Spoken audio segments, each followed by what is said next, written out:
Leche.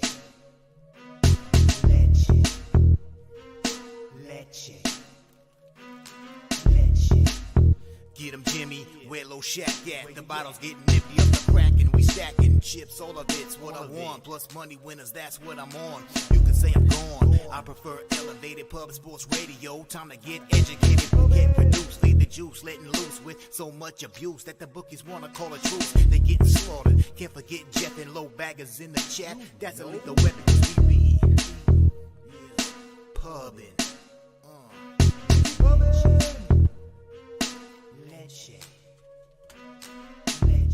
What up, cappers, gamblers, punters, hustlers, low baggers? Happy Thursday, March 7th to all of you. Thank you for watching Betting with the Bag right here on Pub Sports Radio. You know, another winning day. We won every day in March thus far. Now, it's only March 7th, so let's not get ahead of ourselves, but won every day this month, and we must continue to do it. Also, these winning days this week have not been, monstrous. But every day in the black is a good day. And we want to keep the stack coming. Avalanche won very easily. The under 6.5 lost. Detroit scored 2 goals in the first. Didn't, score again. Didn't really come that close, which is exactly what happened when they played the Rangers in that first game without Larkin, 2 months ago. They're in big trouble. They're in big trouble. I wanted the Flyers to fall out of the playoff race, not the Red Wings. They both will, which will open the door for the Islanders, and maybe the Flyers get to stick in there because the Red Wings fall out. Maybe it forces Larkin to come back quicker. We'll get into all of that. NCAA basketball 4-2. The UCF spot was spectacular. Now, we didn't break it down on the show. I didn't even know about it. I hadn't even studied the UCF Houston spot until Mikey Money brought it to my attention. And I looked into it and I was like, Jesus, Central Florida went 7 for 44 from the field the first time they met. So the double up on UCF plus 4.5, plus 8.5 cash. Arkansas double up first half -2 and -4.5 full game. You take a bad line, but it was a pretty comfortable win. And then I lost with Michigan State first half and Iowa State first half. Live bet Iowa State plus 6.5. So that took care of business. Some great live betting opportunities, I'm sure, for a lot of you guys. I got the Kings plus 10.5. And literally within 3 minutes, they were ahead. There was a lot of great opportunities. Last night. So 4-2 in college basketball and 3-3 in NBA. I live bet the Jazz. The Jazz was a nice spot. Now, the Wizards fell apart, and I was at the gym and I had the opportunity to move in. It was early. This made me just rush home and focus on the action because I could have had the Magic plus 6.5, and even at halftime, the Magic opened up halftime plus 4.5 at plus 105, and within 5 or 6 minutes of halftime, that moved to minus 145. The plus 4.5. Obviously, the big live bets coming in on the Magic, and I just fumbled the bag there. But the Wizards plus 7 lost, and no more full game bets for the Wizards. I mean, they seem just to fall apart after a while. Grizzlies plus 5.5 cashed. Wasn't that comfortable in the first half, but very comfortable in the second half. The Clippers double up sucked. I hate you guys. We talk about that spot where you're wrong, and then the Clippers they were a half point from covering the 6.5. They didn't deserve the cover. I didn't deserve the money, but still, to give me that hope and then to snatch it from me, it's. I hate that feeling. Kings plus 2.5 cash, Jazz plus 4 cash, 3-3 in NBA. We're close to getting back to the black. NBA and NHL have been very good, so it was important that we had a winning night in college basketball. Let's talk a little bit about our show. We got Mr. Gogster on deck, ready to hammer the NHL card. Then we have Mikey Money joining us, followed by Daby Cab and Dave Rogers in college basketball. Mikey Money coming off a tough night last night. I'm sure he's ready to attack the board with Mikey Money. We're going to hammer all of those first afternoon college basketball games. So Gogster and I will move quick. I promise you we will have time to get our action in for that 12:30 Georgia Southern South Alabama Sun Belt Championship second round game. So in college basketball, the 12:30 game, the Missouri State Murray State game. The Coastal Carolina, Louisiana Raging Cajuns at 3 p.m. Valparaiso Beacons, Belmont Bruins, 3:30 p.m. All will be covered by Mikey Money. Dave Rogers is covering the what game was it? The 5:30 p.m. West Coast Conference Tournament first round Pacific Pepperdine. So all of the afternoon action, every single game will be covered here on the show, which will give you the opportunity to hammer away at it. And then we have Troy Torrence joining us for his second appearance delivering NBA. He went 4-1 plus 2.95 units last Friday. So we bring him back. We want winners. If you win, you play. He's winning. Shout out to all the Cappers joining us. Dan Kelly in the house. As in the 1,231 games played this NBA season, 100 times the team plays 6 games in 9 nights. In the subset of those 100 situations, 6 times the team plays 9 games in 14 days. Last night, Cleveland was playing 9 game in 14 days. Wow. So I posted in the Game Time show chat last night after Cleveland made a comeback in third quarter to get on Atlanta, a team that tired and depleted had little chance to win the fourth quarter. Oh, that was beautiful stuff. Justin McKelvey, Stacks play today is UCLA. We have 2 different cappers capping that game. So that will be fully broken down. Justin McKelvey firing away on the Stacks play of the day. And that will be first broken down by Mikey Money, also broken down by Dave Rogers. And I tweeted out what Daby Cab is doing this year. Extremely impressive. He's got the drive for 60% on right now. He's hitting at 61.6%. Tennessee first half was a winner. Not only that, but the waffle play of the day. Now 9-0. 9-0. UConn first half cashed comfortably. 9-0. Oldie in the house. Mr. Vape moving on Euro basketball plays 4-1 last 5. He's on Monaco minus 2.5 first quarter. Says wouldn't be surprised if they cover the full game spread in the first quarter. Mr. Vape also Zalgiris Maccabi over 170.5. Got it over 168.5. Says I still condone it. It's high for a reason. One team in the 90s, other in the 80s, and this one both teams will put up points. Old E wanting to smash the books today. Yes, Dan Kelly saying crazy thing happened in the show last night. Mike M said I gave it the magic whiz under Jimmy's show today. Says looks like a winner with a minute left. They scored 15 points last minute. Those things happen. Those bets happen. Unfortunately, that was the parlay for Chang Kim. I gave the Avalanche and he gave the under, and so it hurt multiple ways. And yeah, you can't. Yeah, it's not. It's. Look, this is one hell of a world that we chose, and there, you can believe in jinxes and stuff. That believe in good luck. I try my hardest not to, but I hear what you guys are saying. I hear what you are saying. Smooth balls play today from Jay Smooth. Stetson minus 5.5. Let's copy and paste that. That game will be capped here. That is a Mikey Money game. That's the ASUN semis. We got to the ASUN semis. Which means we are less than 2 weeks away. I'm 13 days away from landing in San Antonio, and we are 15 days away from our poker tournament. We've got really exciting news about the poker tournament, which we'll be delivering. I'm not sure if we will drop that news today, but we'll be delivering very, very soon with really fun, exciting news. Razor Sharp Picks cashing a 2-0 day yesterday, and Gamblers First Glance Kings plus 2.5. Just running so hot, 16-1-1, just dumb hot. I love it. Justin McKelvey ready to go. Says live bet Michigan State and Iowa State. I missed Michigan State. That was my fault. That was because I was at the gym. Jesus, I'm trying to stay alive and it's costing me money. Serious business in the house. Dan Kelly says today both Brooklyn and Golden State are playing their 5th game in 8 days and their 9th game in 15 days. Very important notes. Let's copy and paste that for our NBA segment with Troy Torrence. Looking forward to cap the card with Troy. You win, you play. 4-1 plus 2.95 units. There's Joey Harb in the house. Nasty Nate. JP says glorious day. Says he agrees with Mr. Vape on Monaco. NJ Striker ready to go. Viper NB. Swiggy Bet says Greg on Colorado. It was look. It was pretty. I don't want to say easy, but I think it was better call for CMAC taking the puck line. I still took the -1 line.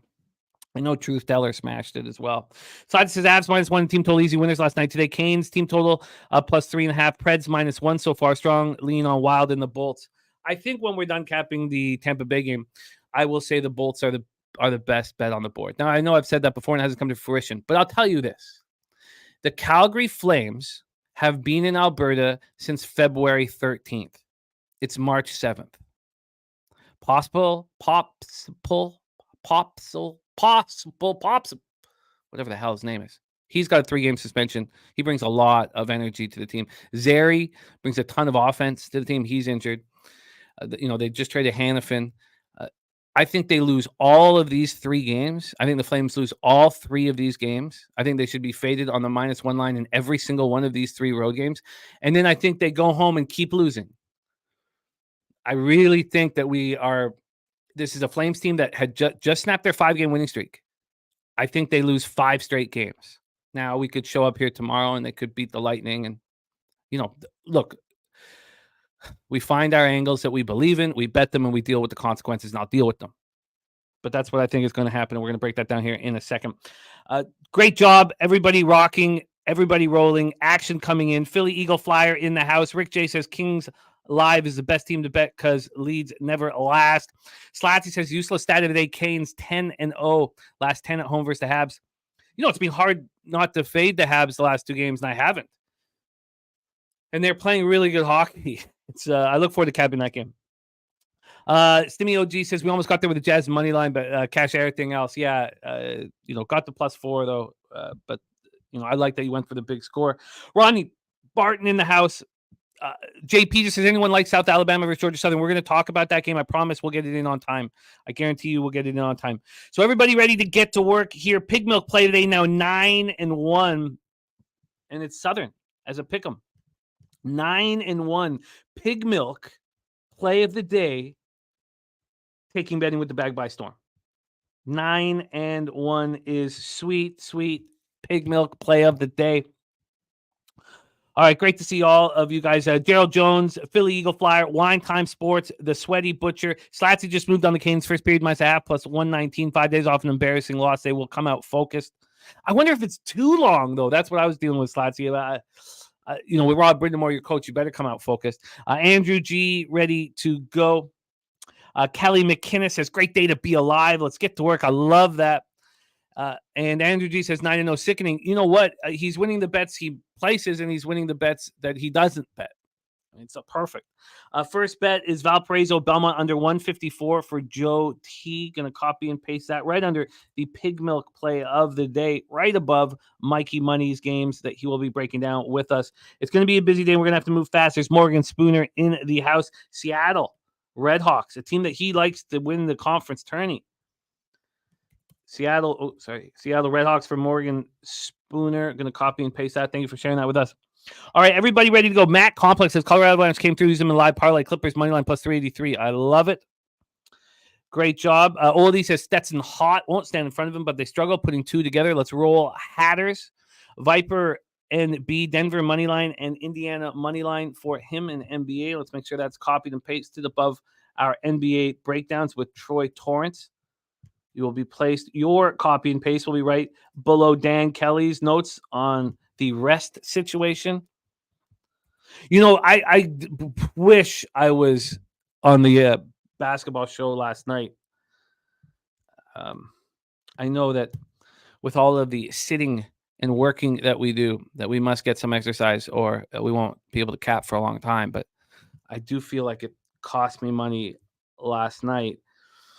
There were so many great spots in basketball, much better than NHL, because I did take the under 8.5 in the Avalanche Wings game, and that goal with 5 minutes left bothered me. Avs minus, spreadsheet 3-0 day yesterday. Absolutely great work. I should have joined you guys on Richmond. Spreadsheet play today is Tampa, and Tarasenko over a half point playing with Barkov and Reinhart. If that doesn't spark you, what can? That's just, what an opportunity. I hope you guys have your Panthers futures in your pocket when it wasn't too bad. I was late. I got 10-1 on the cup and 5-1 on the conference. They're a good hockey team. Maurice is going to take them a ways. Ron Crawford spreadsheet play today, Oregon, and he's also on the Miami Heat. Copy and paste all that. Now we got to get to work. There's too long of a opening. Let's get to work. Let me just get this up here. Now, I do know how important your action in the chat is. I've always known that. Popsicle, thank you. Possible. Possible. God damn it. Dan Bonner says, start the day with some lunch money. Southern Alabama -2.5. Says, thinks it might have moved to 3.5, but love this ball. Only fears Georgia Southern 3-ball gets hot, but their D is so bad, not too worried. We'll copy and paste that. Again, I promise you, we will get to that with at least 20 minutes before tip-off. And we'll be able to live bet it. Red Girl in the house, Fernando Mendoza, ready to get to work. Billy Friedrich says, be careful with the Canes. Brindamore loathes having more than 2 days off. He's a creature of habit. There's Nordy in the house, DJ 100 grand, Jay Stone, Carolina first period, Carolina regulation, back at it. Nice to see you, Jay Stone, my guy. All right, it is time to get to work. We have best bets tonight from Kong's Clips and Doug. Let me copy and paste this here. Copy and pasted, locked in. Let's get this here above NBA. And then let's get to work. All right. So the pressure is on for me, and we have won every single day of March. So let's keep going. Let's bring on your first guest coming to us from Belleville, Ontario. Sweet Belleville, Ontario. And we have not delivered. And, CMAC will be almost in the black after I do his records. The record keeping, obviously crucial to the show's success. The honesty and the transparency. That's the only lock on the show, is that you'll get honesty and transparency. Every single bet that's put on this show will be tracked and will be put up, whether it's embarrassing or whether it fills us with confidence. And Gogster and I have not been delivering, but Gogster is not far off. He one big day here, and he can reach the black. And I expect both of us to be in the black by the end of the season. So without further ado, please welcome from Belleville, Ontario, our guy and yours, Mr. Raw Dog Gogster in the house. Gogster, how are you? Good, Jim. How are you doing today? I am hopeful. I'm locked in. I feel like we're seeing things clearly. Historically, this is a really good time of year for me. Before baseball starts and we get a little overloaded. Historically, this is a good time of year. So I want to keep it rolling. SOKK in the house. We got Bunk Hoots ready to get to work. Billy Friedrich says, which team are you fading in the Caps Pens game? Can't fade them both, so can't bet it. Let's get to work, Mr. Gogster. We start at 7 p.m. Eastern. The Toronto Maple Leafs 36-18 and 18-6-6 on the road at the Boston Bruins 36-13 and 15, 19-7 and 6 at home. We're at TD Garden, Boston, Massachusetts. Joseph Wall will be in between the pipes. He's got a ton of confidence. Come back from the injury and look good. There's a lot on the line for him to step up. Yeah. And I think he's capable of doing it. Down the stretch, we will see. 9-6-1, 2.82 goals against average, 9-14 save percentage. Jeremy Swayman across the rink from him between the pipes for the Bruins, 26-8, 2.49 goals against average, 9.21 save percentage, 3 shutouts. If I'm wrong with any of these goaltenders, please let me know throughout the show, Gogster and anybody in the chat. Major Tom, just call him Popsicle. Thank you, Major Tom. I'm usually okay with those things, but I don't know. Tough one. Popsicle. Hospital. Hospital. All right. Toronto power play 27.6%, 78.0% penalty killing. Boston 23.3% power play, 81.9% penalty killing. Let's get into the line history here. JPZ says he has a short memory and his bankroll says you've been delivering.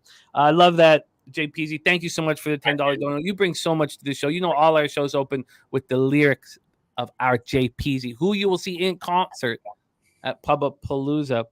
Can't wait to meet you, buddy. We are on a nice run. But we must keep it going.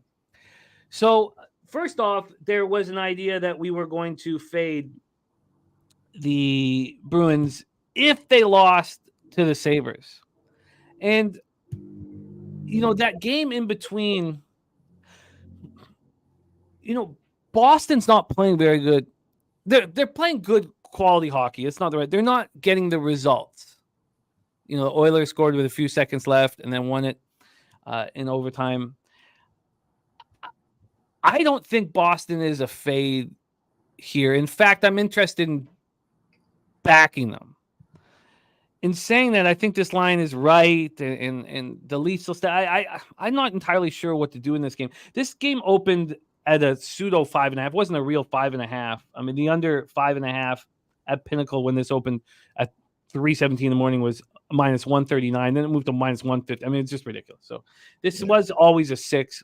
This 6 was juiced to the over at 11:11 a.m. And then it moved even 5 more cents. So right now we're the over 6 at minus 113. When this line came out, it was telling you that the market doesn't care that Boston beat the Leafs 4-1. Boston was a pretty big favorite here.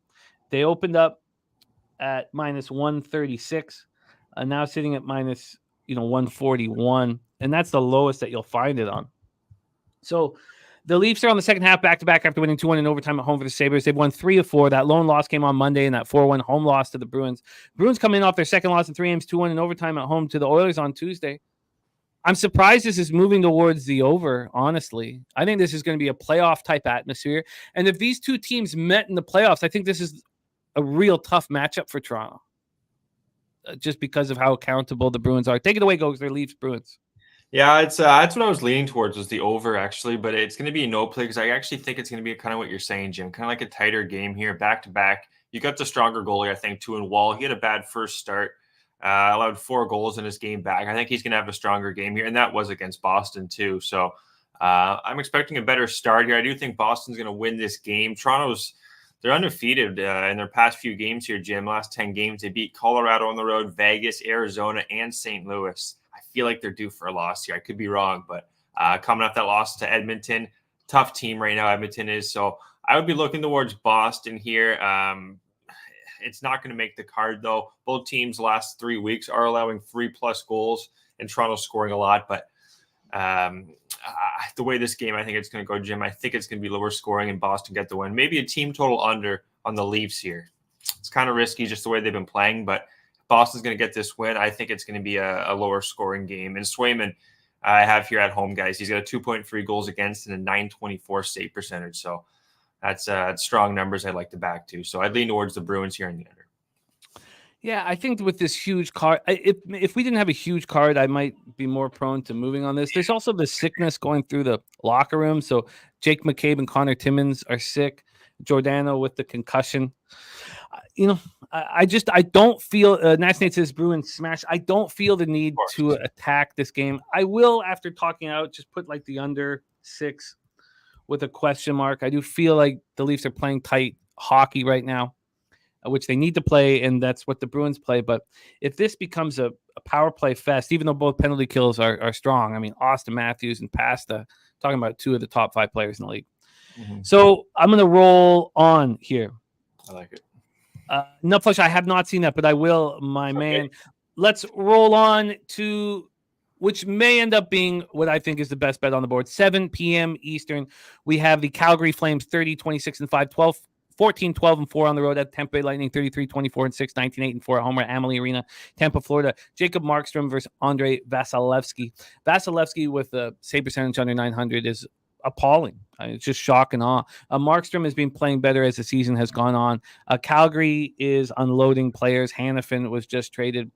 Power play at 14.7%. Penalty killing at 83.3%. Tampa Bay power play best in the league, 28.7%, led by Kucherov. Penalty killing at 80.1%. Their special teams are so good, you have to wonder why they aren't good as a hockey team, why they keep struggling. This is sitting right now at Pinnacle at minus 147. There's been a 12-cent move towards Tampa. And from a total standpoint here, we are dealing with, we are dealing with a 6.5 juice to the under. It's minus 110 to the under. This open minus 113 to the under, so a very tiny move towards the over. And Flames had their 5-game winning streak snapped in a 4-2 loss at home to the Kraken on Monday. And I said off the top, they've been in Alberta since February 13th. That lone road game was in Edmonton. I think they're going to get swept in all 3 of these road games. It's a very tough trip. I think the losing will continue when they get home. I think the fate of Calgary will arguably be the best bet on the board as we move forward. And if Markstrom gets traded as well, it will become even better. I think that we can be ahead of the market because they've won 5 of their last 6. We fade the Calgary Flames on the -1 line every single game of this road trip, and we get that bet in as soon as possible because I believe the market will move against them in each of these games. This is not a bet on Tampa Bay Lightning. They've hurt us. They're not accountable. They're not good as favorites. They're not playing good hockey. This is purely a fade of the Calgary Flames, and I believe in it so strongly that it might be the best bet on the board for me. Take it away, Gogster, Flames, Lightning. Yeah, a reason I might bring up here, guys, why Vasilevsky's not playing as well. You know, he had the hip surgery, and he just hasn't been the same, I think, since some people, they're going to turn out, just right back on their feet. But it looks like he hasn't been the same since the old hip surgery there. And then looking at this game for a bet, I was going to do full game over 6. I just don't know what I'm going to get from Calgary there, Jim. With Zari, Greer's out too. They're losing all their Tanev, Lindholm. And now they lost to Hannafin. Thank you. So it's not a game I'm really confident in. Markstrom has been playing well. Wonder if he's going to get traded before the deadline here. Stay off game. I would be looking towards Tampa Bay, though. Just a good spot for them. I do agree with you, Jim. Yeah, I love the spot. -1. When I got it, I got the -148 on the money line, plus 168 on the puck line, which is exactly what's available right now. Let's move on to the next spot on the board, 7 p.m. Eastern. The Philadelphia Flyers at the Florida Panthers. Flyers 32-23-8, 16-10-5 on the road at the Florida Panthers, 43-16-4, 28-2 at home, Amerant Bank Arena in Sunrise, Florida. It's not really fun fading the Flyers game in and game out. They're a good, tough hockey team. They don't have much skill, but their penalty killing is an example of who they are. And I need to fade them. I with Urson playing good, and he is playing good. I know he's 8.99 save percentage, but they believe in him. I still think he's vulnerable. The question is, at what price? Right now, you have Nick Seeler out. I mean, he's just a superstar blocking shots. Drysdale out and Rasmus Ristolainen out. So you have 3 they're a must fade. Now, Travis Konechny is going to come back, and he's going to help this team a lot. We expect him to play here. He's missed 6 straight. It is possible that he doesn't play. I mean, I don't have the inside tip on it. Scott Loughton sick as well. This is just, I guess the problem is with these lines, you have to take Florida on the puck line. And, is this where we want this very healthy Florida team with Tarasenko coming back? Do we want them here as huge favorites? I couldn't get there. I couldn't get there at this number. This total is sitting at 6. It's -110 to the over. And from a money line standpoint here, Florida is -236. They opened up at -225. So do I want them on the puck line? They're coming off their second loss in 3 games, 2-1 at home in a shootout versus the Blues on Monday night. Panthers have won 6 straight, 12-13, win 5-3 at the Devils on Tuesday. But this is their 3rd game in 4 nights. And I just simply don't feel I just don't want to fade the Flyers on the puck line with how hard they play. But they're missing 3 defensemen. Maybe I should, and maybe I will after your breakdown. So take it away here for us. Barry Roselle in the house. Great to see you. LJ from H-Town ready to go says trend for Toronto Boston game. Bruins 12-2-1 first period money line. First division in the last 15. Interesting. Ron Crawford says Philly 25-6 on the road on the puck line. Yes, season long this would not work. But now with 3 defensemen out, it's got to work, doesn't it? Doesn't it? I may have talked myself into it. Let's hear Gogster's breakdown. Take it away. Florida at home versus the Flyers. Yeah, they're struggling right now in the last few games, the Flyers on the road. They've lost to Washington, Pittsburgh, the Devils, and Toronto. Their 1 win against Chicago. So, and they haven't exactly beaten a good team, and they're going up against the hottest team in the league right now, guys. 10-1 last 3 weeks, 34% power play, scoring almost four goals a game and 1.73 goals against too. So, kind of just going to ride the Panthers until they prove otherwise. They've won 6 in a row here, 9 of their last 10. Their one loss was a 1-0 loss to Carolina, which I remember being on that under. I'm gonna stick with this one. I don't think they're gonna be good enough here to get the win. It's gonna be a lower scoring game, I believe, too. Tarasenko's in the lineup. Florida money line guys, and the under 7.5 is going to be on my card, and that's minus 115. Did you tweet out all your action today? Yeah, I tweeted it just before the show, guys. Gogster 99. Okay. Sorry, I didn't mean to interrupt you. You want to finish on that? No, that was just it. Just Florida money line and the under 7.5, minus 115 tonight. Yeah, no, I get it.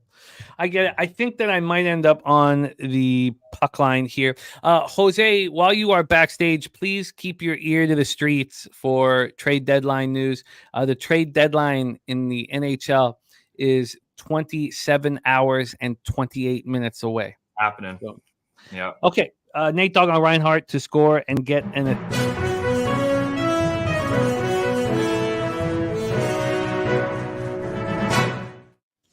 Joel Edmondson traded to the Leafs. Joel Edmondson. Edmondson will help them. Did you see, of all the terrible moves Dubas made, that the Capitals just locked up Rasmus Sandin for 5 years and 20+ mil? I mean, what this Leafs team in desperate need of defense. I think I might end up moving on the Panthers puck line. Thank you, Jose. With the 3 defensemen, I think I have to. I don't like their third game in 4 nights. I don't like them coming home against the scrappy Flyers team. Going to get connect me back. I don't know if I get there. Let's move on. 7 p.m. Eastern's next up for us. St. Louis Blues 32-27-3, 14-16-2 on the road at New Jersey Devils 30-28-4, 14-16-2 at home. We're at the Prudential Center in Newark, New Jersey. And Ron Crawford's spreadsheet play today also on the Lightning, which gives me even more confidence there in that situation. Jordan Binnington's been very good of late. 22-16-3, 2.83 goals against that.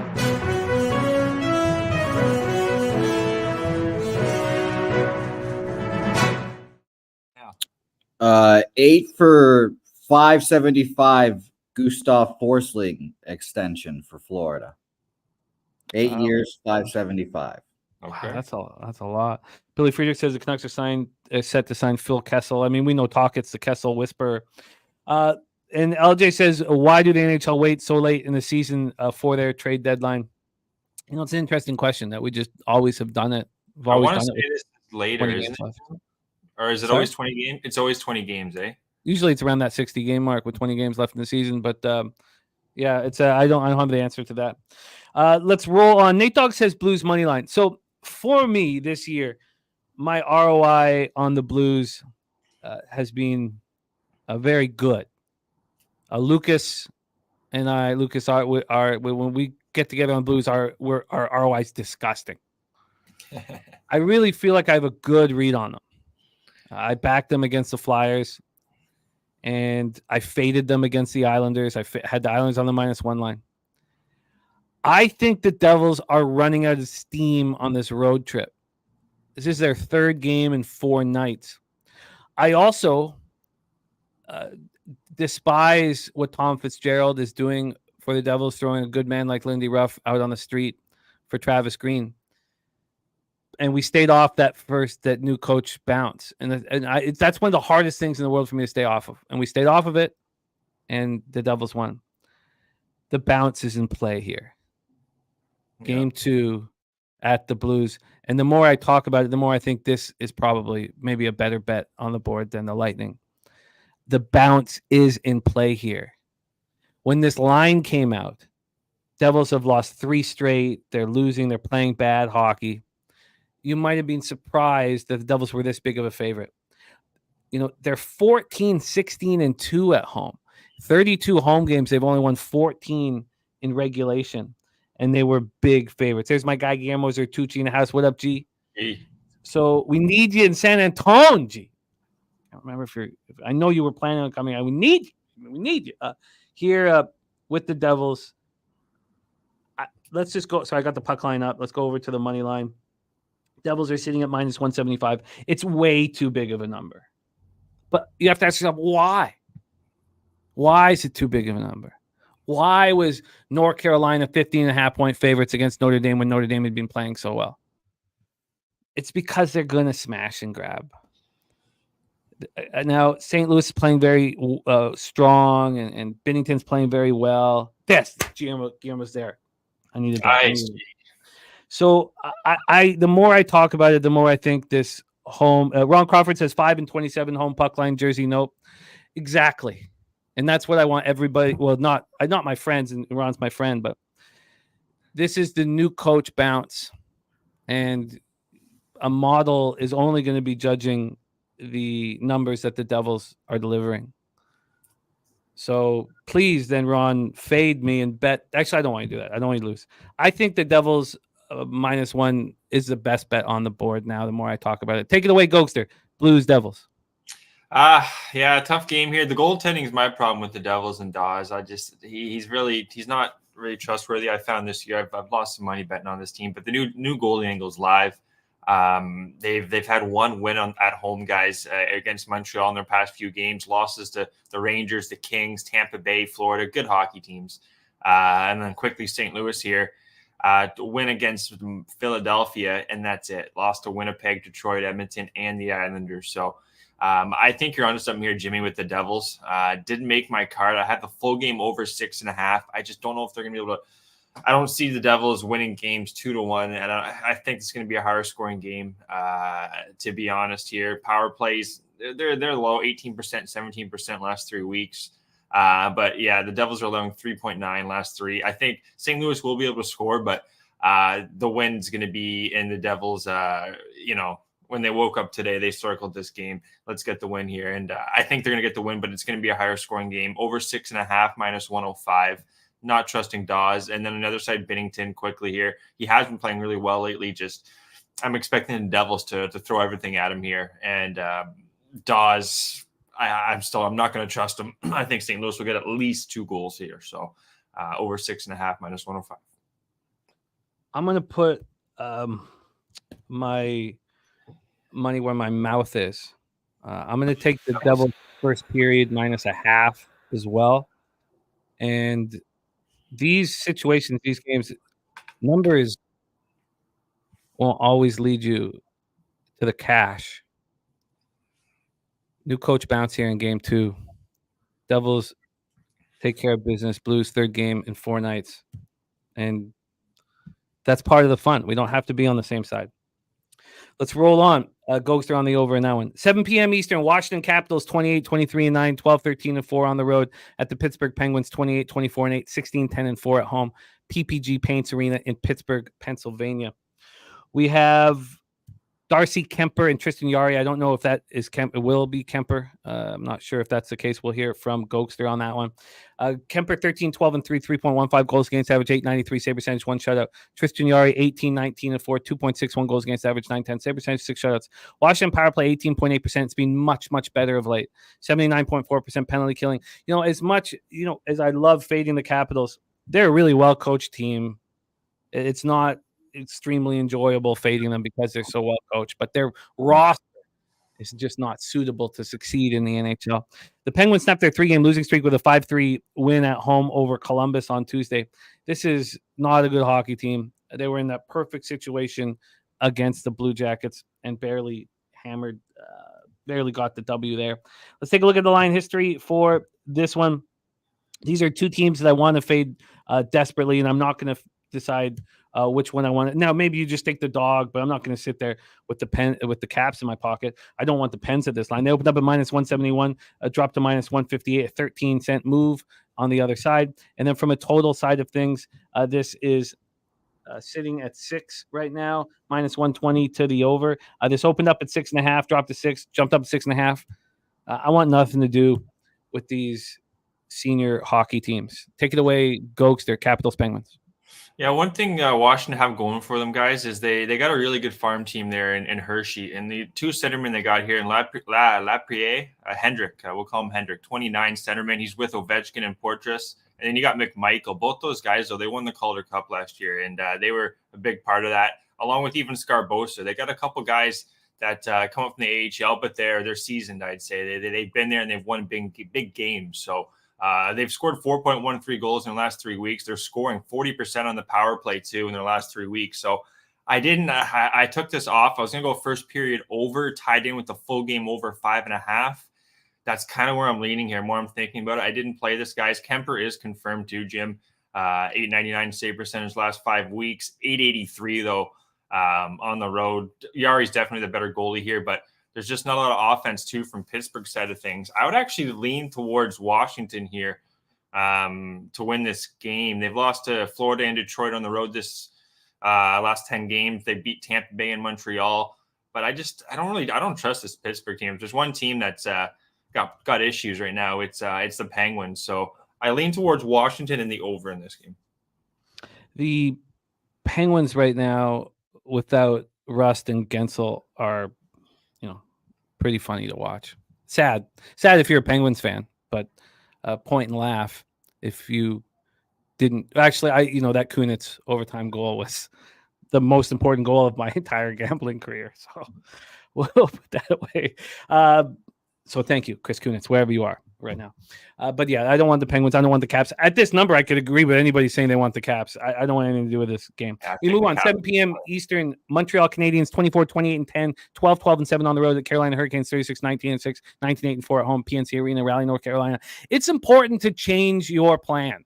When the Habs went out on the road, I was planning on fading them each game. So they played. I faded them on the -1 line against, was it Tampa? No, Florida first on the -1.5 line. And they took Florida overtime. And so I let them go against Tampa. I was like, look, they played really hard. I'm just going to let this go. And Tampa's not trustworthy. And they took Tampa to overtime. And then they played the Predators on an 8-game winning streak. And I was like, oh, God. But they've been playing so hard, they're going to keep this going. Then they beat the Predators 4-3 in overtime. So abandon the plan. Hurricanes being off for 5 days. Sammy Montembeault versus Peter Kochetkov. Montembeault 13-10-5, 3.15 goals against average, 904 save percentage. Kochetkov 16-11-3, 2.41 goals against average, 910 save percentage, 3 shutouts. Montreal power play 19.1%, penalty killing 74.4%. Carolina 27% power play, 84.1% penalty killing. Let's get into the line history here for this one. We have the total sitting at 6. It's -119 to the over. This opened up at 6, got up to 6.5. It's still at 6. It's only been a 2-cent move to the over. And as I told you guys, I want Hurricane unders as much as possible. The one problem with the Hurricane unders, because they're 6.5 these days, which is shocking to me, is the fact that their power play is so strong this year, something that we have not seen, which will bode well for them come playoff time. This money line has the Hurricane sitting at -297. While I understand it, I don't want it. It opened up at 305. There's been an 8-cent move towards the Montreal Canadiens, and the Hurricanes had their modest 2-game winning streak snapped, a 5-3 loss at home to the Jets on Saturday. Jay Stone says, love Carolina with rest. I'm not sure. Mine did, Rez, yeah. My side of it did, yeah. So take it away for us here, Gogster, Habs, Hurricanes. Yeah, the Kochetkov, he's playing really well right now. 1.83 goals against last 5 games, 0.941 save percentage. It's a bet on goalie, if you ask me. And they're coming off that loss to a good Winnipeg team, 5-3. And looking at Montreal, they have been playing teams well. Lost 4-3 to Tampa Bay, lost 4-3 at Florida. They finally got the win. They were close. They finally got that win. I think that's kind of going to be their first win, and it's going to be a while again, kind of thing. It just isn't a good hockey team. I hate to say it. And I am a Toronto fan, so you could see some maybe bias there. But Montembeault, guys, 891 last 5 games, 876 on the road. Colin White's the only player out too for this Canadian team.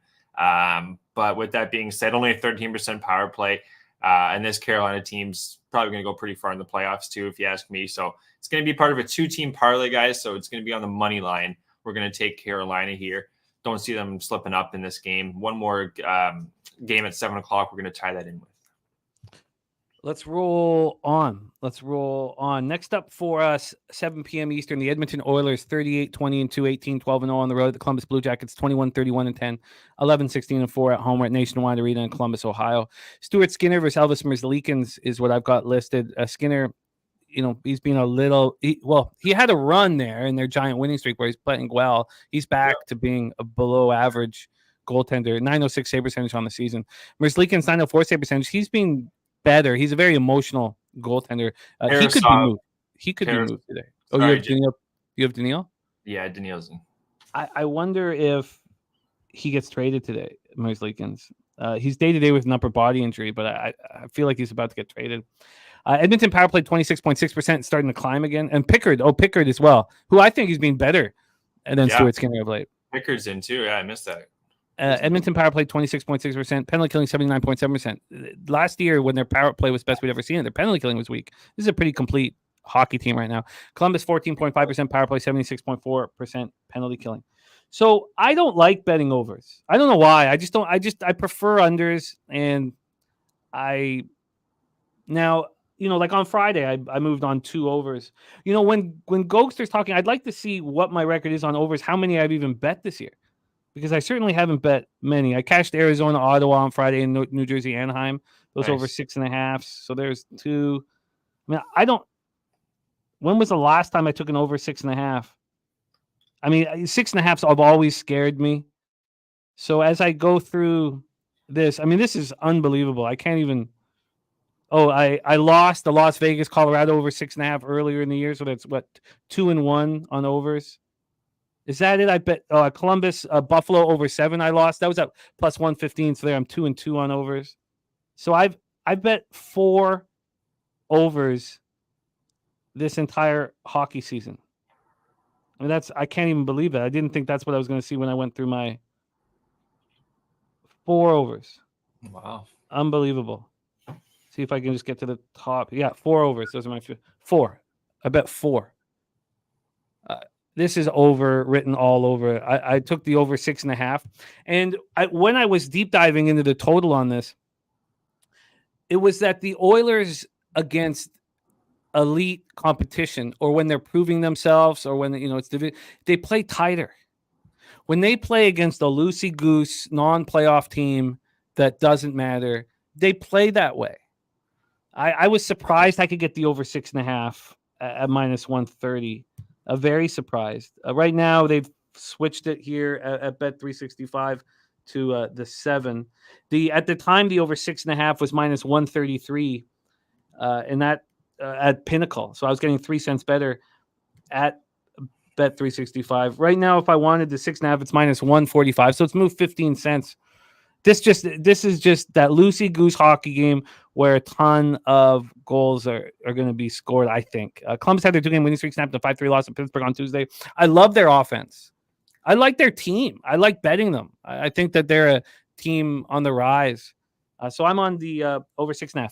Take it away for us here, Gogster, Oilers, Columbus. Yeah, this is going to be part of my 2-team parlay here, guys. I am going to take the Oilers. Picard, he's been really strong on his last few games. Now, on the road, I think you're onto something, Jim, with this over. 6 of the last 7 games this year, they've gone over for this guy. Only under was 3-2 win at Detroit. So when they're on the road, they're getting goal support. Picard is. I expect Edmonton to win this game, guys. Tarasov. He's a work in progress kind of goalie, and you got the Oilers coming in here who are completely healthy. They haven't lost on the road, Jim, too, in the last 10 games. So this feels like an Edmonton win, and I do like your over there. But my plays, guys, are going to be the 2-team banger, Carolina money line and the Edmonton money line at minus 118. I like it. I didn't want the Oilers on the minus 1 line here after that. I just need them. I feel like I can't trust them being extremely sharp here. And I think they're going to score. So let's roll. And look at that, Mikey Money. Mikey Money says, teams off the loss as an away dog. Oh, but that's not Edmonton. Dog versus, no, because they're talking about Columbus as an away dog. My bad. Sorry. Columbus was the away dog in the 5-3 loss against Pittsburgh. Versus now a home dog versus a point off a win, 93-36 to the over. Wow, I love that, Mikey. Let's move on. 8 p.m. Eastern. We got to speed this up a little bit. So let's try to get this done in 10 minutes here, and we can do that. So 8 p.m. Eastern. Next up for us, Buffalo Sabres 29-29-5, 15-12-4 on the road at Nashville Predators 35-25-3, 17-15-1 at home Bridgestone Arena, Nashville, Tennessee. Luokkanen versus Saros. Luokkanen 19-16-3, 2.44 goals against average, 9-14 save percentage, 4 shutouts. Saros 26-21-3, 2.85 goals against average, 0.907 save percentage, and 2 shutouts. Buffalo power play 16.8%, penalty killing 79%. They're telling Tage that, look, this is your team. You better step up because we just traded Casey Middlestad. The Sabres are going to become even more of an under team now without Middlestad and with the weakness down the middle. We saw that last night. And they're playing actually decent hockey. They're playing pretty good hockey. I'm telling you, Bowen Byram joining Dahlin and Power. I think that you have to bet futures on the Buffalo Sabres next year. Maybe you're a year early. Maybe it's possible. Sabres on the second half, back-to-back after that overtime loss, second straight loss, 2-1 at the Leafs last night. Predators had their 8-game winning streak snapped in a 4-3 overtime win at home over Montreal on Tuesday. I think it's time to fade the Sabres in situations like this. I'm not sure how they're going to react without Middlestad.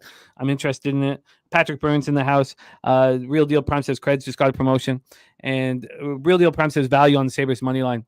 I'm with Rocco Rogers. Nashville was playing so well. And then they have the 4-3 overtime loss. This is their final home game of the stanza. Coming off the loss, I really think that this is a great opportunity for the Predators after the Sabres left it all out on the ice in Toronto and then had to fly down to Nashville last night. I also think that if the Sabres score first, that you live bet Nashville. I think they're a live betting opportunity here. I bet this before it was available on Pinnacle. So I got the -1 at -104. I got the money line -160 and the puck line at +150. This at Pinnacle right now is -159. It opened up at -155, so a 4-cent move towards them. And from a total side of things here, we'll get this total. And I also think that it's time for the Sabres to tank and get a draft pick. I'm not sure. There more pieces are going to be moved, though. They've got a lot of nice pieces over there, and they're going to be moved here at the deadline. The total is sitting at 6. Opened up at -114. Other now -115 to the under.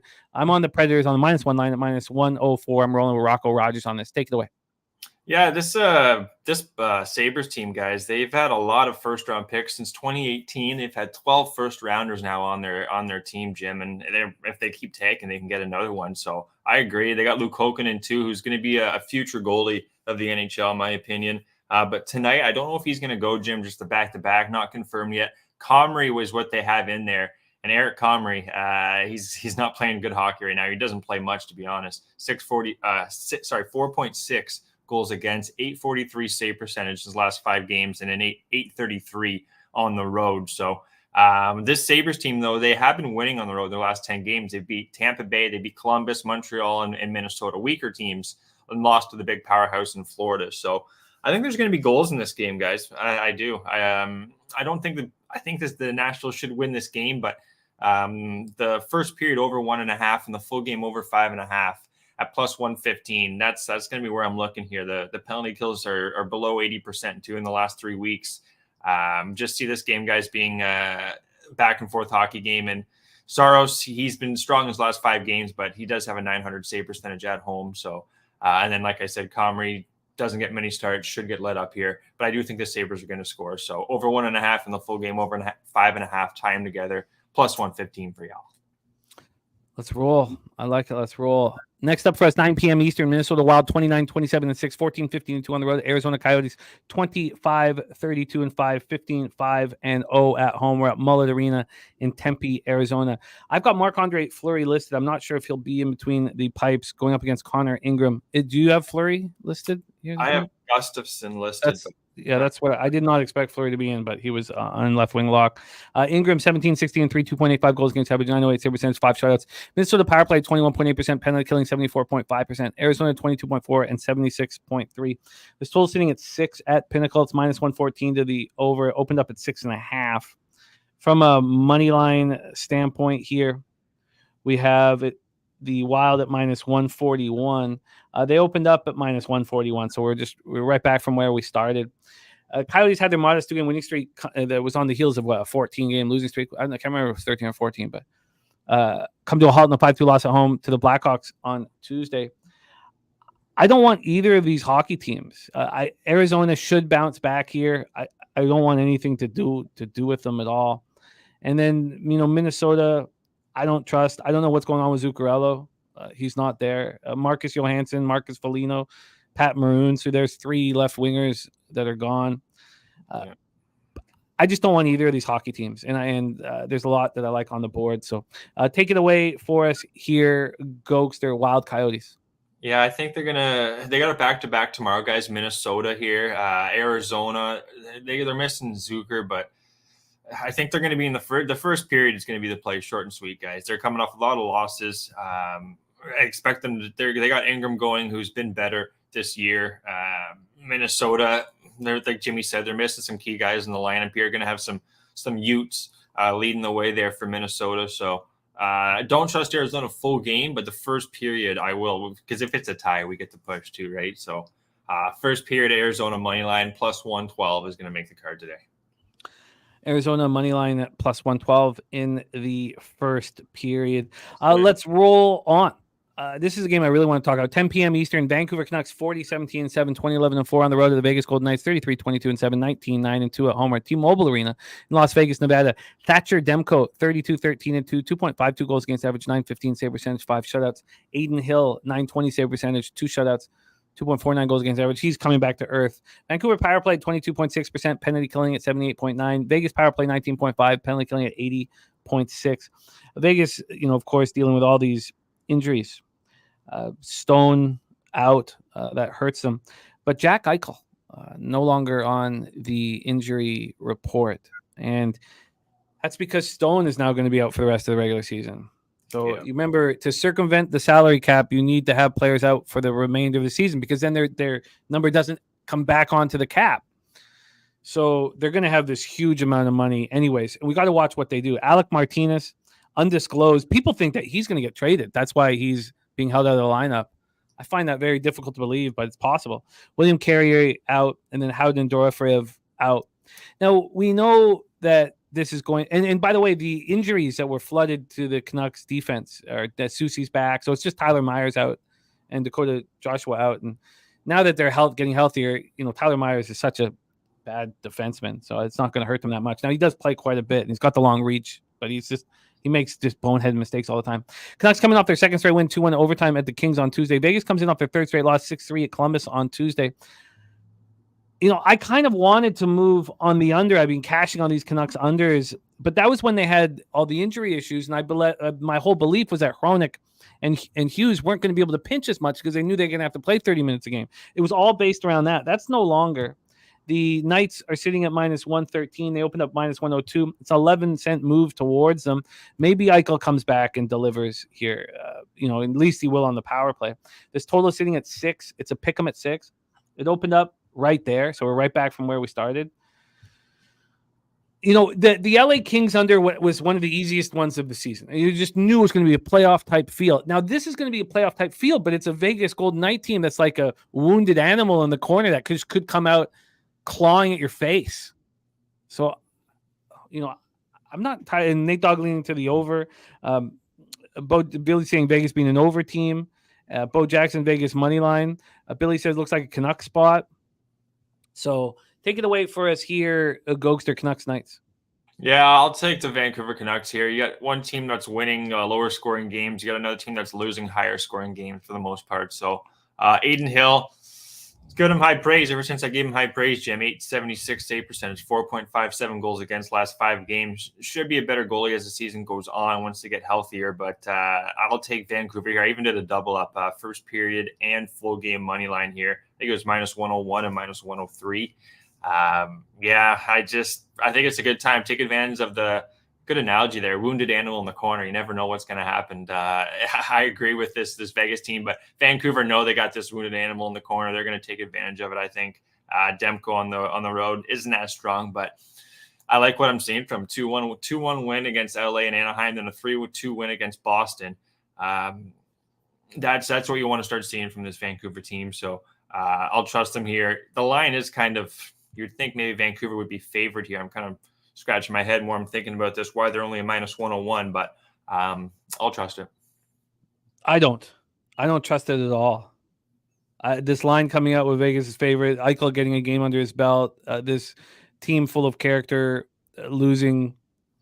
I certainly don't think you're on the wrong side.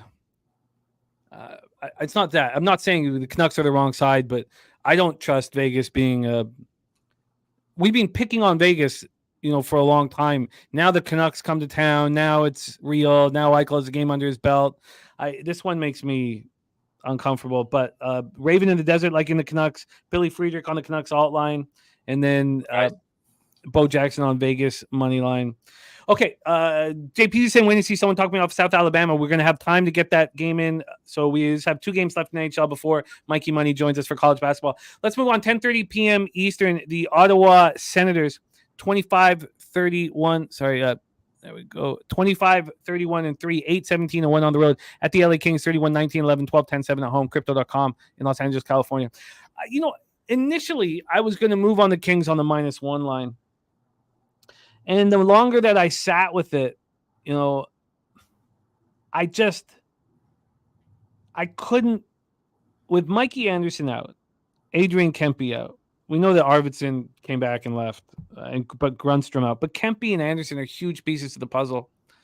If this was just like giving out a pick, I would give out the Kings -1. But I told you guys that that's not what we do here.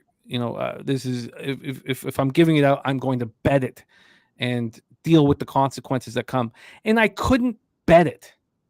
The Kings at this big of a favorite line, the Senators coming off their 5th straight loss. Yes, I think the Kings are going to win, but I just couldn't bet it. It just came down to that. Do we trust this Kings team enough to be winning these games by margin? Do we trust the Kings team enough to win the games they're supposed to win? So I have not bet it. This opened up under 6 at -115. It's now, under 6.5 -115. It's now under 6.5 at -118. And from a money line standpoint here, this is the Kings are -191. They opened up at -188. Again, I get it. I just can't bet it. Take it away, Gogster. Senators, Kings. Yeah, they're going to have a better game here, I think, this Ottawa team. They're off, I think, 4 days rest going into Anaheim, and they were golfing, too, before that. So they just kind of were tuned out, lost Tarasenko, too.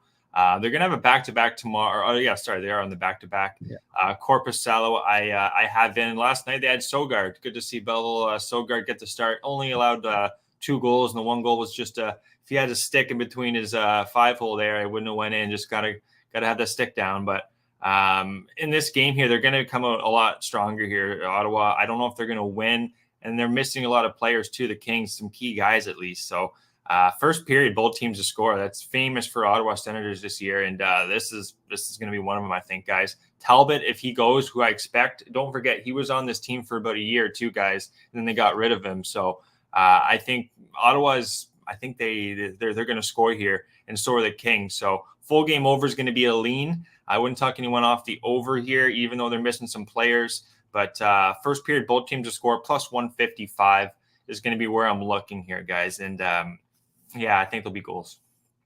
You got it. The Chychrun pickup was a mistake. Melnick had a history with Chychrun. Now Melnick is, passed, but I don't want passed, dead. But I don't understand when there's a team rebuilding and there's pieces that they don't want as part of their rebuild, why any other team would want them. I mean, don't you understand what's happening? When Benning picked up Garland and Oliver Ekman-Larsson and thought it was some sort of a steal? No, they don't want to build a good hockey team with those players. Why would you want them? Chychrun now in the third line defense here. Satsi said, you see the lineup Ottawa lost to last night? Shout out to Connor Mack getting me on the Ducks at plus 150.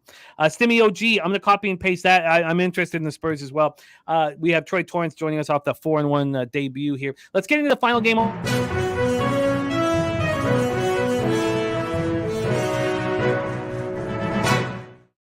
do we got? Anthony Beauvillier heading to Nashville for a 5th round pick.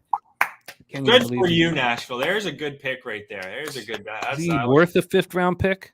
Well, they got something from him. He wasn't doing much in Chicago. Because he's soft as fucking Charmin, man. And Toronto, they got rid of a 3rd rounder and a 5th rounder, guys, for Edmondson. So, Beauvillier, I was so happy to see him. The Canucks here again. If Jacques Lemaire doesn't want you, well, then you must be a heartless coward with no character and no use on a good hockey team. Sorry, let me copy and paste this Spurs a bit. And I like Nashville. You guys know I'm going to catch the over 87.5 here. Let me get that Spurs Kings spot in for our guy Stimmy OG. Thank you, my man. Okay. But I do love them. Keep it coming, Jose. Sorry, I didn't mean to be negative. I love hearing what's going on with the trade deadline. I didn't mean to be negative about that. I just think that Beauvillier is soft as taint. Keep them coming, 10:30 p.m. Oh, say what, my man? Oh, just keep them coming, Jose. I love it. Yeah. Islanders, Sharks, final game on the board. We got to get into college basketball. Sorokin, Kokkinen. I've got listed Islanders 22.6% power play, 71.8% penalty killing. That penalty killing is a huge problem. But I'm telling you, the Islanders are going to make the playoffs. And we're going to cash our plus 190 on them to make the playoffs. They're winning hockey games. I don't need to bet them against the Sharks. And this is kind of an uncomfortable spot. You know, they've won 4 straight. They're flying across the country against the worst team in the league. Sharks coming off their 8th straight loss, 7-6 in overtime at home versus Dallas on Tuesday. So let's touch on the line history and then get into college basketball. So here we go. San Jose, or let's go with the Islanders sitting at minus 263. They opened up at minus 256. You know, a small move towards them. From a total side of things here, we are dealing with a 6 minus 110 to the over. So it'll be a 5-cent move to the over. I need the Islanders to win this hockey game. This is a very easy 4-game trip. Very easy. One tough game. I believe the one tough game is the Kings. They have the Sharks, Ducks, Kings, and then they go over to Buffalo to finish it off. They have to go 3-1. They could go 4-0. Knock the Flyers out of the playoffs. And my guy AOD and what AOD. Take it away here. Gogster, Islanders, Sharks. Yeah, Islanders starting to play better hockey right now. Sorokin should have a good chance against this Sharks team that's pretty banged up. Kokkinen in net. Not going to make the card, but I had Islanders money line and the team total over 2.5 as a lean. Just don't see much coming from this Sharks team, guys. Let me give you quick numbers here. They've lost 1, 2, 3, 4, 5, 6, 7 of their last 10 at home. Just a losing team, really. And then looking at the Islanders, they've won 3 of their last 4 on the road against Pittsburgh, Detroit, and Dallas. 1 loss to St. Louis. So I could have maybe added this in the money line. I made it a 3-team banger with the Islanders, but just laid off this game today, guys. We're doing all of the early NCAA right now, Nasty Nate. Let's review all action. I kind of get the under 6 in the Leafs Bruins game. I don't think I pulled the trigger there. Lightning -1 plus 108. I like very much. The Panthers puck line. I don't know if I get there. Devils -1. I like very much. And with everybody against it, and I think and this isn't out of spite or anything like that, although spite bets have been very successful for me. Devils first period -0.5. I'm going to put my money where my mouth is. I don't care what the numbers indicate. This is a new coach coming in. These players are fighting for their jobs. And the Blues are on their 3rd game in 4 nights. And I'll deal with the consequences. Capitals, Pens, nothing for me. Habs, Canes, nothing for me. The over 6.5 in Edmonton, Columbus, I think is a beautiful spot. Obviously, the market's moving very quickly. Predators -1 for me. So do I add the Panthers on the puck line, and and I'm going to add the Devils first period -0.5. That is me. Mr. Gogster, St. Louis, New Jersey Devils over 6.5. Florida money line and the under 7.5. That together is -115. Edmonton and Carolina is his money line parlay -118. Buffalo, Nashville, first period over 1.5 and full game over 5.5. That's a plus 115 spot. Arizona first period money line plus 115. Vancouver first period money line -103 and Vancouver money line -101. And Ottawa, LA Kings first period both teams score at plus 155. And that is our NHL spot. Side said, I heard your feelings on Travis Green. Does he really move the needle? Yeah, I don't. So, yes, I do think he does. Travis Green never emotes a positive or negative. He stares straight ahead. And with the young players on the team, I think that he will push them. I don't like him as a coach. I don't like him as a character in the league. But yes, I think that his stoic bullshit might just push the younger guys on the squad. Gokster, we got to run into college basketball. Thank you for rocking with me. I can't wait to do this again on Thursday, and then we do it again in person in San Antonio. Damn right, man. Damn right. Can't wait, guys. Can't wait to meet everyone in the chat. A couple weeks away. As always, we got golf going on, Jim. I'll be quick with it. Arnold Palmer Invitational. We got Jordan Spieth, Sam Burns, Cameron Young, Adam Scott, Keegan Bradley, and Siwoo Kim on the slate there. Still some golfers haven't went off, so you can get those bets in. And everyone else, good luck with your action. Jimmy, treat as always, brother. I'll see you next Thursday. I love it. There he is, Mr. Gogster, the one and only, who will be ready to rock down in San Antonio. And I hope you guys all join us there. All right, it's time to move into college basketball. We have the first game tipping off in 19 minutes. So no concerns. We're going to cap it hard. Let's bring on your first guest. We will be capping all of the early games. Those aren't his best bets. He's moving on a couple of them. So that's, I want to, we'll just get to this first one. And then best bet time for our next guest, star of Last Call here, Monday through Friday at 6 p.m. Eastern. Please welcome to the show from the dirtiest of Chesters, Rochester, New York City, Mikey Money. Mikey, how are you, my man? You're on mute, my guy. Lot of work to do here. We don't have time to be playing the Daby Cab mute games here. We got to dig into this thing and get this cash, my guy. Let's go. 12:30, right around the corner. First spot popping off in 18 short minutes. The Sun Belt Championship second round. Georgia Southern 8-23, 8-10 in the Sun Belt. It's over here. South Alabama 16-15, also 8-10 in the Sun Belt. We are in Pensacola Bay Center in Pensacola, Florida for this one. Let's get this all rolling here again. This one pops off shortly and will give us the opportunity to live bet it as well. So here we go. Georgia Southern, South Alabama.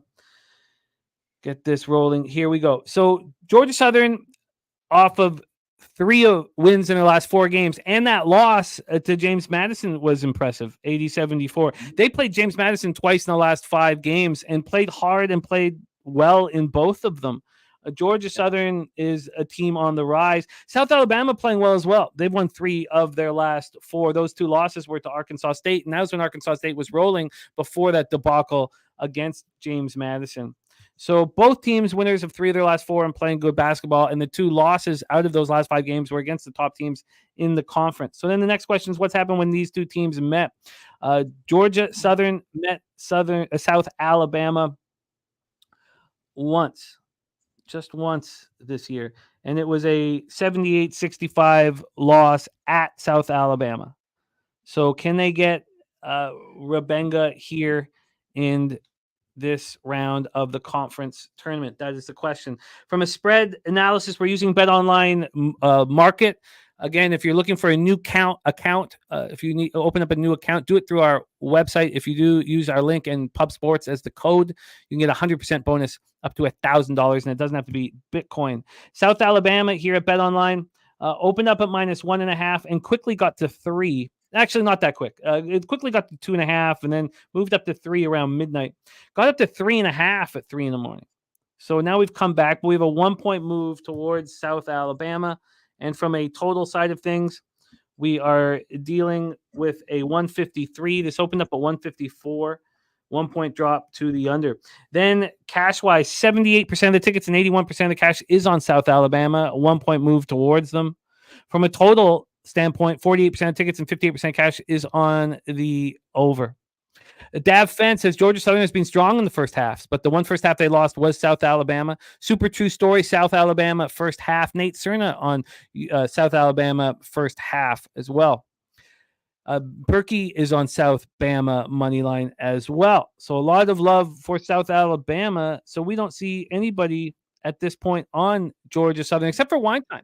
He's on this under 151 officially, and he did throw a quarter of a unit on Georgia Southern money line at +130. Take it away for us here, Mikey Money. 15 minutes from tip-off on the Sun Belt Championship second round, Georgia Southern at South Alabama.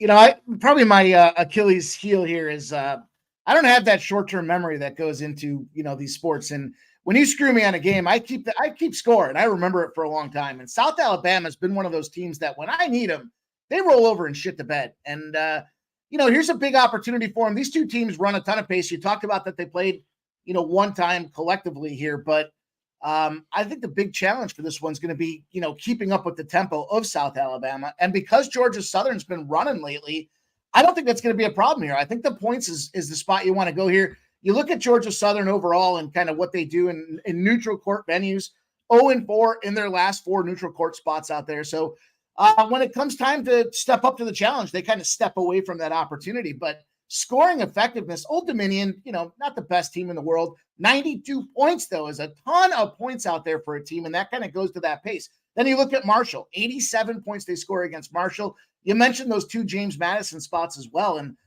this is where I've got to just get these points in my pocket here. I see 3.5. What's interesting about the number, too, if you look at kind of the line movement here, not the overall macro level of line movement, but when you kind of drill down and you see every time it moves from 2.5, it goes to 3. It peaks out at 3.5, then it pops back, and it's kind of going back down again. So looks like the expectation is that's around a 3-point type of spot there to get the cover, which to me means it's last basket. And I think with the pace of these two teams, last basket makes a ton of sense. It's an early afternoon game. So, I think this is an opportunity where we can rise up. We can take these points in our back pocket to kick this thing off. So Georgia Southern, can't believe I'm saying it. I certainly have that firm philosophy that there isn't a team worth of shit from Georgia, but I'm going to go with Georgia Southern here and get these Eagles 8-23. Very misleading too when you look at these conference numbers. Both these teams, they're hanging their own. They're 8. You got South Alabama at 8-10, and then you look down the pike here, and you got 8-10 in Georgia Southern. So mutual opponents. They're both a coin flip. 3.5 points is too many points. Give them to me. Let's go. Georgia Southern plus 3.5 at -110 available at Bovada. Remember, Dan Bonner is moving on South Alabama. That was one of the first notes of the day. Yeah, I don't feel the need. So, I've changed my attack here. If this was last year, I'd be on the first half under. I would expect the early start to slow them down. I don't want to. That just feels a little coin flippy to me. I don't find the angle appropriate when we talk about Georgia Southern speeding up and what just because it's an early start. I don't want to do that anymore. I feel like, but I still believe I had a positive ROI. I don't have it in front of me, the proof. And this is just a real public spot here to start the day. I'm not saying that is wrong. It's just a public spot to start the day. Bovada opened this up at 2.5, so they're the ones sitting with 3.5 right now.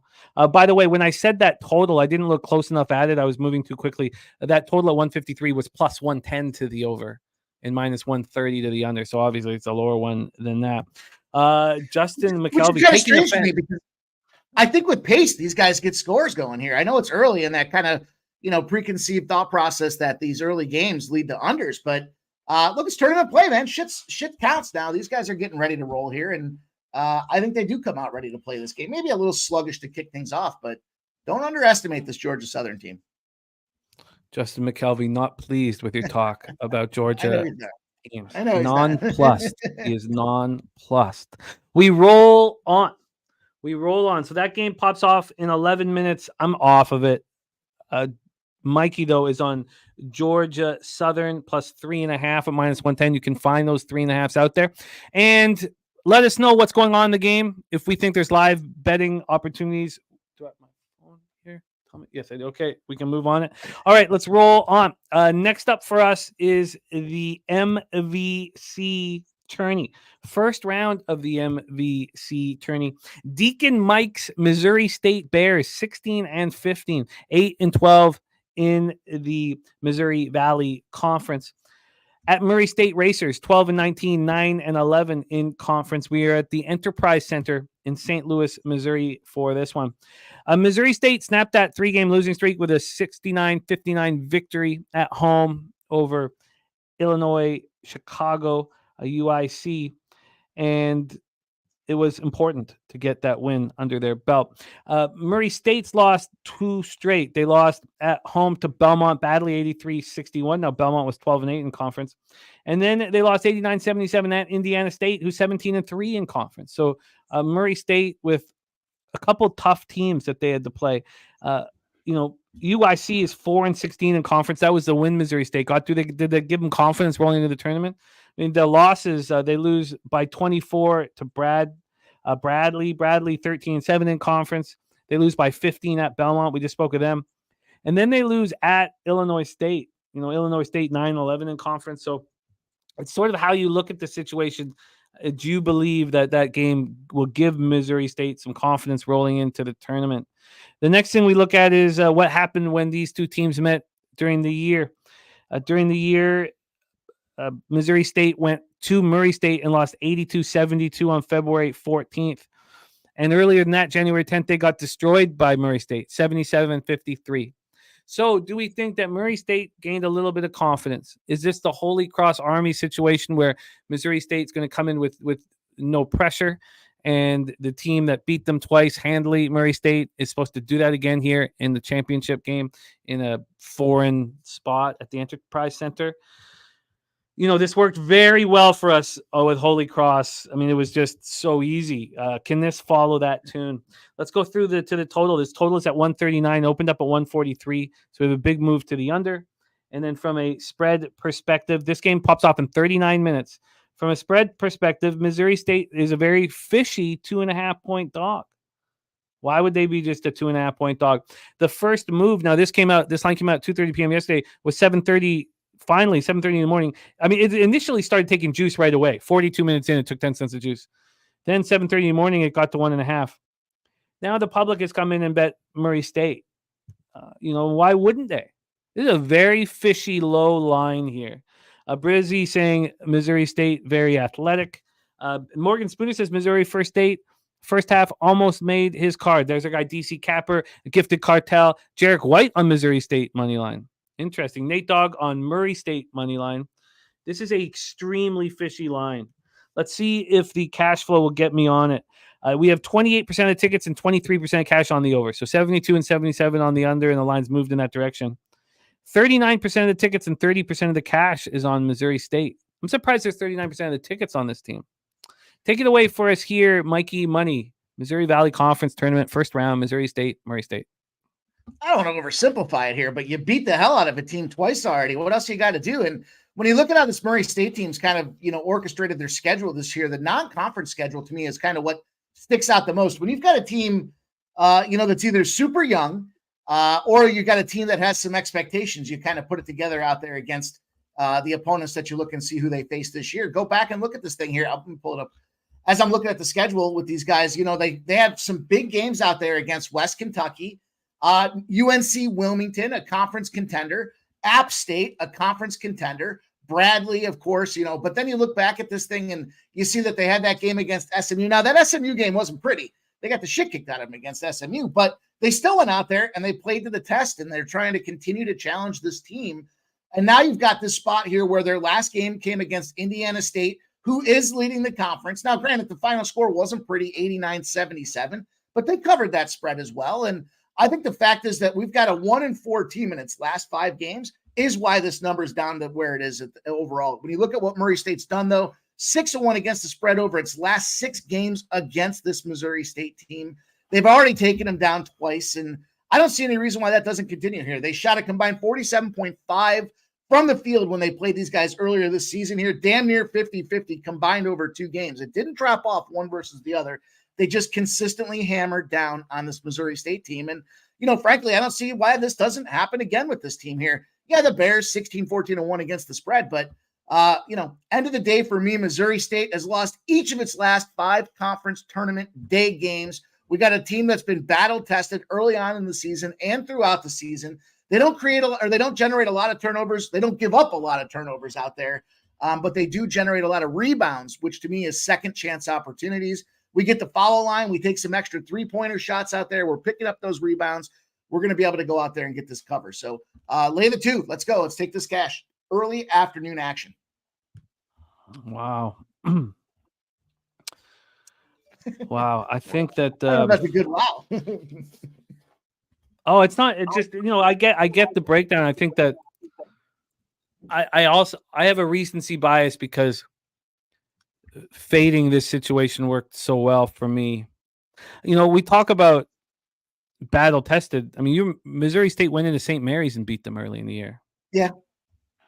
Then they got killed by Murray State. I love the idea that they got killed by Murray State. And then did they gain a little bit of confidence against a minnow like UIC? I mean, look at Murray State's only win. Valpo at the bottom of those are the worst 2 teams here. Now, Missouri State didn't shoot well in that game. God, that's ugly. Yeah, 39.4. if you just look at this thing from its simplicity here, and you look at the schedule or the standings, you got a 16-15 Missouri State team, you got a 12-19 Murray State team out here, and you're giving me the 2.5 points to take the better team. Well, I should just take that 2.5 points. It's free money, and I think that's where everybody gets bit in that situation. Looking deeper under the covers at how these two teams played competitively, how they match up with each other. I do agree with Billy's comments there about the athleticism, but look, I got to go with the team that's already shown they can get the job done here. And there ain't no free money out there. The 2.5 seems like a gift. And generally, when it seems like the gift, you want to stay the hell away from it, unless it's TJ. We all know what TJ does with the gift. See, I disagree. I don't think that the overall record is important to gamblers. And this isn't a rec game at 1 p.m. I think what's important to gamblers is that Murray State beat them by 24 and then beat them by 10. I think that is the more important angle to me. So then, this makes the line makes no sense. Who cares what their overall record is? The conference, Murray State has a better record. Murray State's beaten them twice. Why is it just 2.5 points? Would be my thought process in this. Everybody in the chat on Murray State, except for Jarek White. Oh, boy. So you have, the public on Murray State. Okay. So I've got 33 minutes to make up my mind here, but I'm leaning towards Missouri State first half, to come in with, but I wish they'd shot better against UIC. I mean, how do you trust, because how, and well, on the whole, on the season, they've kind of been in that inconsistency at best, and it's a big game to have to step up to as well. So, it's tough to beat a team 3 times. I could certainly see that being a challenge here. I just think Murray State's got to go out there and throttle these boys here. They're ready to roll. New season, 0-0 type of situation for these guys. I think they get it done. All right, well, let's line shop for you. Jarek White says ride with him. I would prefer the first half in a non-pressure situation, but I'm going to take a little bit of time here. I got 32 minutes to decide this one. So let's lock you in. Can we find Mikey a 2? My bookies moved it to 3. We cannot find you a 2. Only minus 2.5 here. Minus 2.5 at minus 108. Can you beat that? I don't believe so. Not now. 2.5 it is. Murray State minus 2.5. Nate Cerner saying that Murray State is the right side. Yes, that's what the public believes. So that's why 6 of 7 people in the chat are saying the same thing. We were fading that heavily. Look, 98% of the cash was on the Sixers when we did our show yesterday. So the Grizzlies put money in my pocket. Did I want the Grizzlies? No, but I like to fade the public. And this is a spot. Shouldn't be on the Sixers anyways. They're terrible. Well, it was a great spot to do that with. And Absolutely. the Jazz were the same spot. Everybody in the chat again was on the Bulls, and so okay. I don't know if I get to the window, but Mikey Money is on Murray State. I'll tell you guys if I do. I've got 31 minutes to make that decision. All right. Robert Martin says checking in from snowy Winnipeg, 5 inches last night. March 7th. You should be coming down to San Antonio, not worrying about that. That's what I do when the weather gets shitty. All right, let's move on. We move on to the Sun Belt Championship, second round here. Coastal Carolina Chanticleers 9-21, 5-13 in conference at the Louisiana Raging Cajuns 8-13, 10-8 in conference. Pensacola Bay Center in Pensacola, Florida. So Georgia Southern, South Alabama start this off, and then in come Louisiana and Coastal. Let's set this up for you and hear what Mikey thinks and who you guys like in this one. We have Billy Friedrich says, I think the bookies came up with that narrative. Says that it's tough to beat a team 3 times stuff. I mean, it worked perfectly. I hate going back to that Holy Cross spot, but was that against Army yesterday? Was that the one on Tuesday? Yesterday or 2 days ago? Yeah, Tuesday. Yeah. Mike and Pete and I were on it immediately, and it was just a smash and grab. There's just no pressure on that team. Sorry, I hit that over in that game. They went over by like 30 points or something like that. It was smooth sailing. So this game, obviously something that's so important for us to talk about, and that's why I try to get everybody to read The Undoing Project, is your subconscious is messing with you all the time. And it wants you to make the same bet that you just won on. Stay away from the team that just screwed you, even though each event is a singular thing. Mm-hmm. And I won with Coastal Carolina against Louisiana Monroe on Tuesday. And so I immediately wanted to go back to the well. And this line was wild, and it got even bigger. So I had just to say, okay, look, I'm lucky I caught that cash in that situation. And we talked about in the first game with Georgia Southern playing James Madison so well. Coastal Carolina played James Madison really tough. I like when you play a top team in your conference really tough, and then you go up against a team that's weaker. And that's what worked with Coastal Carolina. Louisiana Raging Cajuns, I lost with them badly against Troy, and I should have taken them against Southern Miss. And, it has been eating at me since Friday. Bobano took them at 6.5. It closed at 8.5, and then they won by 16. And it was the recency bias that kept me off of the spot. But here, let's break down this one here with Coastal Carolina. It was the first line that I looked at when this card came out.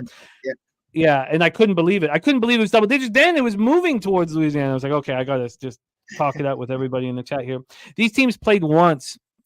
Coastal Carolina went to the Raging Cajuns and lost 85-77. That was early in the year. Lost by 8 on Saturday, January 6th. When we get into the line history here for this one. Also, I thought that it helps that Coastal Carolina has the game under their belt, but this total sitting at 150 at minus 115 to the over. It opened up at 150 minus 110, so a 5-cent move to the over. And then from a spread perspective, this is sitting now at 11.5. So this has come back a point. This opened up at 10.5, went to 11, went to 12.5, and then this morning went to 12 and then went to 11.5. I don't like that. I don't find anything appealing market-wise about that. Then we have 69% of the tickets and 59% of the cash on Coastal Carolina, because a lot of people probably cashed with them against Louisiana Monroe. The more I'd say this, the more I think the Raging Cajuns, are the play. I'm not going to flip, I don't think, though. 50-50 on the total, but 91% cash on the over, and line's not moving in that direction. Nate Cerna says Coastal's been shit all season. Well, my bankroll didn't think they were shit against Louisiana Monroe. Take it away for us here, Mikey. Sunbelt, second round, Coastal Carolina, Louisiana. Yes, sir. Shout out to Res Mob there. Says, hell of a double up on the late night special. Hawaii is that bad on the island. I thought they were going to lose that game outright. But anyhow, look at this team here. I think this one comes down to two things: free throws and three-pointers, right? This is kind of the basic element of offensive basketball. And you've got one team that's not good at shooting the free throw. They're shooting less than 66% in Coastal Carolina.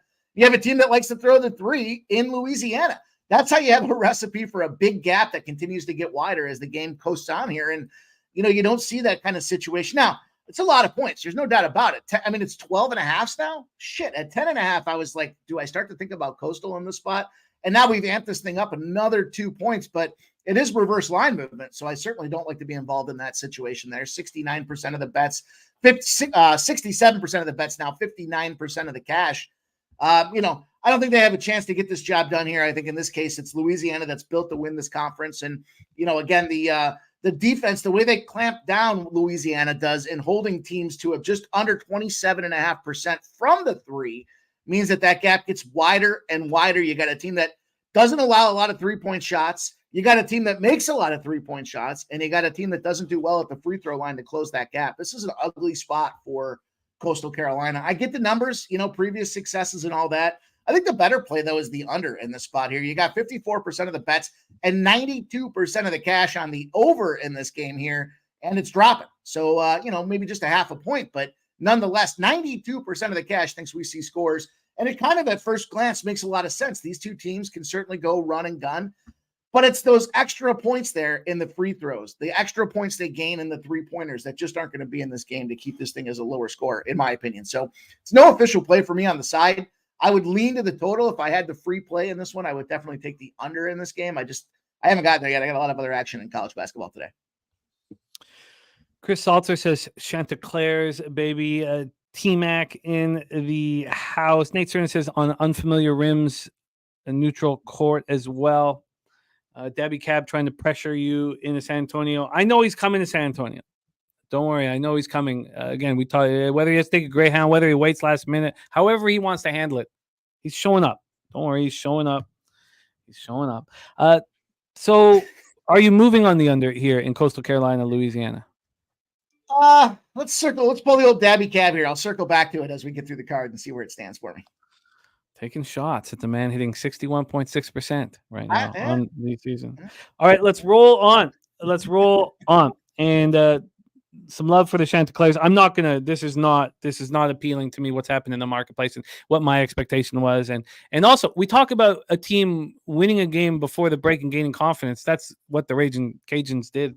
Let's move on here. 3:30 p.m. Now we are going to talk about that 5:30 p.m. game with Dave Rogers, but this will be the last of the afternoon action here. 3:30 p.m. Eastern, MVC tournament first round. Valparaiso Beacon 7-24, 3-17 in MVC at the Belmont Bruins 19-12, 12-8 in the MVC Enterprise Center in St. Louis, Missouri. I need to say something out loud. The reason why I want to bet Missouri State is because it worked for me with Holy Cross. When it comes down to it, that is the main reason why I want to do it. I don't know if that is enough for me to pull the trigger at this point. Now, the 23 minutes. Is that enough for you to I don't know if it is. So I'm just thinking out loud. But I've got 23 minutes to make a decision there.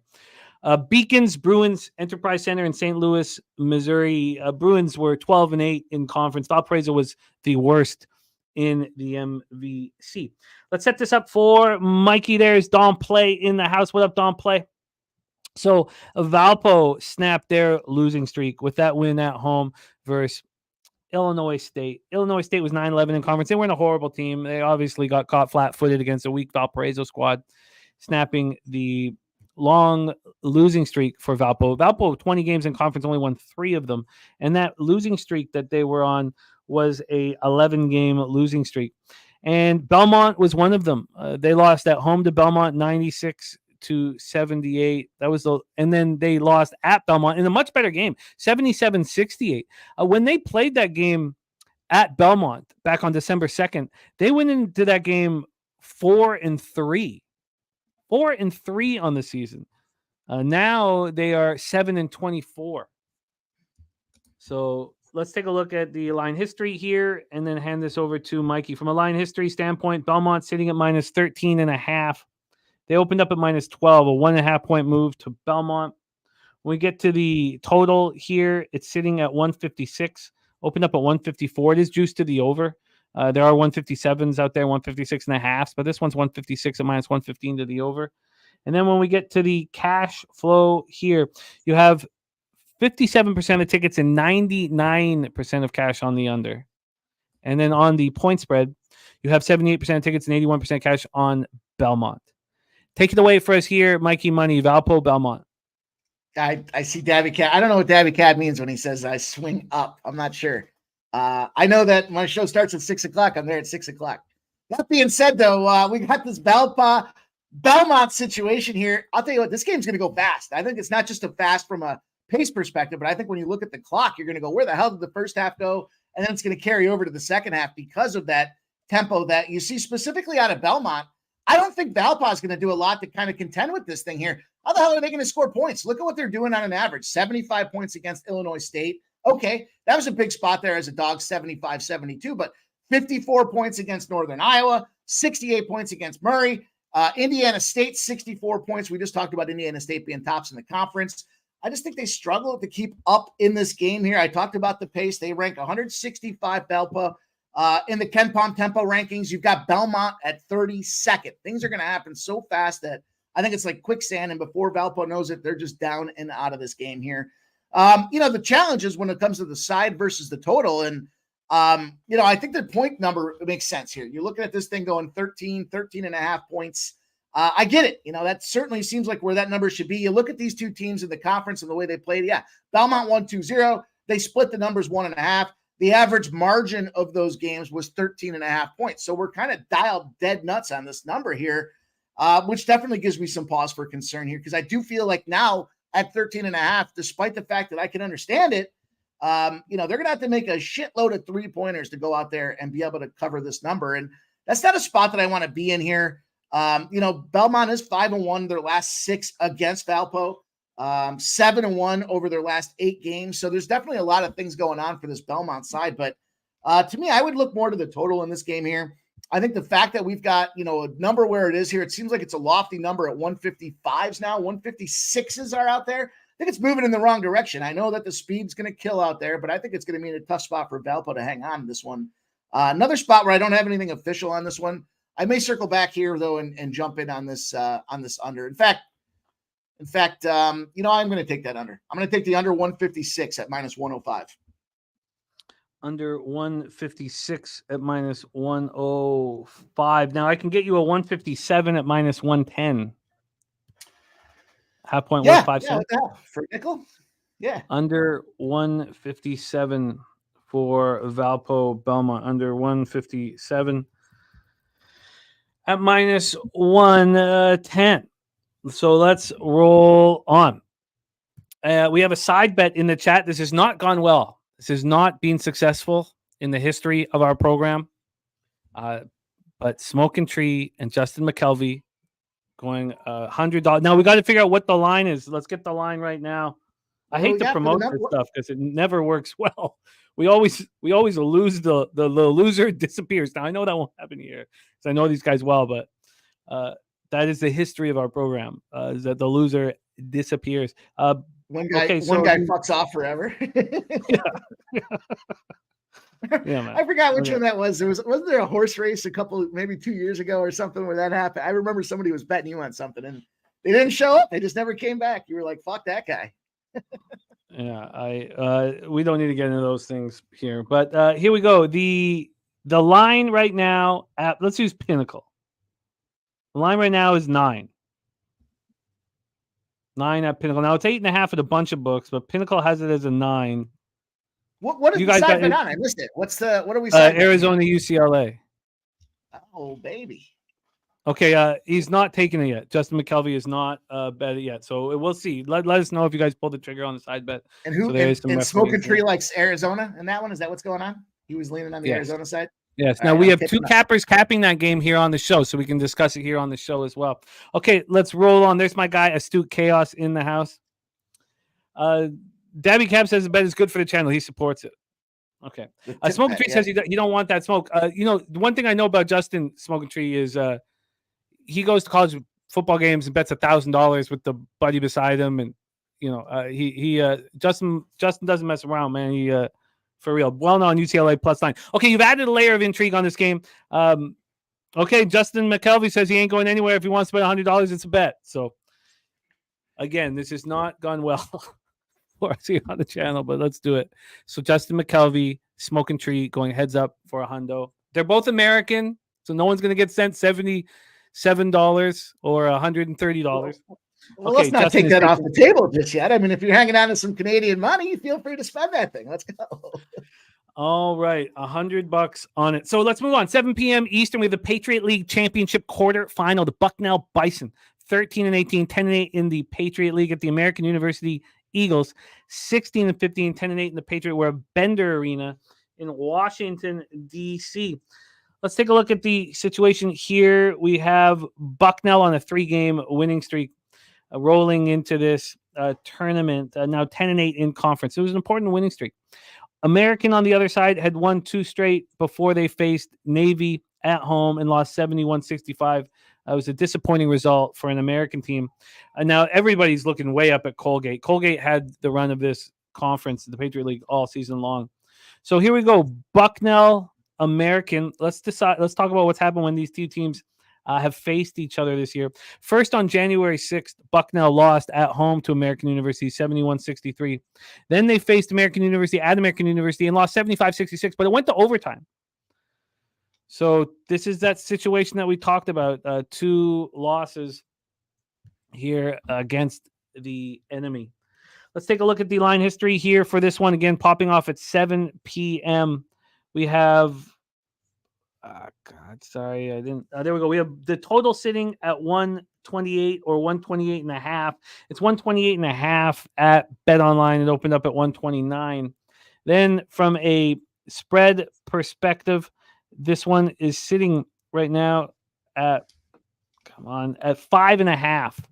Plus 5.5 at Bet Online. This opened up at 4.5, went to 5, back to 4.5, got up to 6 at 11:30, and then it's come back a half point. So we've had a 1-point move towards American University. So don't worry, Smoking Tree. Justin McKelvey's totally good for it. So we can, and you can also bet. You can also bet someone in the chat and still be friends with them. So we don't have to. It's not a friend we bet. don't need to say anything back and forth negative. This can be a friendly bet with $100 on the line, and we don't need to be aggressive. We can all just keep capping the card together. So let's do that. Let's just keep capping the card together. So here we go, and we have a vote up now. We have a vote going on here at Pub, set up by Jose Bouquet. So let's stay focused here in this one. Let's take a look at the cash here for Bucknell in the Patriots. So 37% of tickets, 62% of cash on the American, moving a point in their direction. And then 82% of tickets and 96% of cash. No, sorry, just moved to 75. 75% of tickets, 96% cash on the over. Take it away for us here, Mikey Money, Patriot League action, Bucknell, American. Oh, yeah. Let's go with a little dog spot here in this Bucknell situation.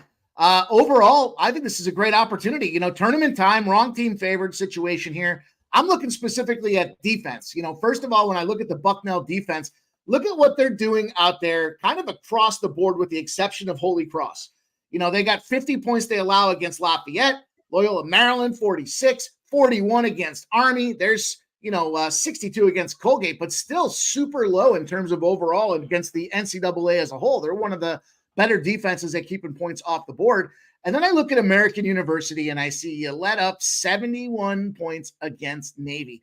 I don't want the recency bias to influence this game here, but here's one of those spots where I guess I could look at it, to your point, Jimmy, and say, yeah, you know what? They already got him twice here. Can they do it again? And I don't think so. Stakes are high. Things are different. You got this American team that, yeah, they beat Army and Colgate, but, not their best form, I think, as they're coming into the end of this season here. And you mentioned that Bucknell with 3 straight wins. That's a confidence booster here. So they know that they've already got the chips and the stakes are high because they've lost to this team previously. They've got the confidence in seeing that their defense is playing elite right now, not just good, but elite. Granted, it's a subpar conference, but they're keeping points off the board. They just got to go out there and get enough to be on the right side of this thing. So it's a double dip spot for me here. The road team, by the way, has won each of American University's last 6 games. So, that's a tricky little spot with this being a tournament game, but I like Bucknell. I think the fact is that, the road team does travel. Defense, in this case, I think has the propensity to travel more than the offense. And I like Bucknell. I like them. I've got a 5.5 now at -110. And then I jumped in at the plus 200 on BetMGM, plus 200 spot as well, 2-1 money. Wrong team favorite, tournament play. Let's go.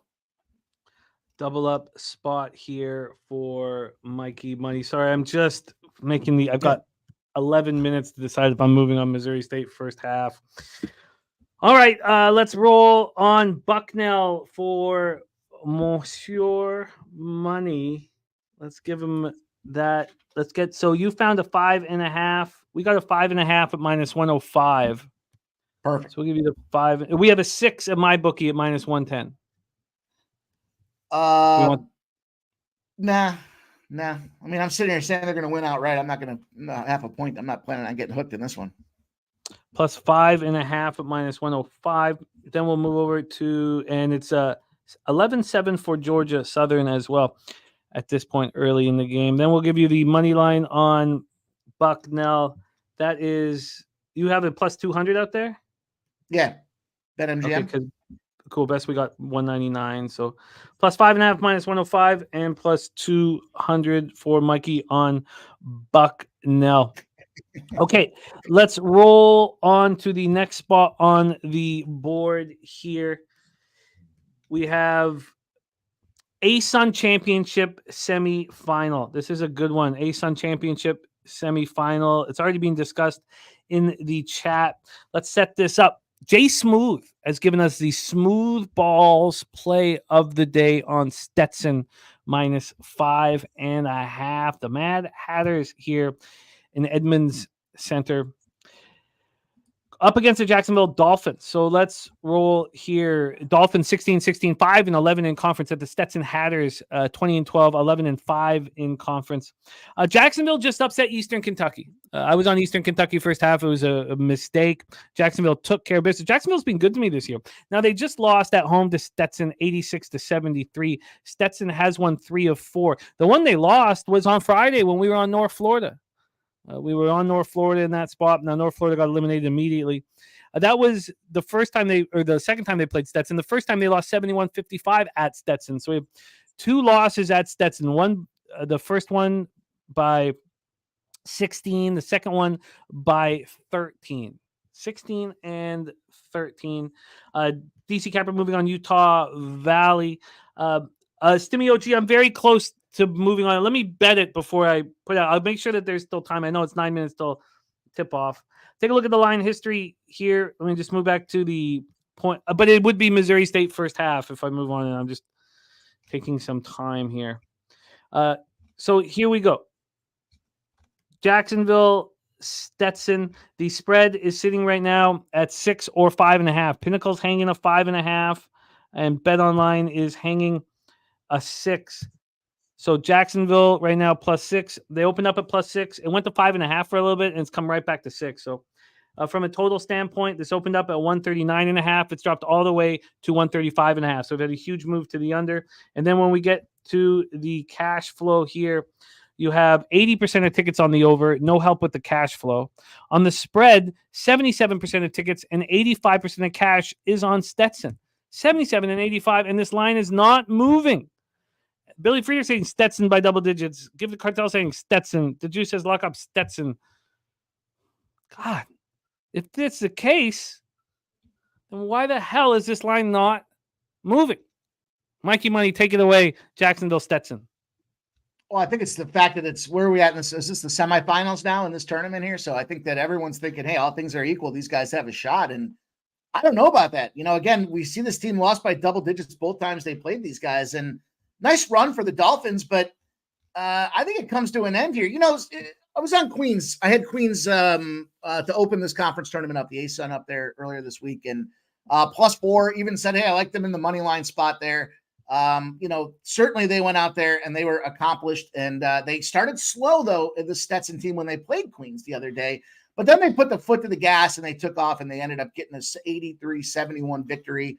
On the other side of things, that was a huge win for East Kentucky, Jacksonville spot there.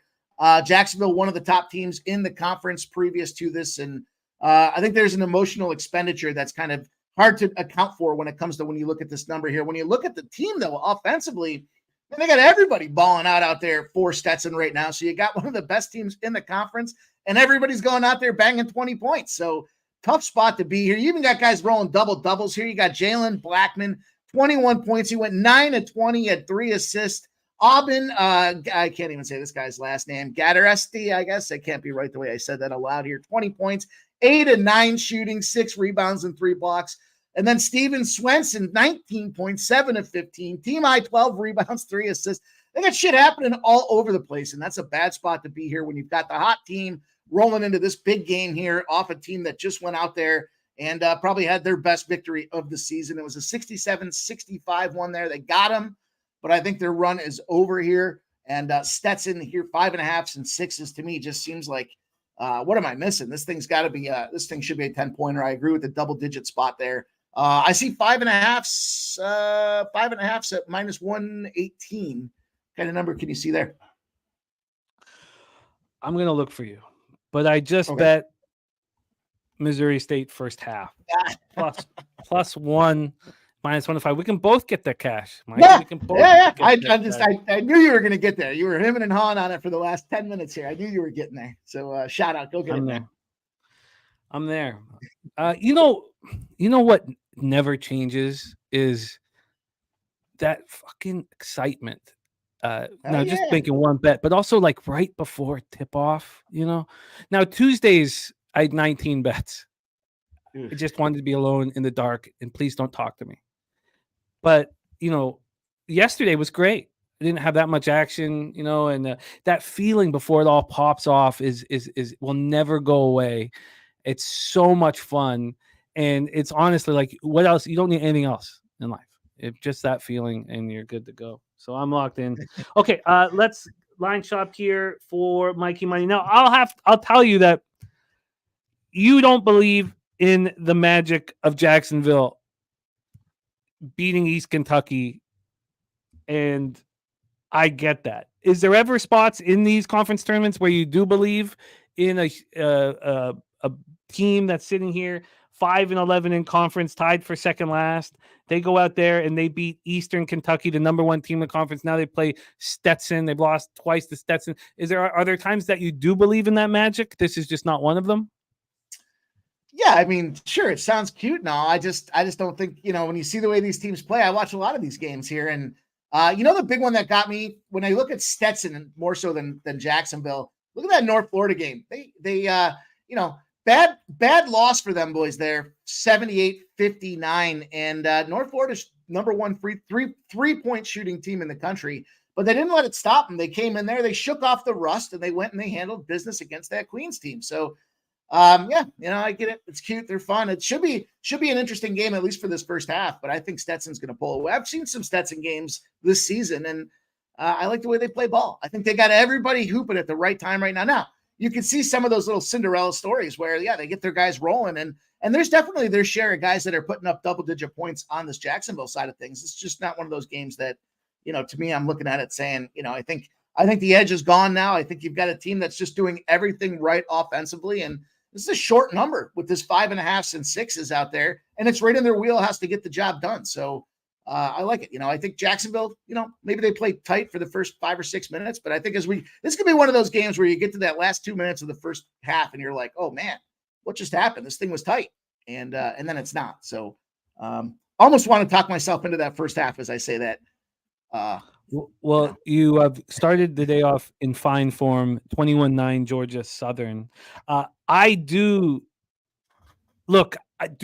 got to sit down with this because I don't want to sit here and romanticize what Jacksonville did against East Kentucky. Also, I watched it. So I didn't watch all of it. Of course, you have all this action, but I watched them screw me over.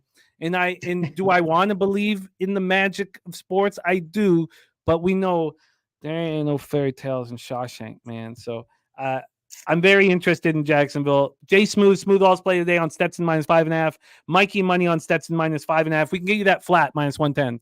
Two books have that flat -110, Bovada and Pinnacle. All right, we roll on. There's a lot of action in today's show. There's bets in the chat. There's games going on right now. Isn't it fun, man? It's so much fun, man. The tournament's here. We're on our way. It's great. I love to see you guys betting in the chat. Everyone's tailing action left and right. It gets confusing. I don't know who's on what anymore, but it's a lot of fun. I know we're going to be saying cash very soon. Let's roll on. Next up for 7:30 p.m. Eastern, we have the OVC Championship quarterfinal. The Tennessee State Tigers, 18-14, 10-8 in conference at the Western Illinois Leathernecks, 20-11, 13-5 in conference. We're in the Ford Center in Evansville, Indiana. These teams, Western Illinois had a really strong season. 13-5 in conference. They were one game back of that Little Rock, UT Martin, Morehead State, three-headed monster at the top of the conference. They've won three straight games coming into the tournament, and Tennessee State did snap a 2-game losing streak, beating Southern Indiana at home, beating them comfortably. Now, Southern Indiana, not a good basketball team. Also, we got some FAP win action while I was deciding whether to take Missouri State, which is about to tip off here in a minute. SIU Edwardsville plus 9.5 for FAP win, unleashing a load. And when he says that, it's happening. Vat of lube. He secures lube in vat form. Let's get into the prior matches between the Tigers here and see what happened when the Tigers faced the Leathernecks. There's our guy, Justin McKelvey, gifting a Pub Sports Radio membership. What a guy. Ugnaught grabbing it. I love it. Nufflashan says, when I hear Cinderella story, I always think, what would it been if I'd gotten the peacock tattoo? I did say, I don't know if it was to win the championship, or I think it was just to win the championship, that I would have got a peacock tattooed, all my full back tat of a peacock winking if the St. Peter's Peacocks won the championship. That was the bet I had with Nutflush Allen at Pubapalooza 1. Here we go. Let's set this one up. Western Illinois has faced these guys twice. So the first time Tennessee State faced Western Illinois at Western Illinois, they beat them 58-57. Then Western Illinois exacted revenge. That's the spot that Mikey's been talking about all year. Western Illinois loses at home. They go back and beat them in Tennessee State. And shout out to Justin McKelvey. A winking eye. Yes, of course. What else? If you tattoo a peacock, of course the peacock's winking. Okay. Let's get into the line history here for this one. Tennessee State, Western Illinois. Again, this one opening up at -3 for the Leathernecks. -3 and -110. This opened up at 1:30 in the morning at BetOnline and has not moved 1 cent. Sitting at 3. Then from a total standpoint, sitting at 133. This opened up at 134.5. So we have a 1.5 move towards the under. And then cash flow wise here for this one, we have 64% of the tickets and 88% of the cash on Western Illinois. And yet the line does not move. Now it's not, wow. From a total standpoint here, 67% of tickets on the under. Take it away. There's Sharky Waters Nation in the house. Our guy Sharky. He joined us on our horse racing stream on Saturday. Love watching Sharky work. Love watching him cap. Love watching him cash. Take it away for us, Mikey Money. OVC Championship quarters, Tennessee State, Western Illinois. Well, you asked me the question before about do I think these little runs go on here, and I do. I think with this Tennessee State team, I was on them last night with Last Call, and they went out there and they got the job done. It was a spot where we had a team that was definitely in a bad rematch spot there. We've tracked teams in the rematch versus the revenge spots out there. And, what was that? Southern Indiana? That's the worst team, probably one of the worst teams in all of D1 basketball. Surprisingly enough, though, slow start for Tennessee State, but, they were down at halftime. Man, they were down 3 points at halftime, and they rolled back in that second half. Things started clicking for those guys, and I don't expect that to change here, top to bottom with this team. I like everything they got going on here. I'm not a big Western Illinois fan. I've played on them a couple of times earlier this year. And, overall, I just kind of think, they've got a better defense, their percentages and kind of how they hold teams down. But here's the big factor. I talked about this guy yesterday, 6'11", 300-pound son of a bitch here from Florida, Jason Jatobo. This guy's a monster, and he does what big guys do. He had 2 big blocks yesterday in the second half of that game. Where things could have pivoted and gone the other direction, and he locked them down. He's effective as well from free throws. He's a transfer in from Florida, and it's just a big dude out there, towers over a lot of big dudes already. Tennessee State, what do? They're a top 35 team when it comes to the free throw capabilities as well. Those are big factors for me when I talk about these games and for anybody, right? You look at what Western Illinois does. They average 69.5 points a game. They shoot 43% from the field, but 61.8% from the foul line is going to be a challenge for these boys to get the job done here. And Tennessee State with this +3 number makes a ton of sense for me. I see it at -112. I'm good with that. Let's rock this +3, -112. And not going to take the first half. Thought about going in on the first half as well. But, that slow start yesterday and the way they finished to me kind of stands out in my head. Finally a spot where we can roll together here. All right. I like the look. This makes a ton of sense to me. Let's lock in Tennessee State for our guy, Mikey Money. Tennessee State +3. Can we get it cheaper? Yes, -109. +3, -109 available right now at Pinnacle. Tennessee State +3, -109. And I fill that with asterisks. We move on to 8 p.m. Eastern. Now, Morgan Spooner earlier gave us his best bet. Seattle U is his favorite play of the day. Let's rock that game now. Seattle Redhawks, 18-11, 11-7 in conference. The Abilene Christian Wildcats, 14-15, 99 in conference. We're in Abilene, Texas at Moody Coliseum here. Look at Chad Stevens saying, live dog, Jacksonville's dancing this year. Look at that from Chad Stevens. Look at that here. Okay, let's get into the I'm very interested in Jacksonville. I don't want to get carried away, getting excited about the dog in the conference tournament game. Seattle University finished off the conference with a loss lost to UT Arlington. UT Arlington, a half game above them in the conference. And not a good way, maybe a wake-up call for them. And this Abilene Christian team is being rolling right now. So Seattle having their winning streak snapped, losing at home badly to UT Arlington, losing by 20. I mean, it was just a shock and awe spot. And Abilene Christian rolling, winners of 6 straight. They faced Seattle University. They lost 75-52. They lost badly at Seattle University. The only time these teams met, a very ugly loss. Let's get into the line history here, spread, side, and cash, and see what Mikey's plan is. From a spread perspective, Abilene Christian right now +2. This opened up at 2, went to 1.5 for a little bit, and is back at 2. So we've had no movement over at Bet Online. From a total side of things, we're dealing with a 140.5.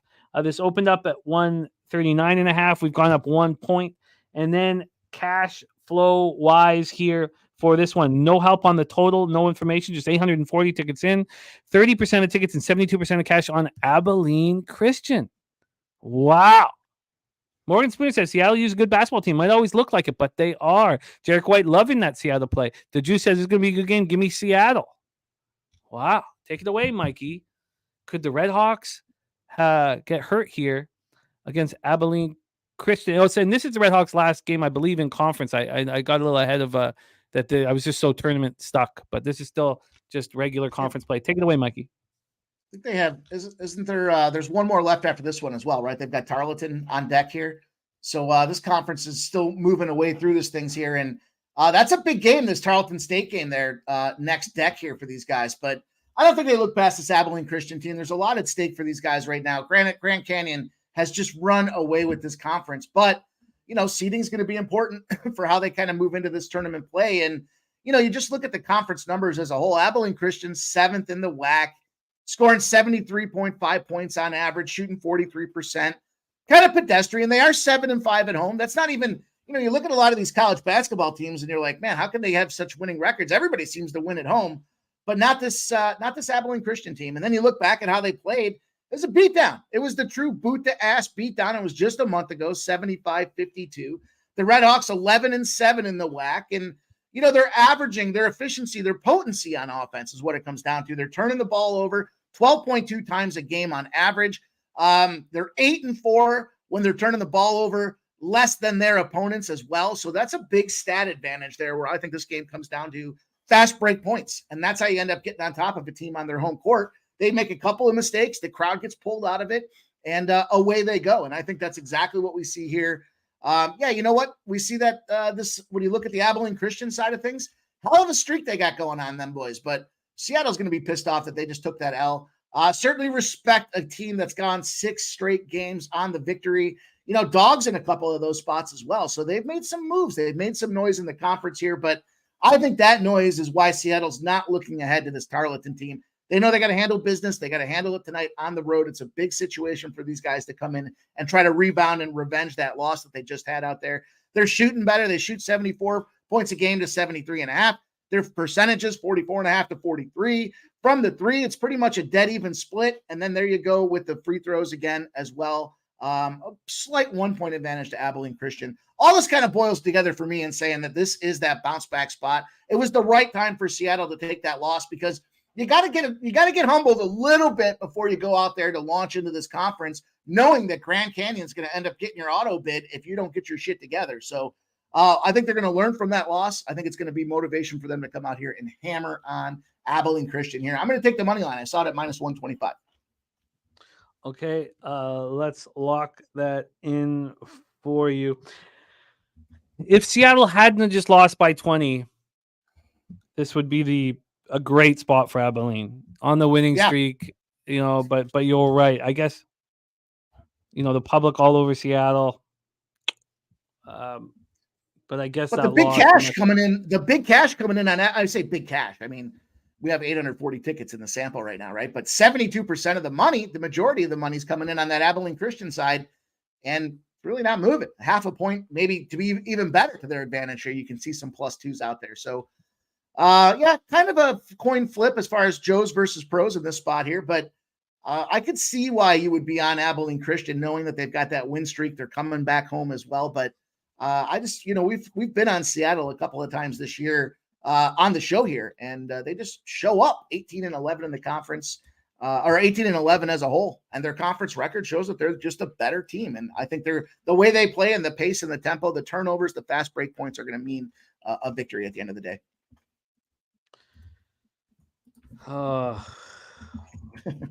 Ryan pumping me up here. I'm trying to just stay very cool and calm.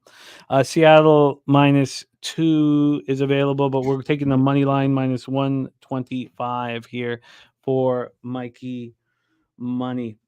Okay, let's set up our next spot on the board. We also have a special guest who will be joining us today on the show, but let me set up this next spot on the board here. 8:30 p.m. action. We head to the mighty SWAC. We head to the SWAC here for our next spot. Arkansas Pine Bluff Golden Lions. Sounds like a Chinese restaurant. 13-6, 8-8 in conference at the Jackson State Tigers. 13-16, 9-7 in the SWAC. We're at Lee E. Williams Athletic and Assembly Center in Jackson, Mississippi. Let's get this up and set up for Mikey Money here. This game popping off at 8:30. And here we go. Arkansas Pine Bluff, Jackson State. Jackson State, a big favorite in this spot. We have Jackson State snapping their 2-game losing streak, beating a weak Prairie View team at Prairie View 79-74. Arkansas Pine Bluff has won 2 of their last 3. That includes a win over Prairie View at home. Those 3 games were all at home, and their last win was against the team at the bottom of the ledger, 1-15 in conference, Mississippi Valley State. Let's take a look at what happened when these teams met each other here. We have a loss at home to Jackson State on February 12th, 76-63. And that was the only time that these teams have met. So this is the game 2, second to last game in conference here. So let's get into the line history. I got the money line up. So let's just quickly move over to point spread and see what Mikey wants to do with this spot. From a point spread scenario, we are sitting here with Jackson State as 8-point favorites. It's 8 right across the board. Over at Bet Online, we are dealing with the 8 at -110. This opened up at 7. It went down to 6.5 before it started climbing. It cut up to 8.5, but sitting at 8. We have a 1-point move towards Jackson State and a big spread. From a total side of things here, we are dealing with a 153. This opened up at 155. We've dropped 2 points to 153. Then cash flow wise here, we have here we go. We have no help on the spread, just 687 tickets in. And on the total, some information, 50% of the tickets and 66% of the cash on the over. Take it away for us here, Mikey. Arkansas Pine Bluff Golden Lions at Jacksonville State Tigers. Gotta go Jackson State. First of all, they could do us a favor. These Jackson States, help me help myself out here with all these fucking Jackson teams here. But I'm going Jackson State on the under in this game here to pop things off. Excuse me. We got a number sitting at 154. And, ordinarily I might look at that thing and be like, well, what do we have with these two teams and how do they play defense? They're both kind of stack ranked at 13-16 on the season. But when we've got these unders and you've got a medium favorite here, so you've got the unders for medium favorites that score less than the league average are 40, 24, and 2 to the under. Then I kind of dug deeper on that and I said, okay, well, I see kind of the smoke. Where's the fire? And then I started looking deeper here and 2 things popped off at me. First of all, these 2 teams, despite the fact that, this got this 154 total, the last 10 times they've played, they're averaging 129 points collectively between the 2 of them. So that should smash this under. The average score we're seeing 70-60, 69-60-ish in that 0.5 spot, if you will. And then we've got this home favorites that are at least a -8. Both shit teams out there, sub 500. The home favorite gets the advantage, 63-43. I think that number is key because they're saying this isn't a coin flip situation. These are 2 shit teams, but one of them's clearly the favorite in this spot, and they're winning 2-1 on those advantages. So I got to double play this thing here. Both those numbers speak to me here. We got a team in Jackson State that's beaten this Arkansas Pine Bluff team 12 straight times. They're comfortable covering this thing by margin. We've got correlated line movement when it comes to the total, or I should say some reverse movement, even though it's a small ticket count. A lot of cash seemed to be coming in on that over, if I'm not mistaken.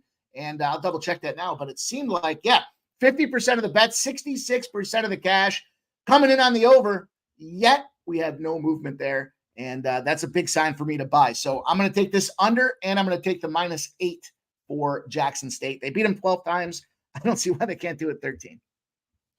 And when this line came out, is this one of those spots where North Carolina 15.5-point favorites over Notre Dame, smash and grab? The market's telling you this is a bigger line than one would have expected. Did you expect it to be this big? It opened up big and it's become even bigger.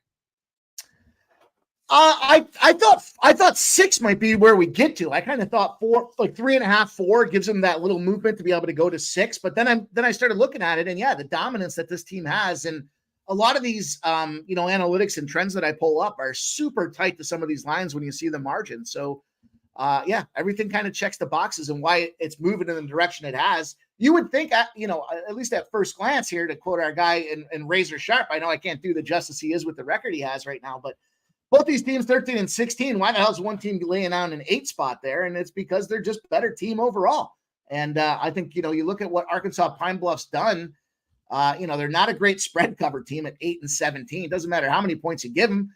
And, they're coming off that win where they were laying 13.5 to, listen, what is that there? Mississippi Valley. That's the worst. That is the worst team in conference basketball. I know I said there might be another one there, but that is the worst team in college basketball. And they beat them, but they didn't cover that game either. So I think that actually kind of deflates this line a little bit for us, as much as that sounds a little surprising because we're sitting at 8s and 8.5s now. But just because you beat, Mississippi Valley doesn't mean we're going to go throw you a parade here. They're going to get the shit kicked out of them today. Should be a double-digit spot there. It should be an under. This thing should cruise under, and I feel good about both these sides. I think it's a good double-dip opportunity, albeit yesterday I missed disgustingly with that Michigan State and the over.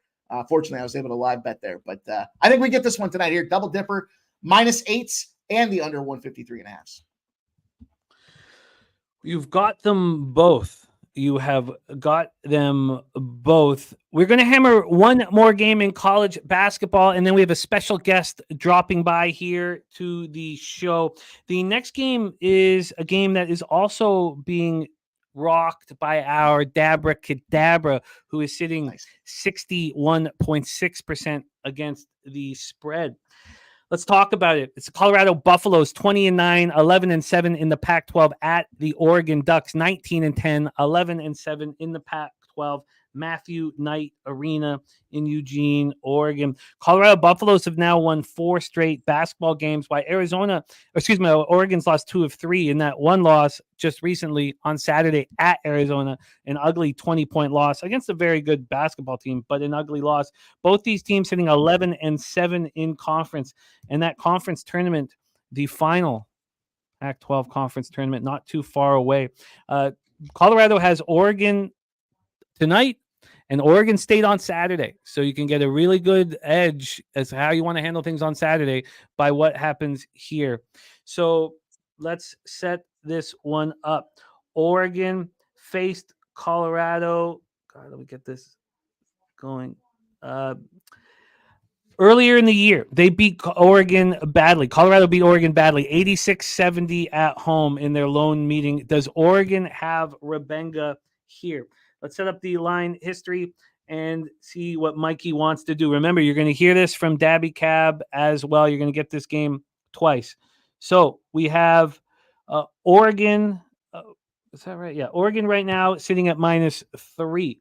Oregon opened up at -1. This is a big move towards them. It's -117 as well. There are 3.5s on the board. A big move towards the Ducks. From a total standpoint here, we are sitting at 150.5. That's exactly where it opened. It is slightly juiced to the over now. And then cash flow for this giant 9 p.m. start. 82% of tickets on the over, and on the spread, 65% of tickets and 90% of the cash on the Oregon Ducks, and the line moving towards them. Spreadsheet play today from Ron Crawford, also on the Oregon Ducks. Take it away for us here, Mikey Money. Colorado, Oregon. Love it. Love the spot there. I'm all over this Oregon Ducks side of things here. We've got the revenge factor in store. That was not a great game against these boys in Colorado, but what a better situation. You got a situation with this team that's got a tremendous home court advantage. It's difficult to travel to this place to begin with. It's going to limit your fans and folks that are making the travel trip. They've got the home court advantage, and you got a Colorado team that plays like shit on the road. So, I think collectively that's just going to be too much to overcome. Then if you want to look at the way they play basketball, Colorado's an aggressive team. They do rank 35th in the nation when it comes to their offense. So they're going to have to go out there and do everything they can to get the job done. I think that was the challenge with that Arizona game for Oregon last time out there. And I'm willing to kind of dismiss that. I know that they had that bad loss against Cal as well, but you go on the road to Arizona, you got to be fired up. That's a top team in the country. And things just got a little bit away from them out there. They got 103 points scored against them on defense. That's more than a little bit carried away, but it's because they had to kind of abandon that thing and just go out there and hoop. And they weren't able to get on top of the offense. So you know that they can go back home. They can make a couple of adjustments on the defensive side of things, knowing that they've got this Colorado team coming in where they're going to be at the disadvantage because they no longer have altitude and they're on the road. You got Oregon that scores 76.2 points on average. Their defense keeps people down to 72.6. That's enough to have a 3.5 to a 4-point differential out there. The big difference is going to be how does that defense respond after that shellacking that they took out there against Arizona. As I mentioned, I'm willing to discount it out there. I see that there's a lot to play for in this game here. I think the biggest opportunity they have is the bounce back. The other thing I look at when it comes to the offense with this Colorado team, they turn over. They're turnover prone. They get careless, and that's where I think they start getting physical because their arms are just flailing around after they commit a turnover ball out there. They're 269th in offensive turnovers. So that's going to hurt them, I think, over the long haul for this Ducks team. I like the home court advantage. I like the bounce back. I like the fact that they did just get blown up by that Arizona team here. It's the reality check that we just talked about with Seattle, and I love where it positions this Oregon team to get the job done. So we'll lay the number. We'll take this Duck spot there. I like to hear my guy Ron Crawford on there. And, Colorado, good for them. They took down Stanford, but it's not the same Stanford team to start the year off. So I think Oregon gets this job done here. It's going to be tight, but probably a 5-6 point win. You got it. Yes, on play, we capped them all the early games. Oregon -3 and -108 for Mikey Money, and that makes a ton of sense. We are going to switch gears right now. We have a special guest making his Betting with the Bag debut here, wanting to talk about his favorite spot on the board, and it's a fun one. 7 p.m. Eastern. We're quickly switching over to the NBA. Minnesota Timberwolves at the Indiana Pacers at Gainbridge Fieldhouse in Indianapolis, Indiana. You're going to see us talk about this spot as well with Troy Torrence. But we have a special guest joining us right now. Timberwolves snapped their 2-game losing streak with an underwhelming 119-114 victory at home over the Blazers on Monday. They've had a bit of rest. Pacers had their 2-game losing streak snapped with a very impressive 137-120 victory at Dallas on Tuesday. Please welcome a NBA expert finally rolling with us. Please welcome the Shark in the house. Sharky Waters Nation. What's good, man? How are you? I am pleased to be here. I mean, Jimmy, it's been a long time coming. Pimp Slab pod, big energy in the middle. I'm trying to bring it on the right way here, but I will say this: I had to turn my light on it. It's ridiculous. I look like I'm in the backwoods. But let's talk this basketball game, Jimmy. And when you go through it, as you said, Indiana showing signs. Lackluster road trip, heat check, 137 at Dallas. Coming home and what's going on here. This team is ready to go. I said this in my breakdown, 3 specific buy lows. This team is 2-3 straight up in ATS last 5. You want to buy that? They're also 3-7 ATS against the West at home to start off, but 2-0 ATS since, riding the wave upward. But I think most importantly, 0-5 against Minnesota last 5. And for those of you guys in the chat that are firing up, and I know people are saying a suddenly not so casual Thursday it is, because that is exactly what it is for the Pacers. When you lose 5 straight games to the Wolves, you have a huge intensity that is so far beyond just an average basketball game. They've lost 5 straight to this team. And, go back to December 16th. They did get their ass kicked on the road, 127-109. Margin line, short line here. Minnesota's on the first game of a road trip, front end back-to-back. They got a game tomorrow on national TV. Jimmy, I'm not going to be long-winded. I'm already too long-winded on this. I'm about to crack a beer. I want to talk to you guys about basketball. Let's take the Pacers. Let's catch, for real. So the Pacers, a half-point move towards them. This is a 50-50 basically proposition right now within the betting public. 52% of the tickets and 48% of the cash on the Pacers. And then we go to the money line. And on the money line, we have 57% of tickets and 64% of the cash on the Indiana Pacers. Mikey Money, your thoughts on Sharky backing the Pacers here after that impressive victory over the Dallas Mavericks. Your thoughts here? Wow. That's an impressive little situation there. I certainly was kind of caught off guard by that. Love to see the Shark on the screen here, rocking and rolling with us today. Yeah, I've been trying to be very careful of making sure all these numbers correlate. And look, I don't want to have to go against our guy here. I do see that we got this -2 flip to this +2 situation. So that certainly doesn't correlate for me. I will say, from some of the numbers that I had here, the Pacers, they fall into a 2-13 spot when they're going against a non-divisional team. They won the previous meeting and the line shorter than a 4.5. So at first glance, that's a little caution for me there. That's a big swing, though, to see these guys move in that direction. What is there, injury factors that are going on there that kind of precipitate this line moving down the way it has? Well, we've got here love on both sides in our chat. The Juice liking the Gobert double with the Pacers money line. Saturated, though, saying that this is a bad matchup for the Wolves. The Wolves haven't been playing good basketball, and that win over Dallas by Indiana was very impressive. Mathurin out of the lineup, and Karl Anthony Towns out of the lineup for Minnesota.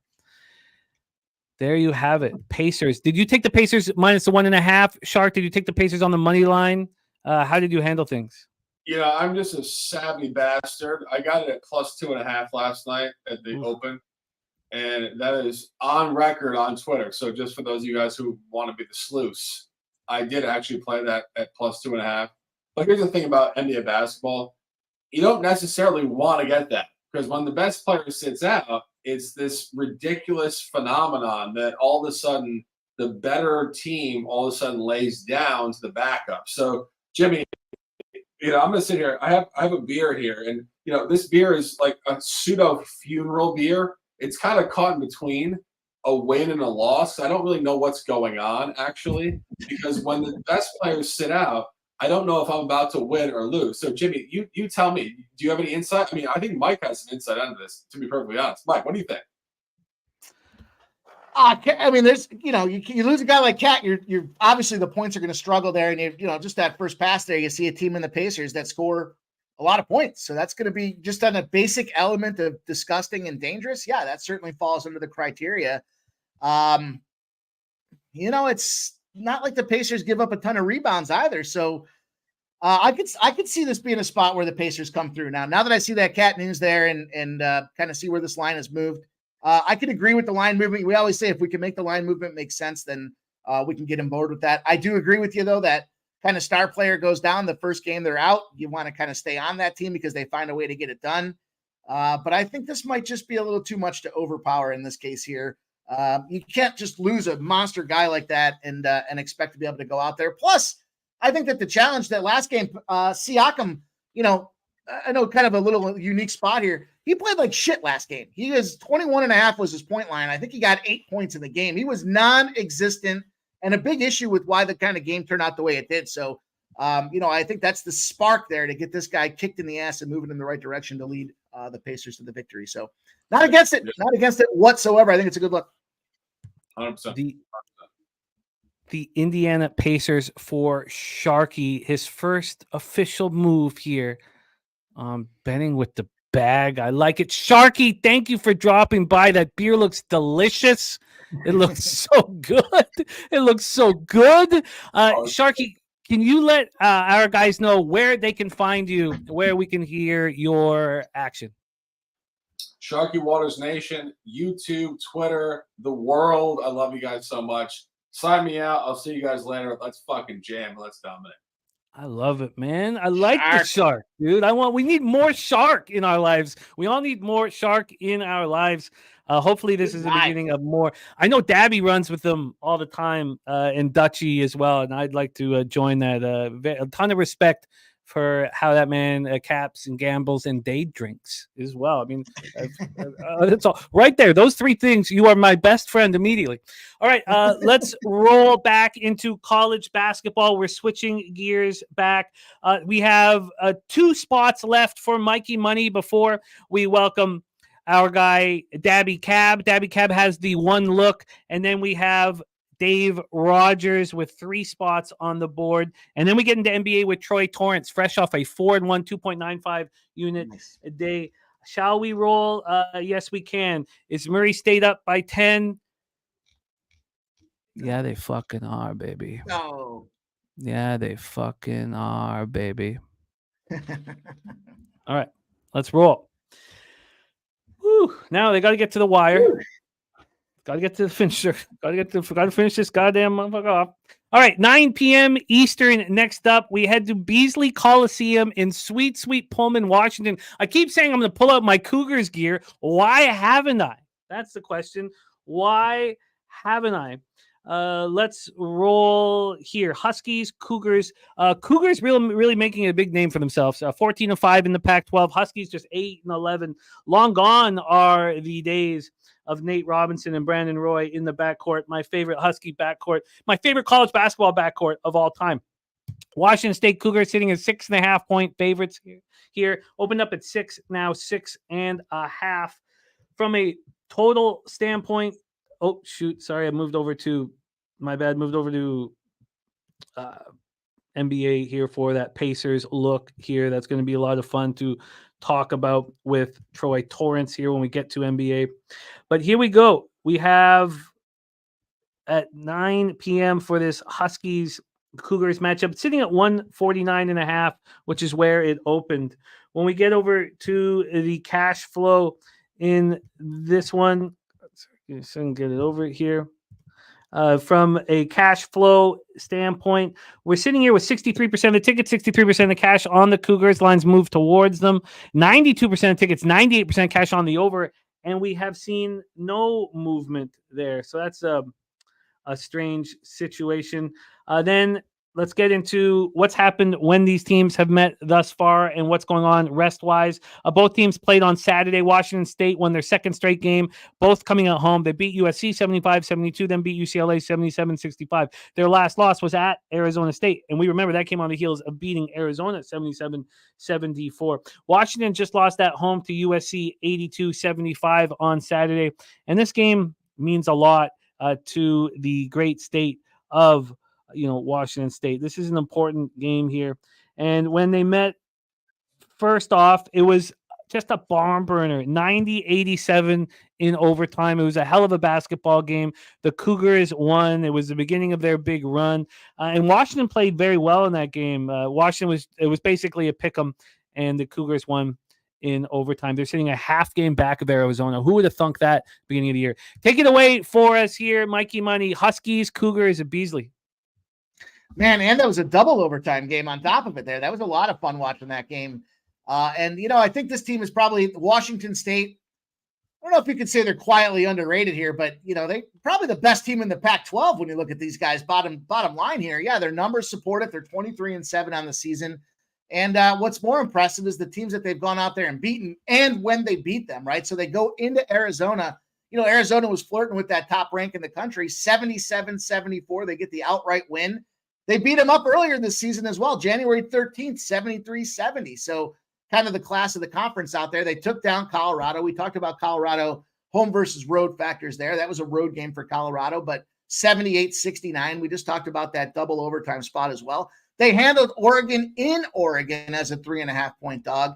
What else they got to do to get the respect they deserve out there? But this is now their third game of the season. They're going to close this thing out. They know they can get this number one spot if they go out there and handle business. Last 2 games against USC and UCLA. The USC game, I'm not sure what to make of USC. They've kind of been up and down. It's hard to figure out when to buy on that team. But I know I want to buy on this Washington State team right now. I think this is a team that plays just tremendous defense out there. They rank 48th in offensive efficiency, 36th in the defensive efficiency side of the house. And I think that's going to be enough to handle these boys here. That last game, the double overtime spot gives them, I think Washington has that revenge mindset. I just don't know that they're going to have enough to be able to get the job done here. They got to go on the road. It's a tall task. All the numbers, top to bottom, support Washington State over the Huskies from shooting beyond the arc. The free throw line, again, is a huge differentiating factor for these guys. And I think at the bottom line, end of the day, it's going to be just too much. This Washington State team got hot at the right time. And anybody that plays them has to look the hell out because they're just going to run right through them. So love this Washington State spot. I love the double dip on this Washington State spot too. I'm going to take the first half and the full game. Hell with that revenge situation there. I got -3.5 at -113. And then I've got the full game at -6.5 at -110. Can get you that full game at -108. So we'll cut 2 cents off there. Then for the first half, we are getting -3.5 at -105. So we'll give you that's at Bovada right now. I'm interested. I'm very interested here to join you. I put some asterisks beside it. We'll add to it. Washington State also on Justin McKelvey's card. We got more action here also from Smoking Tree, our guy Scotty Rock. So I've copied and pasted all that. And, I know that if Justin McKelvey and Scotty Rock met each other, they'd be fast friends. It'd be immediate. So just because we're on two different sides, it's all good. It's all fun. Let's keep it that way. And let this be the beginning of real positive in-show betting because we haven't seen that very much. Let's move on to the final spot on the board for you, Mikey Money. And this is the spot that the fellas have been talking about. Max play today for Scotty Rock is Arizona -8. Stacks play today for Justin McKelvey, UCLA +9. And they say they ain't got no beef. I know you guys are good. You guys are good. I know you guys would be like homies immediately, but this is added an element of intrigue here today. Wildcats 23-6, 14-4 in the Pac-12 at the UCLA. Bruins 14-15, 99 in the Pac-12. Poly Pavilion in Los Angeles, California. Now, this is a similar situation as to what we saw yesterday. Was it? Yes, with UConn Marquette. There's a lot of love for Marquette here in the chat to step up against the mighty Huskies. Mikey, you were on that Marquette side. Now, Scotty Rock, he max bet UConn. The waffle play of the day was UConn first half. UConn showed their class and took care of business, and Scotty Rock is expecting the same thing to happen here. So let's get into the line history for this one and set this one up. A very, very fun game. We've already heard from Wine Time Sports. He's in the McKelvey camp backing the Bruins at home. Losers of 4 straight basketball games. Arizona bounced back from that loss at home versus Washington State by beating up on the Huskies by 16. Then against Arizona State, they dominated from the get-go. And then they beat up Oregon. This is an Arizona team running nice right now. Let's take a look at what happened when these teams met the first time. It was a tight 77-71 victory for Arizona. Not a blowout. UCLA covered. So let's get into the line history. From a line history standpoint, we have... blew past it. We have UCLA. Oh, that's first half. God, sorry. I'm going to say that out loud. Okay. We have UCLA sitting right now as 9-point favorites. 9 at a pick'em. This opened up at 9.5. This got down to 8.5 at 3:45 in the morning, went back to 9 where it's sat. So it's a half-point move towards the Bruins. From a total side of things here, we are sitting with a 148, opened up at 147, a 1-point move to the over. And then cash flow here for the big one. Oops, sorry, just blew past it. We have no help on the total. And on the spread, it's amazing. 5,000 tickets. They can't give us any information. 39% of the tickets and 44% of the cash on the UCLA Bruins. Take it away for us, Mikey Money. What are your thoughts here? Arizona, UCLA. Man, it's a lot of fun for this game. I see the boys are chirping. Everyone's fired up. This game's not even starting till later tonight, so everybody better just chill out a little bit. We got plenty of afternoon action. But I'm going with the Bruins. I'm going with the home team in this spot here. UCLA, give me the points for a couple of reasons. One, you look at what happened there. It was a 6-point game in Arizona. They were 17.5-point dogs. So you got 8.5 points coming off of that number. To me, kind of says what they're expecting to happen. It should be. Now you look at the Bruins as well. This is kind of that situation that we look for.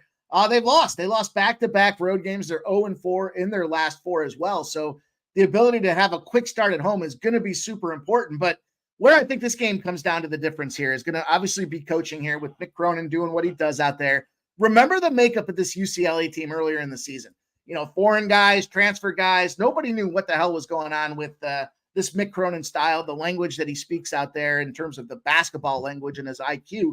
And it took time to adapt and develop and adjust, right? They made those changes happen. Now, teams got better at the end. They had a tough run here with Utah, USC, Washington, and Washington State. Those aren't easy games. And the Pac-12, is perpetually challenged, doesn't matter what side you're on here. There's really not any kind of runaway blowout spots here. And I think the big opportunity here for Mick Cronin is the style that they play is that control, grind them out situation. And that frustrates teams. And you got this Arizona team that's expecting to go through and blow through these guys. Big win against Oregon here. I think they're going to get frustrated. I think it's going to wear them down. And I expect them to kind of stick to them like glue, this UCLA side of things. I don't expect it to get blown out and carried away. We also have, I kind of threw that chirp out there yesterday about the UCF spot. One of the reasons I like that UCF spot was how do teams do against back-to-back ranked games here? 27-16, big win cover last night for UCF. That spot exists again today with this UCLA team when they've played a ranked team and they're playing a ranked team, 27-16. We also know the Pac-12, the home dog off a loss, is a dangerous place to be, 40-21. It sounds like I just talked myself into it here. Double dip me up. I got this first half plus 4.5 at -105. And then I'm going to take the full game as well. I'm going all in on this one here, +9. I was pissed at myself for not taking that UCF first half yesterday, and I was bitching about it all stream. So not going to let that happen again here. The 9 for me at -110, full game, and that first half plus 4.5 at -105. Would it make you feel better to know that I double dipped on that UCF spot? Yeah, of course you did. Does it make you feel better? God, that felt good, man. Didn't that felt so goddamn good? I was texting back. I was like, I'm on the fence about this first half. I was waiting for it to move 5, and it didn't. I was like, fuck. And then I saw it, and I was like, and then I was sweaty at the end. I mean, it's funny, because we covered the full game by half point. It's funny. You want it to move to 5 to get a better line, but you are more confident if it stays at 4.5 with the public on the other side. So it's like, it doesn't matter what. That's what I decided. It just didn't matter. Okay, so we're getting you the +9 at -108 for the full game. Let's get you that first half. Got Wine Time and I were talking too. Got Wine Time on that first half too. That was just. They shot 7 for 44 from the field the first time those two teams met. I've never said that out loud in my life. And I know Daby Cab came in and live bet that thing there. It was sitting down at like -1 or -1.5 right after halftime, shortly thereafter. Great live betting spot out there. Everybody cashed on everything except for me in the first half. Plus, well, you didn't lose on it. You just didn't. Didn't okay, win. +5. First half +5 at -110. First half +5 at -110. And then full game. Oh, sorry. Yeah, full game +9 at -108. All right. Well, Smoking Tree still very confident, but Pimp Slap rolling with Justin McKelvey. So there we go. All right. There is our guy, Mikey Money. Let's review Mikey Money's action. We have Mikey Money on Georgia Southern +3.5. He is on Murray State -2.5. And the line's not the line's not changed much. I feel good about my position. It's always nice to not be chasing right from the start of the day. You know, after hot, right? Oh God, it just feels so good. The under 150. Oh, so Coastal Carolina, Louisiana Raging Cajuns. I didn't write anything down. I guess I was so caught up in my own. Did you move on that one? Yes. Oh, I was gonna do the old Daby Cab circle back on that one, right? Okay. Okay. Yeah, I'm gonna pass on that one. You know, there's enough action in play with some of these double dips as well. I was leaning to that under. I just don't know. Under 157 at -110. Bucknell +5.5 and +200. Sorry, I just got this message I've been waiting for a while. There's this underground poker house, and it's like Nice. It's some big dollars in this poker house, and it's like they just want you to come. They just expect you to lose. It's anything you want. If you get there, anything you want, just because they're certain that you're going to lose. And I've been waiting for it, and I just got all the information right there. Oh, God, my palms just started. Oh, again. Smooth balls play today is Stetson -5.5. Mikey's on Stetson as well. I find Jacksonville very appealing. Tennessee State +3. I can ride with Mikey. Then Seattle -125 for Mikey. I find Abilene Christian very interesting, but that problem is Seattle just lost by 20. I'm very close to pulling it. Seattle's got to wake up off of that. Then under 154 in Arkansas, Pine Bluff and Jackson State -8. I like the Jackson State look. Then Oregon with the spreadsheet play today. I like the Oregon look. Washington State double up for Mikey. I'm very interested in that as well. And then Mikey Money's on UCLA first half +5 and full game +9. The double up spot where we see our guys going up against each other. Oh God! I just got this huge warning. This warning, nefarious types. This huge warning about God. Now they're speaking my language. Mikey Money, we got to roll. We've gone long. Can you tell us what's going on last call this evening?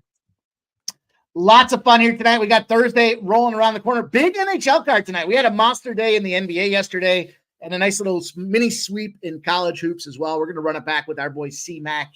And you know where to find us there, 6 p.m. Eastern, last call, Pub Sports Radio. Shout out to the boys there. I see them on deck, ready to roll. Wishing nothing but the best for our guy, Daby Cab, as he continues that dominant run, and Troy Torrence as well. I'll be dialed in listening to what these boys have to say for the hoops, Jimmy.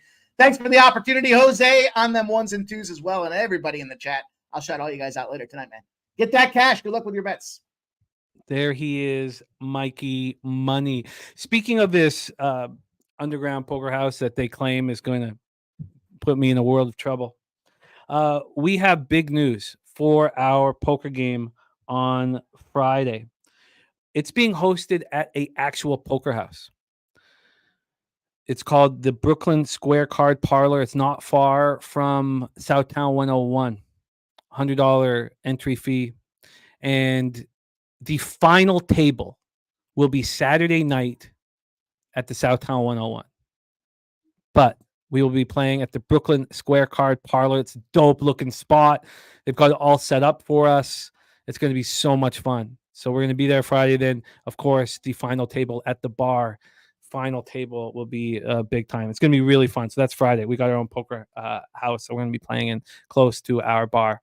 Okay, let's roll on. Your next guest. If you saw my tweet earlier this morning, we have the drive for 60 in effect. When I went over what he's trying to accomplish, I realized that I've made a big deal about it. It's a big deal. I started doing this publicly in October 2017. No one has hit 60%. No weekly guest of mine has hit 60% ever. And Dutch Boy Fresh was over 60%, and he was rolling. And then he had a rough playoffs. This is the only reason why Dutch didn't do it in 21-22. He went 55-37, 59.8%, plus 15.72 units with a 17.09 ROI. And that included closing the year going 3 wins and 10 losses.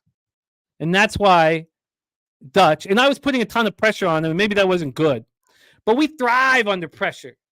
And your next guest thrived under pressure as a star pitcher who was drafted and signed to the majors. And he is going to thrive under pressure here. Your next guest, 45-28, hitting at 61.6%, plus 14.58 units, ROI plus 19.97%, average line minus 109. Please welcome our guy and yours, coming to us from Dallas, Texas, star of Medicaid Mondays, the Magic Man, Dabra Cadabra. Dabby, how are you? Jimmy, I'm good, man.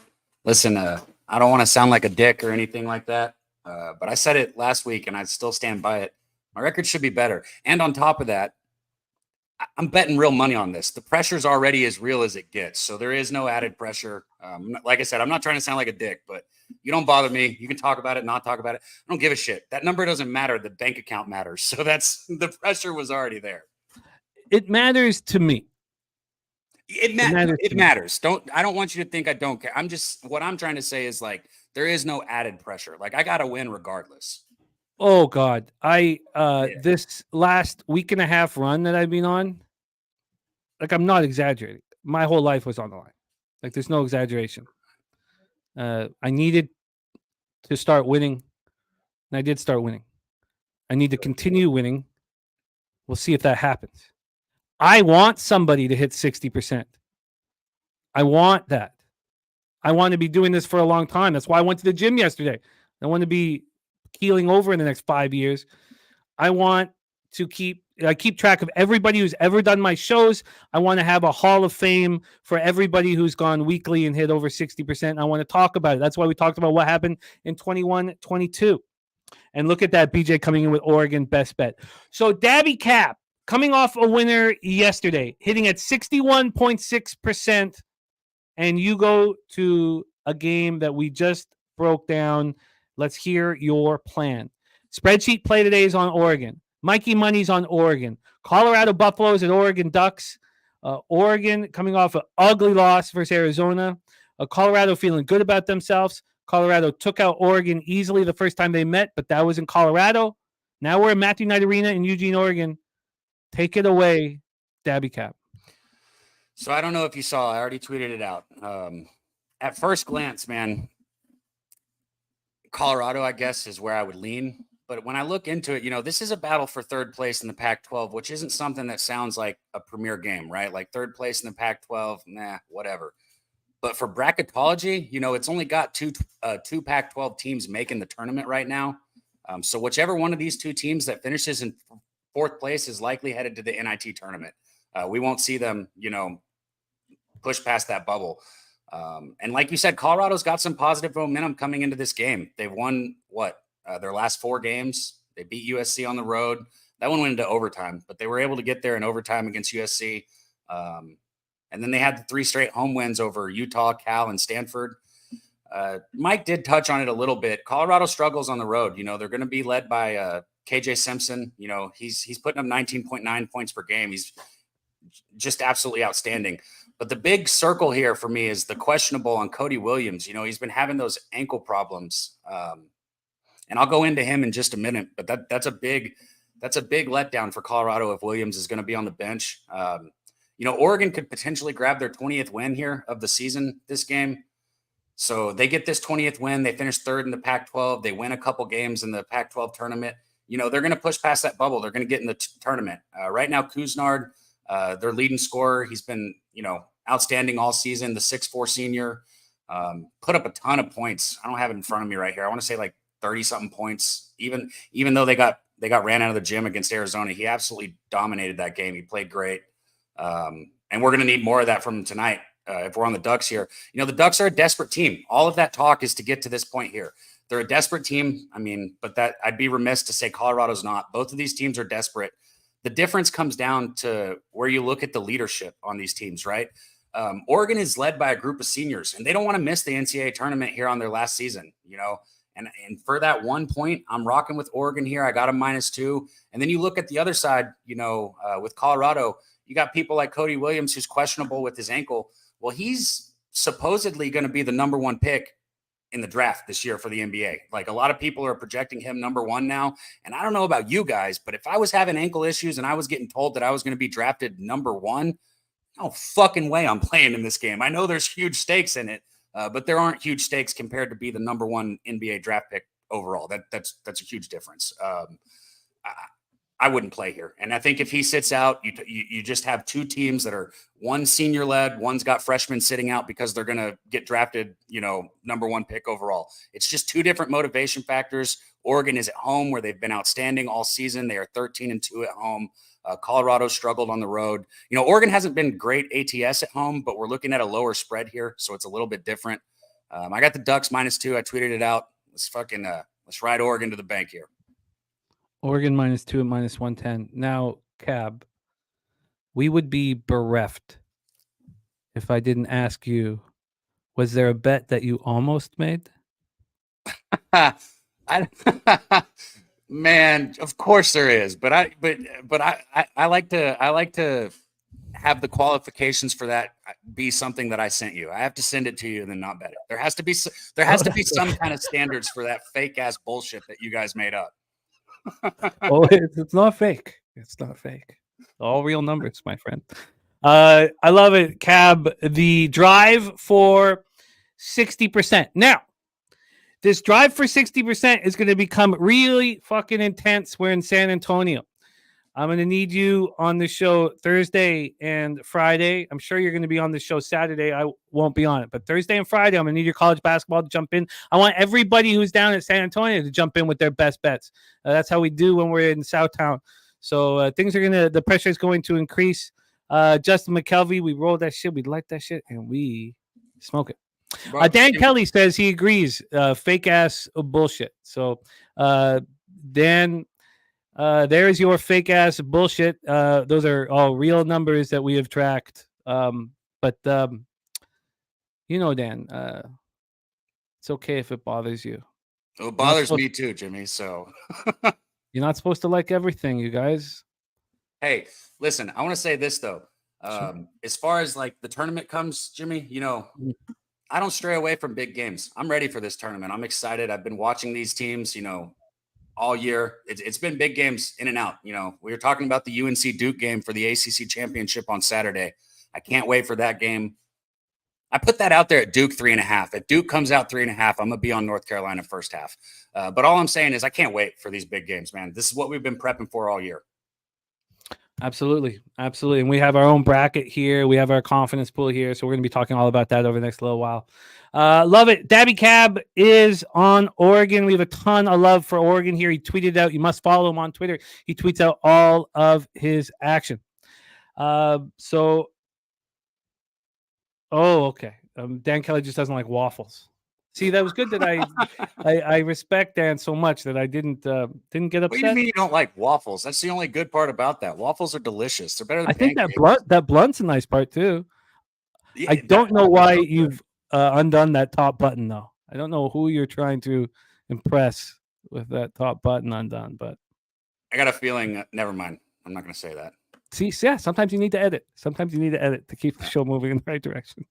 Okay, Daby Cab, get that cash. Thank you for rocking with us. You can catch him Saturday morning with the live college basketball bet stream. We roll on. Your next guest, the star of Nerd Talk, Wednesday, Thursday, and Friday nights on the Picks from Dave YouTube channel, coming to us from Arizona, and 3 spots on the board. The only other game that happens earlier that we talked about in the West Coast Conference, he is capping that one. Like I said, all of those afternoon early games are going to be capped. Let's get to work. Please welcome Mr. Dave Rogers to the show. Dave, how are you, my man? I'm great. How we doing? I had to take a nap. I was on there with Mike, and I just realized every show gets longer and longer. But I love it. I love this time of year. So, okay. You have a good nap? I did. I was all like, oh shit, I should have set an alarm. I might have missed the show, but I'm here. You are here. And let's get to work. You're coming off a 2-1 day last week, plus 0.9 units. Let's keep cashing, Dave, my friend. And let's talk about your first spot on the board. We get festivities started with Dave Rogers at 5:30 p.m. Eastern, 2:30 Pacific for the West Coast Tournament first round. The Pacific Tigers, a laughingstock of the West Coast Conference, 0-16, 6-25 on the season. At the Pepperdine Waves, 12-19, 5-11 in conference. We're in Las Vegas for this. So I hope the players on Pacific enjoy their vacation because they get to go into Vegas and play in a real tournament. Let's roll into the plan of attack here for Dave. We're going to start with the situation, recent meetings. Of course, Pacific in the throes of a giant losing streak. Pepperdine's lost twice in a row, but they lost at San Fran when they had just beaten Pacific 89-70, at Pacific. They lost badly to the Dons, and then they lost even worse at home to St. Mary's. So they just faced the 2 top teams in the conference, not named Gonzaga, and lost badly to them. So we saw what happened the last time Pepperdine faced Pacific, 89-70 for Pepperdine. That was at Pacific. So here we go. Now we go to and they played earlier in the year. My bad. Pacific went to Pepperdine and lost 93-78. So they lost 15 by 15 at Pepperdine. Then they lost by 19 at home. Let's get now. Look, we've watched with Holy Cross and then backing Missouri State here, the whole idea of when you lose twice to a team that takes the pressure off. And it's the other team that's expected to beat you again. I don't know if it really works here because Pacific is so bad. Let's get into the line history and the cash flow and hand it over to Dave Rogers here. Again, this game popping off at 5:30 p.m. Right now, we just talked about how bad they lost. Pacific lost to Pepperdine. So you could say it's kind of a fishy number. This opened up as Pepperdine is 10-point favorites, and the line moved towards Pacific. Now it's come back to the 10, but we've had a 5-cent move at this number against Pacific. Then from a total side of things here, we are dealing with a 151. This opened up at 151.5, so just a tiny, tiny move towards the under. And then cash flow for this one, 83% of the tickets and 83% of the cash on Pepperdine. On the total, we have 35% of tickets and 77% cash on the under. I have to say, by the way, Smoking Tree live bet, second half under 69.5 in Missouri State. I have to say that from a market standpoint, I do find Pacific appealing. That doesn't mean I want to bet them. Let's hear what Dave has to say. Tigers, Waves in Vegas. Yeah, some hot West Coast Conference tournament action. Two crummy teams. It goes without saying. I mean, you can look at their record, you can look at their stats, you can look at wins and loss going down the list. But we can find some places in these shitty games to bet, and this is where I like to muck around with is finding value. Am I laying 9.5 points with Pepperdine or 10, whatever it is now? I don't know. I don't follow market movement like you do, but I'm assuming if I did, I would be on Pacific or lean that way. But that's not where I'm going. I'm going with a total here. Pepperdine, 8 of the last 10 have gone over. 7 of those were over this specific total. And Pacific, 6 of the last 10 have gone over, so slightly above 50%. But they've played Pepperdine twice this year. And the total's gone over by 9.5 points and 25.5 points, respectively. So these aren't teams that really like to play defense in general, especially against each other. But just looking at their defenses, Pepperdine gives up 77 points per game. That's 297 in the country. Again, this is at a 362. That's crap. But Pacific is one of the worst, 80.7 points per game, 346. That's well within the bottom 10% of the country. Now, we're at a neutral court. And what they say about neutral sites and neutral fields, that leans towards the under. I don't know. How neutral is Vegas?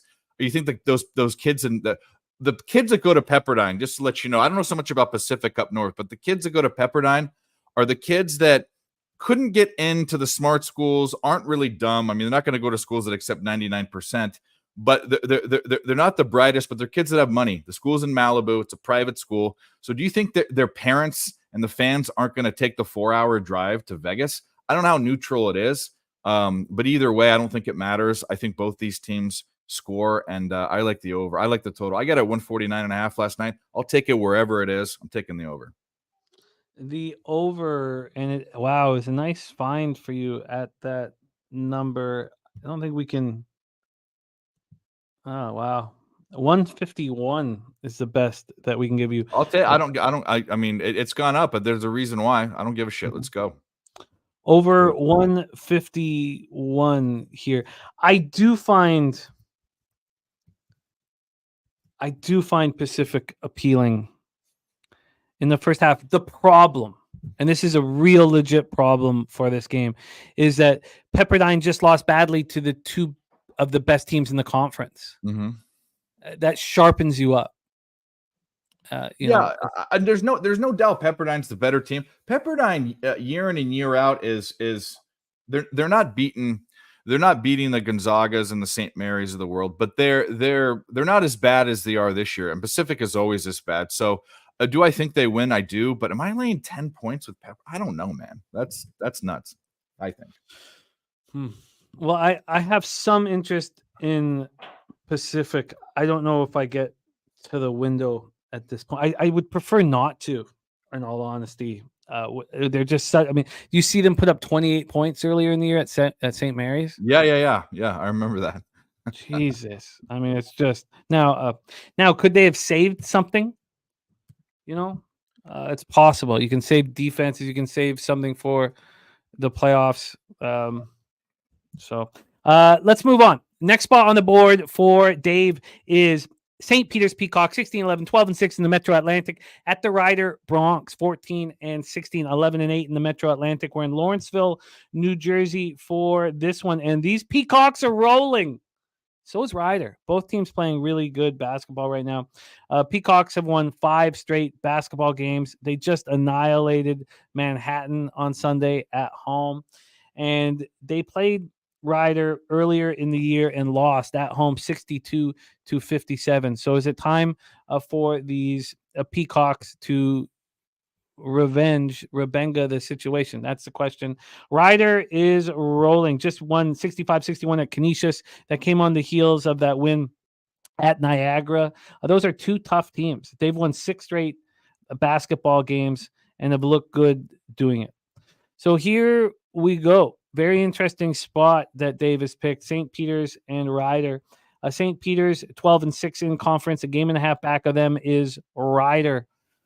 Take a look at the line history here for this one from a spread perspective. And Troy Torrence ready for NBA. We got one game after this before we get into NBA. From a spread perspective here, Ryder is a 1.5 point favorite. 1.5 point favorite. They opened up at 2, got to 2.5, now down to 1.5. So there's been a 0.5 point move towards the mighty Peacocks. Then from a total side of things, we're sitting at a 135. Opened up at 135, so no movement there. And then cash flow for this one, we have, just blew past it. We have no help with the total. And on the spread, we have 56% of the tickets, 51% cash on St. Peter's. This is a real coin flip. Take it away for us here, Dave. Peacocks, Bronx. Yeah, and you see when I cap, we all cap things differently. When I cap college basketball, I start with indexes and making a line, and that's my starting point, and I go from there. There's no value. This line is accurate. This is a pick 'em type of game. Whether you look at trends, whether you look at stats, whether you look at the market, everything is a coin flip in this game. That's why you got to put your capper hat on, your experience hat on, your game watching, which you have, and run from there. So these are the tough games, but I really like this game. But talking about both teams, both are really hot. Ryder 6 games in a row. St. Peter's 5 games in a row winning, and they've covered all of those games. They've all covered. So there's really no momentum's big at this time of year. There's really no edge either way. Looking at Ryder, their offense scores 72 points per game, 198 in the country, below average. Defense 73.6, 208, below average. St. Peter's 65.7 points per game on offense, way below average. But here's one of the little things we're looking at in this game. Pull it aside.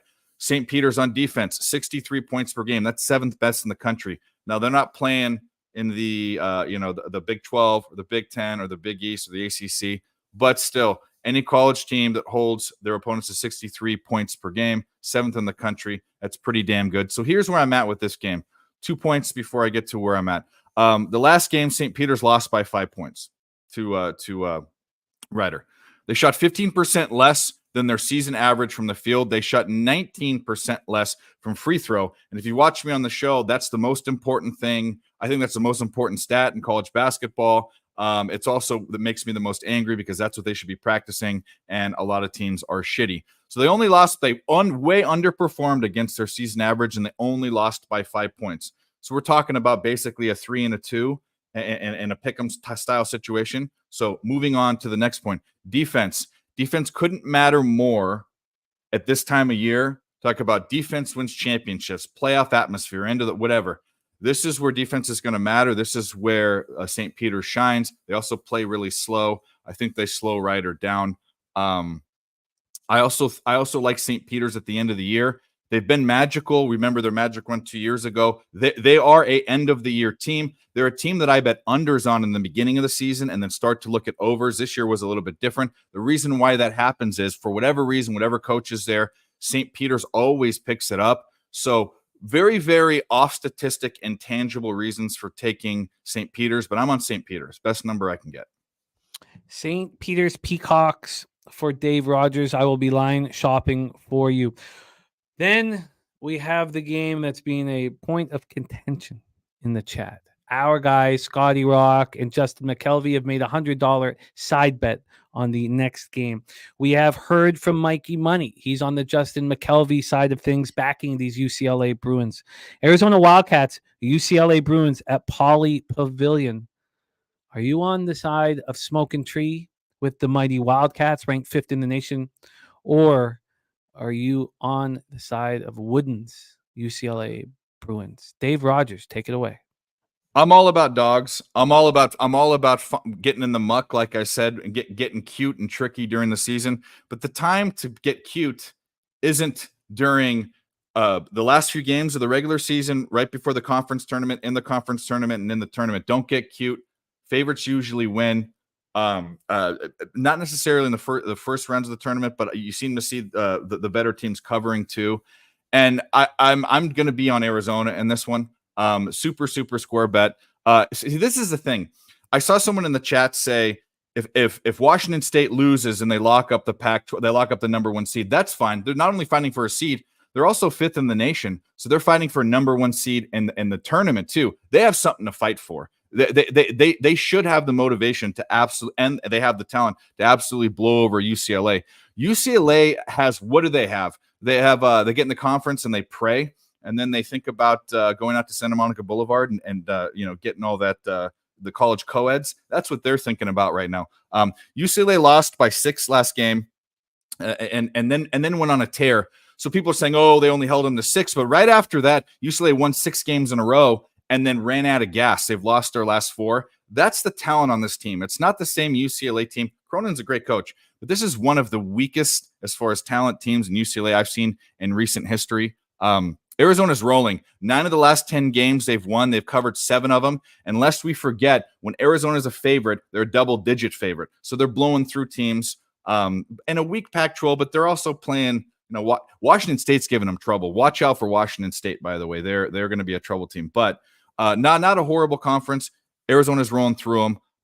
Arizona is one of the best rebounding teams in the country. They have that guy Ballo that's just an absolute beast. He averages a double-double. They're the 2nd highest scoring team in the country too. I just think they're too motivated and too powerful. Maybe UCLA plays their defensive game. Maybe Cronin coaches the game of his life. But it makes more sense to me for an Arizona team that's motivated to get in the number 1 seed category for not only the tournament and the conference tournament and the big dance. I'm on Arizona to cover. I think they they win by double digits. Obviously they have to, but that's what I think. You got it. -8.5 at -110 is the best line available for you. So locked in. Justin, I know very well with UCLA. I spent my senior year stealing. I had all my fill of the USC girls. I spent my time in UCLA and Westwood. It's a nicer place. I know what they're thinking. They're savages. -8.5, -110. For St. Peter's, would you rather have the +1.5 at -108 or the +105 on the money line? One more time. +1.5 at -108 or +105 on the money line? Oh, I'll take I'll take a 1.5 if they. You got it. Yeah. You got it. This is Dave Rogers' card. He's on the over 151 in Pacific Pepperdine. He's on St. Peter's +1.5 -108, and he is on the Scotty Rock side of the Pac-12 game tonight. He's on Arizona -8.5. So it is Scotty Rock and Dave Rogers against Justin McKelvey and Mikey Money. Dave, tell us a little bit about what's going on the Nerd Talk and the Picks from Dave YouTube channel. Same old. We run a show Wednesday, Thursday, Friday. We watch all the games, all the sports. We're even, Jimmy doesn't like the international soccer. We do talk about that, but we've actually got an Aussie on there talking about rugby, and we're betting them. So any way we can find ways to bet, make money, we're doing it. Then I'll be here every Thursday. And shout out to Jimmy. Shout out to Ramon. Shout out to the chat. I don't know, Jimmy, I'm making this announcement now, but I'm not coming to San Antonio, and I'm very, very sad. Yeah, Oh. I've got some things going on, which I could talk to you privately, but Okay. some people know, some don't. I'm very, very sad, especially now that the poker tournament's like super legit. Yeah. But I hope everyone has a good time. So, there he is, our guy Dave Rogers in the house. You know what? I cannot believe when you said, "Is this going to be a 4-hour show?" I can't. For some reason I thought that we were right on time, but I'm an hour late. Wow. That is all my fault. I guess I got caught up with the Mikey Money thing, and I'm so excited to bring on your next guest. And I didn't realize that I'd been making him wait for a full hour. I thought I was 15 minutes late for him. Jesus, I apologize, dude. That might be sitting there for a long time. Let's bring on your next guest, making his second appearance here for NBA. 4-1 plus 2.95 units in his first foray winner. So we bring him right back here this week. Please welcome from Chicago. He was my co-host in Bankroll Blitz, and he's ready to rock NBA with us right now. Please welcome Mr. Troy Torrence to the show. Troy, how are you, my friend? You're muted, my guy. You're mute. You got mute. Get you right. There we go. God damn it, I started just like Mike M did this morning on mute. Pulled the old Daby Cab. Shout out to everybody who came before me, though. Gogster, Mike M, Daby, Dave, a bunch of goons. And you had Shark, special guest, pop in for a little bit. What a beautiful thing. Long show. I'm ready to finish it off. I'm excited to cap this card with you. Very excited to cap this card. Beauty 7-game card for us to attack. We had some notes from the chat. Dan Kelly said both Brooklyn and Golden State playing their 5th game in 8 days and their 9th game 15 days. Is that right? Yes, 5th game in 8 days and 9th game in 15 days. Viper NB is on Denver moneyline and the Pacers moneyline. Kong's Clips best bets tonight. Kentavious Caldwell Pope over 1.5 threes and KP Kristaps Porzingis over 1.5 threes as well. And Troy, did you hear that we have an official poker club for our poker tournament on Friday night for Pub Sports Radio? Final table will be in our bar, Southtown 101, but we have a beautiful poker club, Brooklyn Square Card Parlor, that is welcoming all of us on Friday evening. Does that appeal to you, my friend? You know, tournaments, I'm always a little iffy about.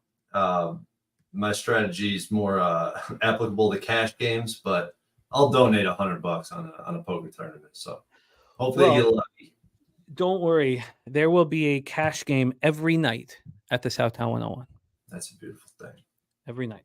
So don't worry about that. Spreadsheet play of the day is the Miami Heat. And we heard from Sharky Waters Nation. He is moving. Sharky Waters is moving on the Pacers. Let's get to work here, Troy. We start off at 7 p.m. Eastern with the Brooklyn Nets at the Detroit Pistons. Pistons. Brooklyn Nets 25-37, 9-19 on the road. The Pistons 9-52, 4-25 at home at Little Caesars Arena in Detroit, Michigan.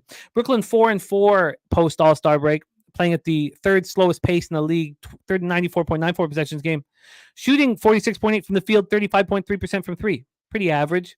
And Detroit shooting those same numbers as well, 45.6 from the field, 34.7 from 3, 15th fastest pace, 97.29 possessions a game, which is much slower than they were playing. Detroit's 1-6 since the break. Let's get into the line history here because a lot of people were surprised when this line came out. It was very telling. It tells us that Detroit is very live here.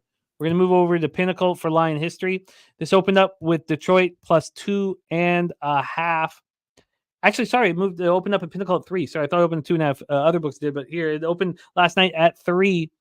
And now it got down to 2. It was at 2 for a long time, and it just moved to 2.5 6 minutes ago at Pinnacle. So we have a half-point move towards the 9-win Detroit Pistons. From a total side of things here, we are dealing with a 216 at minus 102. It's juiced to the under. This opened up at 216.5. So we have a half-point move, and it's juiced to the under. Cash-wise, 67% of the tickets and 78% of the cash is on the Detroit Pistons. On the total, 84% of tickets and 99% of cash is on the under, but it's not moving that quickly. Quentin Grimes is out for Detroit. Cam Thomas. This is a beat up Brooklyn squad. Sharp, Johnson, and Cam Thomas are all out of the lineup. Take it away, Troy. Brooklyn Nets, Detroit Pistons. Yeah, this is typically a market I like to get involved with, and it's a common theme today. You got a one possession spread, market moving towards the home team, and a total less than 230. So let's look at this line functionality, something that I learned from Shark. When it comes to the market, I learned so much from people like Jimmy, like the Shark, and I put my own little sprinkle on it and add to what I can.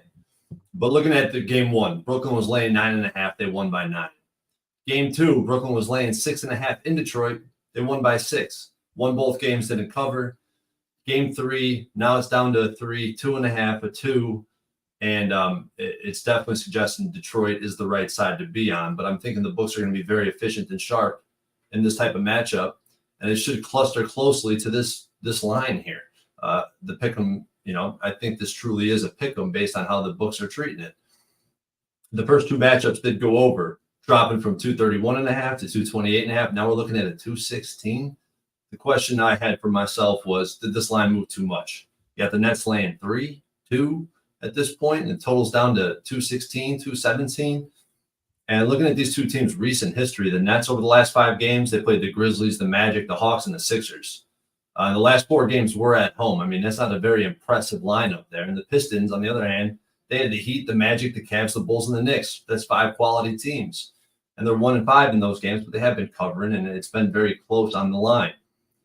Just based on recent history in this current line, it's going to be a Pistons or pass, but this is a tanking team. They don't want to win basketball games, and to cover this spread with the Pistons, you have to win the game. But when you look into the database, this is where I love it. When you got a spread between the threes, basically a one-possession spread, you got a 31-11 trend, 74% to the under. The total's less than 230, and the market's moving to the under, and between the threes, right? I'm adding on to that same variable. 17-4 to the under, that's 81%. And if the market's also moving towards the home team in that sample, 8-0 to the under, going under by 19 points on average. The Pistons at home, market moving to the under, 9-1 to the under. That's something I touched on last week when I was on, when they're matched up against the Cavs. And it does worry me that 90% of the money is on the under. Yeah, it definitely, but it really hasn't mattered. When 90% of the money is on the under, the spread's not double digits, 10-2 to the under. So I took the under at 216. I tweeted it out earlier today. And I'm concerned with betting unders at this point just because of how much, right? Everyone's aware of this trend of unders in the NBA at this point. But yesterday we had 7 to 9 games go to the over. Hopefully hopefully that comes back a little bit. And I think this is going to be one of the games that goes under the total. Under 216 at -105 for Troy Torrence. If you had a free $500 bet on the side at 2.5, what would it be? Taking the Pistons. And I'll forego the 2, and I'm gonna take the money line. But you're not getting to the window. No, I will not get to the window with that. All right. Troy is on the under 216 at -105. A lot of love for the Pistons in the chat. Darius Moore is on the Pistons. Doug's on the Pistons. And Wine Time Sports is on the other side. He is on the Nets. Let's roll on to the next spot on the board. 7 p.m. Eastern. Minnesota Timberwolves 43-19, 20-11 on the road at the Indiana Pacers 35-28, 20-12 at home. Cambridge Fieldhouse in Indianapolis, Indiana. Minnesota 4-3 over their past 7. That's all post All-Star break. And then got the bad news that Karl Anthony Towns will be playing video games for the next few months. 18th overall pace, 97.06 possessions a game. 45.8% from the field and 36.4 from 3. The Pacers 4-3, playing at the 6th fastest pace, 102.21 possessions a game, 49.1 from the field and 35.6 from 3. Timberwolves snapped their 2-game losing streak with an underwhelming 119-114 victory at home over the Blazers on Monday. Pacers had their 2-game losing streak snapped with an impressive 137-120 victory at Dallas on Tuesday. We already heard from our guy Sharky that he is on the Pacers here, that the losing the star player angle may come into play, but won't be enough to stop the Pacers from continuing their upward trajectory. This total opened up at 228. The pick 'em, there's been a 3-cent move to the under. Very little there. And then from a point spread perspective, we have Indiana, sitting at -1.5. They opened up at 1, a half-point move towards them. And when we get to the cash flow, we have 55% of the tickets and 27% of cash is on the under. And then on the spread, we have 33% of the tickets and 63% of the cash on Minnesota. So now Rudy Gobert, the importance of that guy who deep throats mics and started a pandemic is heightened. Take it away for us, Troy. Timberwolves, Pacers. I mean, this game is very similar to what we were just looking at. I know the cash flow is a little bit different, but we got a short home favorite, market moving towards them, and this market moving towards the under. And I mean, I won't go through the database trends again, but I will say when you see the market moving towards the home team, that's definitely favorable towards the under, and when it moves towards the road team, it's definitely favorable towards the over. Just something for future notes for you guys. But can I get behind this under in this case? I already did. I moved on this under. I tweeted out a few hours ago. I think the Timberwolves are a team they're the type of team that dictate the pace. If you go back through their matchups, they're the type of team that dictates the pace, and they're top 5 in the league and defensively from everywhere where Indiana excels. Points in the paint, fast break points, and in three-point defense, very efficient. And no Big Cat, which I think is very important because he's the player on that offense who takes shots early in the possession, early in the shot clock, and he's sometimes very efficient, very lethal from deep. And the T-Wolves defensive rating actually increases when Cat's off the floor, which came as a surprise to me. But it's because he's replaced by slow-mo, Kyle Anderson, who's a great defender in all facets, on-ball defense, in the paint. I think he's a very important player to this team. I actually brought that up last time I was on, too. Pacers at home, last 3 games with a total less than 240, 3-0 to the under. In those 3 games, it was the Nuggets, the Grizzlies, the Pelicans. All of those were Western Conference team and like-kind Western Conference opponents, teams that rely on their defense, teams that are slower on the pace scale. And I think this is a good spot to take the under. So like I said, I moved on the under. You give me a free bet, I'm going to have to be on the Pacers. In that sample that I'm talking about, the most specific sample, line moving towards home team, total less than 230, market moving towards the under. The home team is 7-2 ATS, 7-2 straight up. And in a lot of those cases, they're winning by margin. But I could see why. I mean, look at the current form of these 2 teams.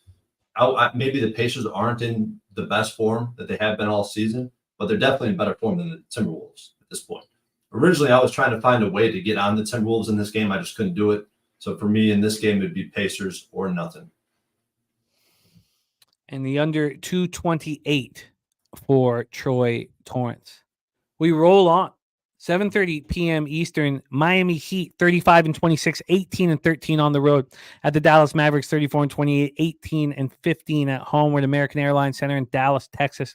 Miami 5-1 post All-Star break, 22nd fastest pace in the league, 96.33 possessions a game. 49.1 from the field and 40.9 from 3. Dallas has looked bad, 2-5 since the break. 100.64 possessions a game, good for 10th in the league. Exact same field goal percentage as the Heat, 49.1. Little worse from 3, 37.7. Smoking Tree moving on the Heat, plus 4.5. Heat coming off their second straight win, 118-110 at home over the Pistons on Tuesday. We were on the Pistons, and they covered for us. Mavericks coming off their third straight loss, 137-120 at home versus the Pacers on Tuesday. How long are the Mavericks going to play this terrible? Luka game time decision. Obviously, it's a problem. Tyler Hero remains out for the Miami Heat, as is Kevin Love. Let's set this one up here, line history wise and cash flow wise. These Heat sitting at plus 4.5 at -109. Juice to -109 means a 5 could be coming, but this is exactly where it opened. There's been a 1 cent move to the Mavericks at this number. From a total side of things here, this total sitting at 229.5. 229.5. This opened up at 229. We have a half-point move to the over. And then cash flow here, 50-50, but 74% of the cash is on the Heat. Line's not moving, but bigger bets coming in on the Heat. 43% of the tickets and 91% cash on the under. Take it away for us, Troy. BJ leaning towards the Mavs. Smoking Tree says the Mavs play no defense. Take it away for us here. And Heat +5 for wine time. The floor is yours, Troy. Heat at the Mavericks. Yeah, we talked about this last time, and I was texting you about this price range. I mean, between 4.5 and 7.5. It's very, very confusing. The line movement, the line functionality in that range is very hard to figure out. And that's why I haven't moved on this game yet. But I agree with it. Is it that easy to just take the Heat in this spot? Obviously, it looks like the right spot. Heat coming off two home wins, obviously better form out of these two teams. Only second game in 5 nights. So you got a well-rested Heat team. And right when you think the Mavs are about to turn it around, they lose back-to-back games at home against the 76ers and the Pacers. And you can see with this Mavs team, they just seem to struggle. Like, I feel like revenge spots are much less significant with this team. I feel like they just struggle with certain styles of play. But the Pacers and the 76ers really don't match this style of play, so it really is a non-factor in this game. But last game of a 3-game homestand for this Mavs team. So I really just think we're going to see a hungry, motivated Mavs team because it's a very important game before they go out on the road. But at first glance, like I said, man, the Heat, 13-7 is road dogs. ATS, Dallas, 9-12 is home favorites. I just find it hard to believe that it's that easy. I think we're going to see desperation from Dallas. They're 3-1 straight up, 2-2 ATS, 4-0 to the over at home off a loss. And they win by 13 points on average. So even though they're 2-2 ATS, they were laying a lot of points in one of those games. They didn't cover. There was a backdoor that happened. But line functionality would certainly recommend the over. I know they haven't matched up this season, but it came up from 218 to 225 and went over. Now we're sitting here at 230. I'll be definitely looking to bet this over, and the database suggests it's a good spot. Single-digit home favorite, market moving towards the over. Well, it was moving towards the over. Maybe it's not at this point anymore, but I'll be keeping my eye on it. You got sharp action that was on the over, and it's not anymore. So the market has definitely changed since I've last went through this game, but I'm going to keep my eyes on it. Things could change fast, and I'll only be looking to play an over in this game. I will be looking to play the Mavs, but I don't know if I'll get there. Jimmy, you're on mute. Thank you. I would like to play the Mavs too, but I don't want to go up against the bigger bets on the Heat. If it wasn't a 50-50 ticket count, I think it would be different as well. It also feels like a situation where the Mavs win the game and the Heat cover. Yeah, I can see that. I could definitely see that. All right, I'm going to have to hold off at this point. And again, you got to follow Troy Torrence 11 to hear his action. He asks for nothing in return, just tweets out his action. One more thing on this Mavs team, too. Don't be looking to live bet this Mavs team late in a game when they're down. We talked about it last time. They're a team that lets go of the rope late in games. So they're not going to claw and fight back into a game after being down like the Utah Jazz would, or the plethora of teams out there that would. They give up. So I would definitely recommend not live betting the Mavs.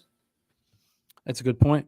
Let's roll on 9 p.m. Eastern. The Toronto Raptors 23-39, 10-20 on the road at the Phoenix Suns 36-26, 20-13 at home at the Footprint Center in Phoenix, Arizona. Toronto 4-3 post All-Star break. Second fastest pace in the league, 103.43 possessions game, 46.8 from the field and 35.4 from three. Phoenix 3-4 post All-Star break, ninth fastest pace in the league, 44.1 from the field and 36.6 from three. Raptors coming off their third loss in 4 games. Look, we were all on the Pelicans. First half full game, and I watch this team play, and now everyone's understanding how important Scotty Barnes is to the team. Pirtle is important too, but everyone's seeing what Scotty Barnes means to this team. This team is an absolute train wreck, and they're so bad without Scotty Barnes on the floor to do everything forward that you can play in multiple positions. But who wants the Suns after they go into Denver and beat them, despite scoring 12 points in the fourth quarter? So here we go. Lock this one in. From a total perspective, this is sitting at 233.5. Opened up at 231. So we have a 2.5 point move to the over. from a point spread standpoint, we are sitting here with the Raptors plus 10 and minus 106. Open up at 10, got to 10.5 for a bit, but we basically have no movement. There's been a 2-cent move to the Suns here at this price. Then we have a nice Nutflush got the 11.5 for the Kings. I got 10.5. Swollen Tree says can't trust the Suns with this number pass. The Juice looking at RJ Barrett under 32.5 points, rebounds, and assists. The Juice got his day started with that victory for Georgia Southern. Now for cash flow on the total, we have 47% tickets and 92% cash on the over. And then on the spread, you have 66% tickets and 79% cash on the Suns, and it's not moving. I don't want anything to do with the Raptors until they get some. I mean, we know it's IQ doing everything, but we're just not getting the grimy rebounds. We're not getting Pirtle and Barnes were so important to the dirty areas of the floor. You know, Achua would look good right now in a Raptors uniform, but of course he's playing for the Knicks. So this is a really tough situation. Take it away for us, Troy. Raptors, Suns. Yeah, Wine Time and I just cashed an under with a short short favorite line moving towards the under, just like there were in the few spots that we've already bet so far today. It's a very common market. I've been betting that under all year. My ROI on totals has been incredible this season. I wish I could say the same about the size, but hopefully my variance there changes. Raptors and Suns. If it wasn't for my experience, I share a lot of the same sentiment as you, Jimmy. If it wasn't for my experience with this Raptors team, I'd be looking to back them. But they're certainly not passing the eye test. They're not giving effort, particularly without Scotty B. Now you're missing Bruce Brown, who's another high-effort guy, and Pirtle. I mean, these are three guys you can't be missing if you want to back this Raptors team based on what we've seen. Until we see something different, I'm not going to be the one that's going to try to buck the trend and reverse the trend here. So Suns off that OT win in Denver. Got Boston on deck, 3-8, laying more than 2 possessions at home. Only 3-8 ATS, and not that good on the money line, to be honest, either. And Raptors off the embarrassing blowout loss. God, I wish I could be on the Raptors, but I will not be in this game. I will not have my money. I will not even be watching this game. It won't make my screen, so I'm going to pass. I would love to be on the Raptors. Would love it. Absolutely love it. But this is just a really bad basketball team. Now they'll improve as we go on and they get more comfort. Saturated says can't trust the Suns to cover the 10. There's more says Raptors are depleted yet Suns can't be trusted. So this is Bo Jackson knows this Raptors team inside out. It says Suns should smash here and against the Celtics on Saturday. Maybe the Suns get hot now down the stretch. Let's talk about the big game on the board. 10 p.m. Eastern, Boston Celtics 48-13, 19-10 on the road. At the Denver Nuggets 42-20, 24-6 at home. We're at Ball Arena in Denver, Colorado. Both teams were rolling. Both teams just had big winning streak snap. Celtics had their 11-game winning streak snap. Nuggets had their 6-game winning streak snap. The Celtics lost 105-104 at Cleveland on Tuesday, and the Nuggets 117-107 in overtime to the Suns on Tuesday. 5-1 Boston is playing at the 22nd fastest pace in the league, 96.33 possessions a game. Denver, 98.39 possessions a game, a little faster than they have been. Both teams shooting the ball well from the field, 52.6 from Boston, 51.6 from Denver. The big difference is from 3. 8% better Boston shooting from 3, 44.4% from 3 compared to 36.4 for the Denver Nuggets. Let's get into the line history for this spot. And these are pretty healthy squads going up against each other. Now, Jaylen Brown is a game-time decision, but pretty healthy squads going up against each other. From a line history standpoint, we are sitting here with Boston as a 1-point favorite. They opened up as a 1-point favorite. Now, there's basically been no movement. So why don't we go over to the money line to get a better idea of the situation. On the money line, we have Boston sitting at minus 107. They opened up at minus 102, so 5 cents of movement towards the Boston Celtics. The Celtics on the spread are 34% of the tickets and 45% of the cash, so bigger bets have been coming in on them. Then let's see what's going on on the money line. Let's grab the money line.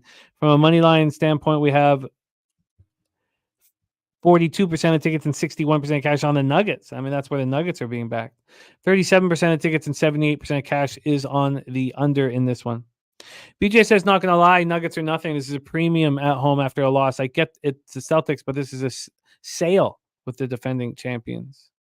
So this is more of a feel spot for him. Billy Friedrich says that Arizona UCLA line just moved to 9.5. Sly Astute Cast, by the way, is on Toronto Phoenix first half over 114, first quarter over 57. Wine Time Sports is on the Celtics here. Nasty Nate says the Celtics smash. Take it away for us, Troy. Celtics Nuggets. When doesn't Nasty Nate think the Celtics smash? When doesn't he? Hope to see you out there at Pub Palooza, brother. But this game is fascinating, man. You got two of the best teams in the league off of a loss. And in my opinion, based on this season's data, this is one where you lay the points with the favorite or you bet the dogs on the money line. Anywhere between the threes, when it's a one possession, I would recommend that's definitely the best EV you could manage. So I would definitely be laying the points with the favorite or taking the money line. I know this is mostly a pick 'em, so this might be different, but that's just for future reference. But this is another game. First thing that sticks out, one possession spread. Market's not necessarily moving towards the home team. On some of the public books, it has starting to move back, so it's bouncing around. And the market's moving towards the under. And it looks like a good spot, again, to take the under. Not only do all the database trends favor the under, but you have the Celtics and Nuggets who are perfect 4-0 to the under, coming off a loss with a 1 possession spread. Both teams trend to the under after a loss in general. Both teams play at a slow pace, bottom 10 possessions per game, both of these teams. And both teams are really good rebounding the ball, and they limit turnovers. Two elements that you want when you're betting unders. Last time these two teams met, it was in Boston. Denver was catching 7 points. The total was 234. Sharps were on Boston and the under, and it went under by 32 points. They moved this total way down to 221. Take them out to high altitude in Denver, and I think we're going to be going under here. Playoff style basketball. I expect to see high intensity from start to finish. I personally believe Boston is the right side in this game. I'll definitely let the market dictate if I get it to the window with Boston. But why fuck around with the side in this game? Like BJ said, in some way, shape, or form, it's gambling with a pick'em line. But this is right in my wheelhouse. I went official on Twitter with under 221, and you might be able to find that still in the market somewhere. Interesting. It's hard to believe that there is a team in the NBA that would be a favorite in Denver. I know. Or a pick'em, you know. We talked about this ball, how high they were being priced against Dallas, right? You got the cash on that game. They're priced like they're going to win the NBA championship hands down. If you look at how these teams were priced over the past few years, there's no team in the NBA that's being priced like this Celtics team, from what I could see over the past 2 years at least. So they're definitely telling us a very strong story with this line. Wow, they really, really are.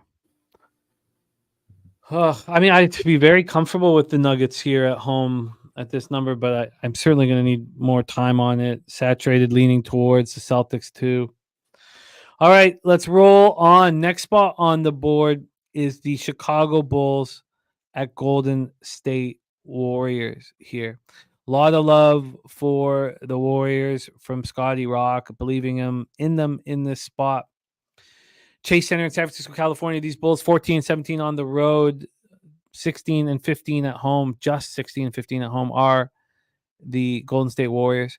Warriors are 6-2, and it's the team total over that's smoking trees on. Team total over 116. We have the Warriors 6-2 post All-Star break, 8th fastest pace in the league, 101.19 possessions game, 46% from the field and 36% from three. The Bulls 4-3, 96.62 possessions game. That's 21st in the NBA. 44.3% from the field and 33.2% from three. Bulls on the second half back-to-back after winning their second straight game, 119-117. The Jazz last night. I also got on the Jazz plus 8.5 alive, so it's a very nice victory for me with the Jazz. Warriors bounced back from their 52-point loss at the Celtics by defeating the Bucks last night, 125-90. It was a huge mistake for me sitting on the sidelines of that. My future's got in the way of my thinking there. It was a big terrible. I should have been with you guys on it, but is what it is.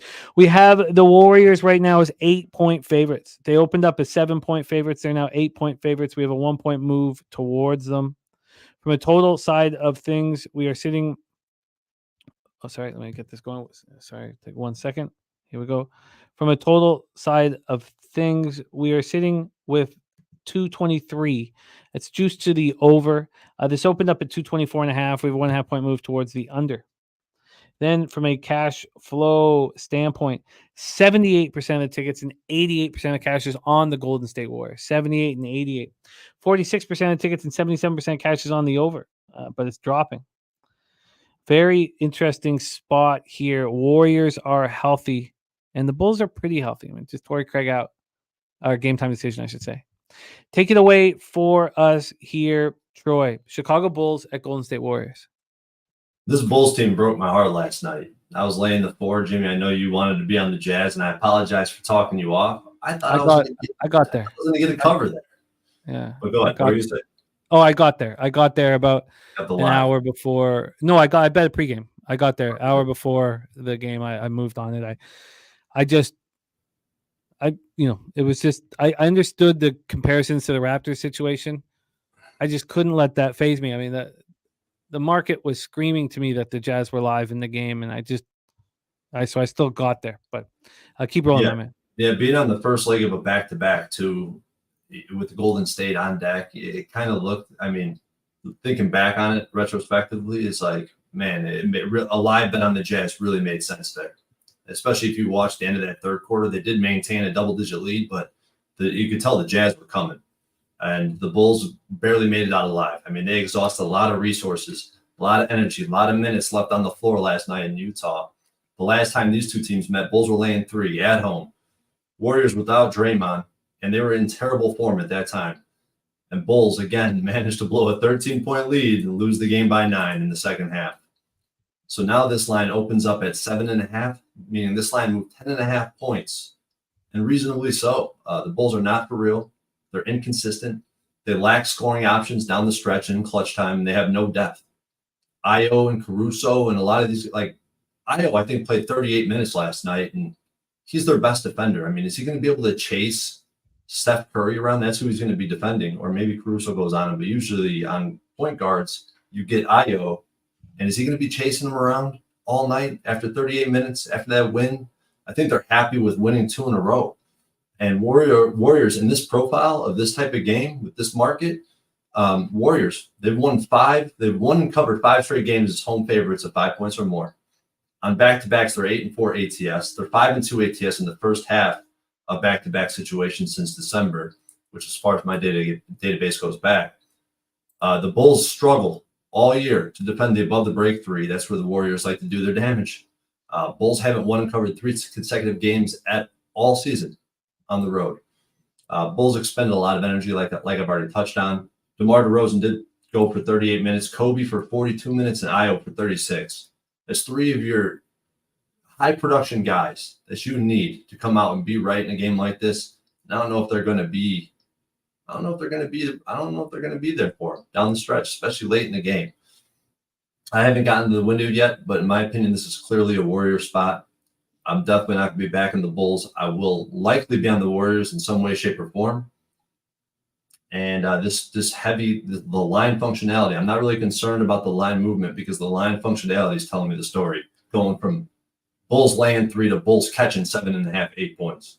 That's enough for me to be only looking one way in this game. I will be on the Warriors. I just haven't moved yet. Well, BJ liking this a lot here. Really liking the spot. Says simple Warriors blow the doors off the Bulls back to back with travel, easy Warriors spot. Do I want the Warriors after a 35-point victory? That's the only thing holding me back. I get that the Bulls are in a really tough, predicament here. BJ, did you lay the 8 points? Or did you lay the 7? Did you get it early? We'll hear it. Let us know, BJ. So Troy expecting to move on the Warriors. Please tag me if you do, so we can add it to your record. Let's talk about the final spot here on the card, the final spot on our show.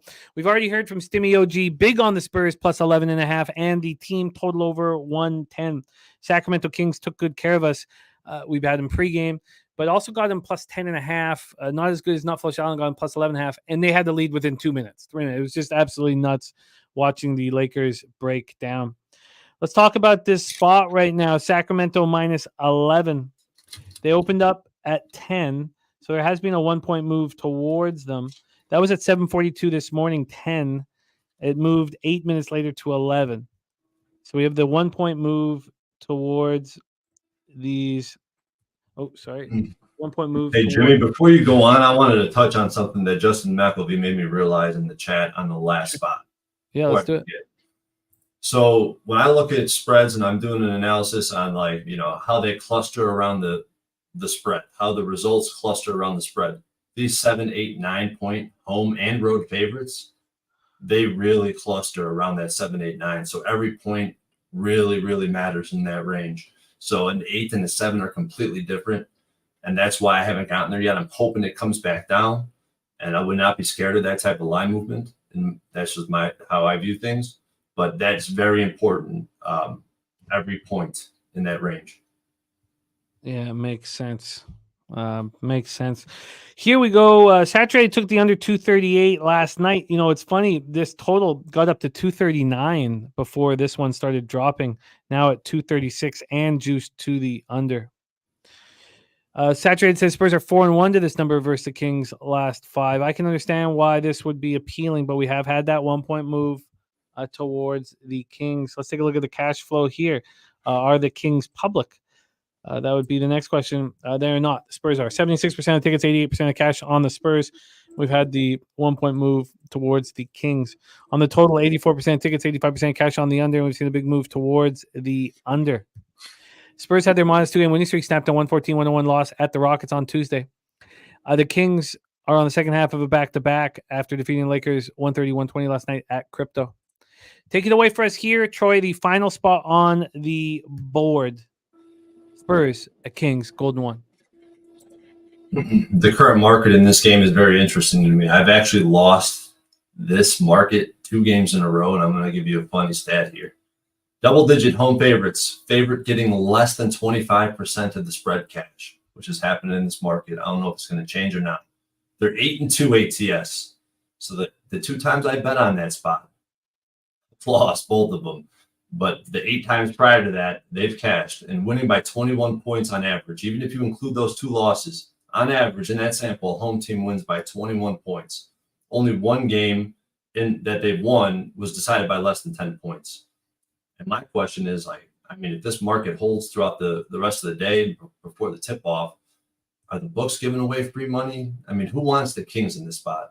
On a back-to-back, only covered 3 of their last 10 at home. Or, 3 and 10 ATS, last 13 at home is what I should be saying there. And the Spurs, they've covered 8 of 11. 8 of the last 11 is double-digit road dogs. If this market holds up, I really should be forcing myself to bet the Kings because, God damn it, if it cashes after I get off of it, I'd be pretty freaking upset. I think that Kings' ATS performance at home and just in general will regress. I know a lot of people are on the opposite end of that spectrum. They think the Kings are frauds.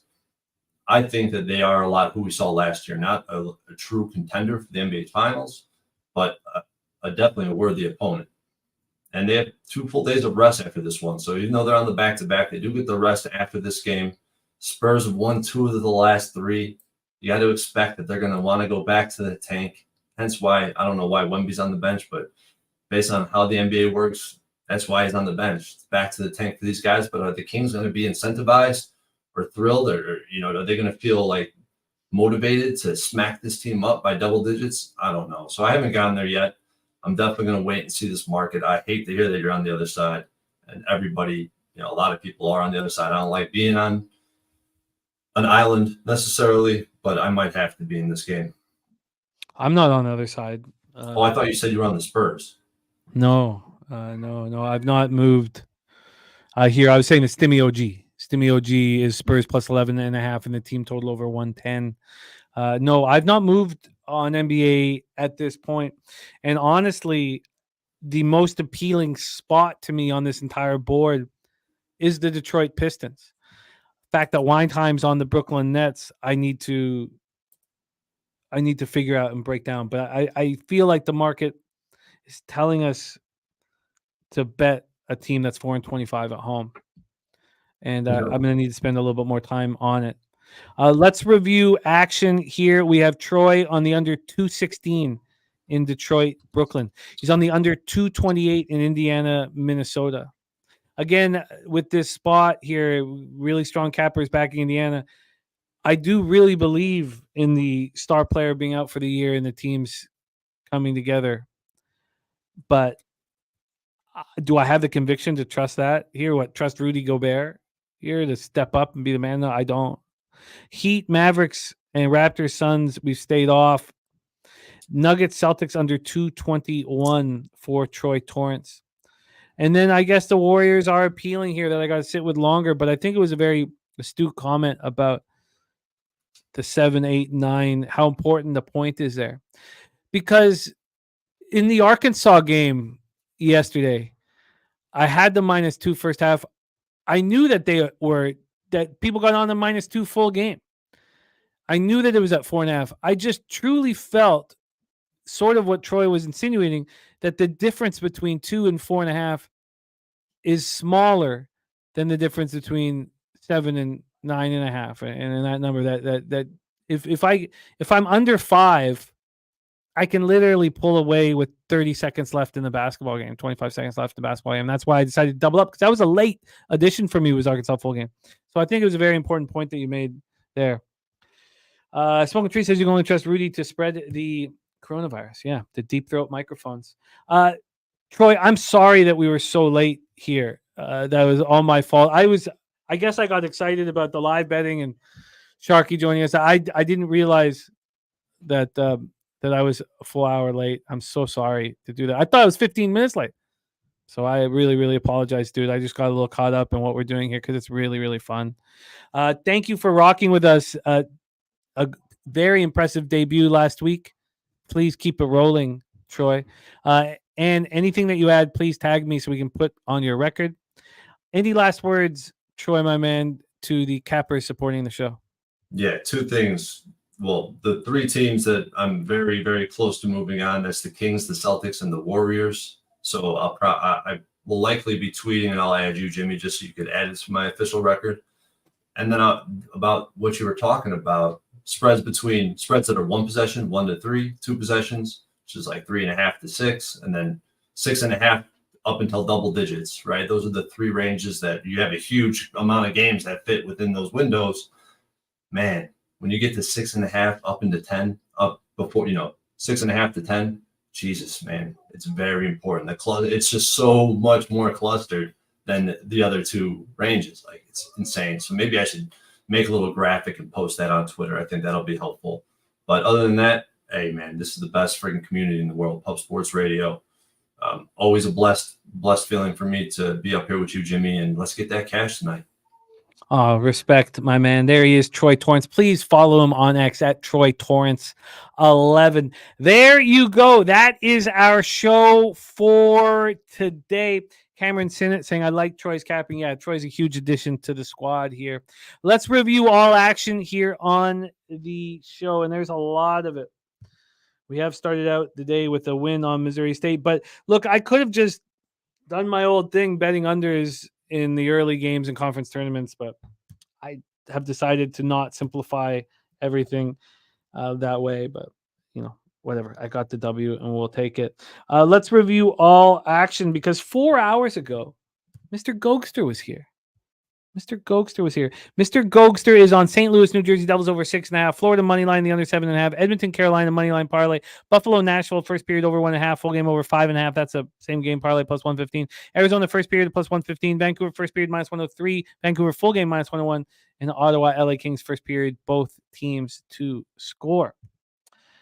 I have some interest in the under 6, Toronto, Boston. I'm not going to get there. Lightning -1, I like very much. Panthers puck line, the Flyers are just I've got to sit with them being out 3 defensemen. I think it's fine. I think it's fine to take them on puck line. I don't know. I'm not 100% certain I'll get there. Devils -1, I like very much. Devils have not been covering puck lines at home. Ron Crawford gave us a stat. But they have a new coach, game 2 of it. The Blues are on their 3rd game in 4 days. And those were 2 tough games. I think we saw them against the Islanders up 2-0, get tired. I only live bet the Islanders down 1. I didn't live bet them down 2, which I wish I had of. But I think I had Devils first period out of spite. I took a lot of grief for being on the Devils. So then Capitals, Penguins. What's up, big guy? I got to finish the show. I know it's gone long. Come here. Let's finish off the show here. So Capitals, Penguins, no action. Habs, Hurricanes, no action. Edmonton, Columbus over 6.5. I like very, very much. Predators -1, -104 is another spot I like very, very much. That obviously I bet. Wild, Coyotes, no action. Canucks, Vegas. I'm surprised that Gogster had the confidence to basically say this Golden Knights team is bereft of heart. I am shocked. With Jack Eichel coming back, I expect the Golden Knights to be a tough foe. I don't want to back them, but that doesn't mean I don't believe they're going to be a tough foe. Ottawa, LA Kings, I just, like we said, it's one thing. I could give out a pick. I could say, oh, yeah, my pick is the Kings -1. What I couldn't do is bet them at this number. I couldn't do it, and I didn't. The Senators going to just fall apart and show no hope. It's very possible. Islanders, San Jose Sharks, no action. The pig milk play of the day from Billy Friedrich is Southern. You up? You want to roll? Okay. You want to say good luck? No. Okay. See you later. Bye. It's nice to see he has hair. Yeah, good looking hair too, man. Good looking hair. Yeah. Joe T is Valparaiso Belmont under 154. That's his best bet. That pops off any minute now. And Morgan Spooner's on Seattle. Dan Bonner. Oh, that's what. So here we go. Georgia Southern got the day started off with a winner for Mikey Money, but then we went up against each other with Missouri State and Murray State. And remember this spot. The team that beats the other team easily in the two conference games, then they meet in the conference tournament. It's not always going to work like Holy Cross and Missouri State did, but it's important to remember it. Coastal Carolina, Louisiana, Raging Cajuns, no action. Under 157 for Valparaiso and Belmont. So that means that Joe T and Mikey Money are both on the same spot, but the lines moved against them. Fat wins on SIU, Edwardsville +9.5, Bucknell +5.5, -105 in money line. He is on Stetson -5.5. Do I have the conviction to go up against Mikey again is the question, because I like Jacksonville.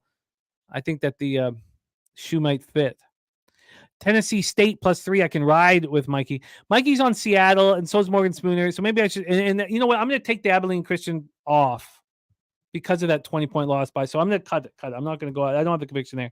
Then Jackson State. It's a big line. It's a big line for a reason. I'm interested. And the under 154 spreadsheet play today is Oregon. Mikey's on Oregon. I'm interested in Oregon. As line moved too far, we'll discuss that. Washington State double up for Mikey Money. And he's got the UCLA double up. And that comes into the Smoking Tree versus Justin McKelvey spot. By the way, more action from Smoking Tree. Give us the first half. Chicago Golden State Warriors over 108.5, and Minnesota Indiana first half over 110.5. Daby Cab is on Oregon -2. He tweeted it out last night. Then Dave Rogers on the over 151. I don't know if I can get to Pacific, but I have some interest in them. Dave Rogers on St. Peter's +1.5, and he's on Arizona -8.5. And we just reviewed NBA. That is our show for today. A long one, Jose. Yeah. I at the beginning of this show, I did not have furniture in my apartment, and now I have furniture in my apartment. Yeah. So the passage of time. Is this our first 4-hour hit?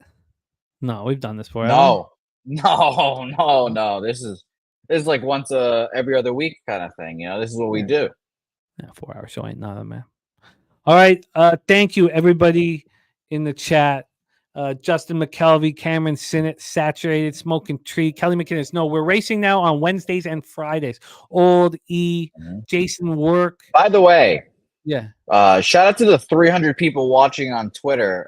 Shout out to all you guys. Go on YouTube. Go say hello in the chat. We appreciate you guys to like on the YouTube machine, subscribe, all that good stuff. Appreciate you guys. Yeah, we had a lot of people watching on Twitter lately. It's because we got up to 500 on today's show. Maybe we should cut the Twitter link, man. Maybe force them to come to YouTube, man. Sly, Astute Chaos, Darius Moore, Nasty Nate, Wine Time Sports, Saturated, The Juice, Aurelo, Billy Brisbane. Thank you guys. Bo Jackson, DC Capper. Thank you guys for all that you do. Nut Flush, Allen. Let's get that cash. 4, 5, 6, Blue Flame. God, it takes a lot of work. And the thing is that you do all the work, then you make my additions, and then in 4 hours, You wait. Oh, God, in 4 hours, that feeling, though, like 10, 20 minutes before it all pops off is just, it's magic. It's why we do what we do. So let's get Well, that. I just jumped on with Ronnie Crawford, by the way. He just put MLB, I'm assuming spreadsheet, plays the Angels. I'll jump on with you there, Ron. I got plus 146. I just hit a soccer bet, so we're feeling good about ourselves. I like it. Gerald Jones shouting out Smoking Tree. That's who gave out the second half under 69.5. Gerald Jones says cashed it at work. All right. Oh, boy. The Smoking Tree Justin McElvey bet is going to be interesting. Yes, you're right about the history not being successful. And I did laugh out loud when you said, we can make these bets and we can still be friends. We can do that, guys. But shout out to both of you. I hope one of you guys wins at the very least. 8.5. So I guess one of you has to win. So You're good right. luck. You're right. Another example of your poor math skills, which we don't want to talk about publicly. Don't forget, we are 15 days away from the official start of Pubapalooza. 13 days from me, feet on the ground in San Antonio, Texas. I got to figure out some action here, but I'm started the day with the winner, Jose. I started the day with the winner, baby. Missouri State first half. No sweat. Can't complain. No panic. No chasing. I knew you were going to go on it. You were just like, bopping around it for a while. And I was like, Jimmy's going to get on this at some point. And I'm glad you did. So am I. So the fuck am I, man.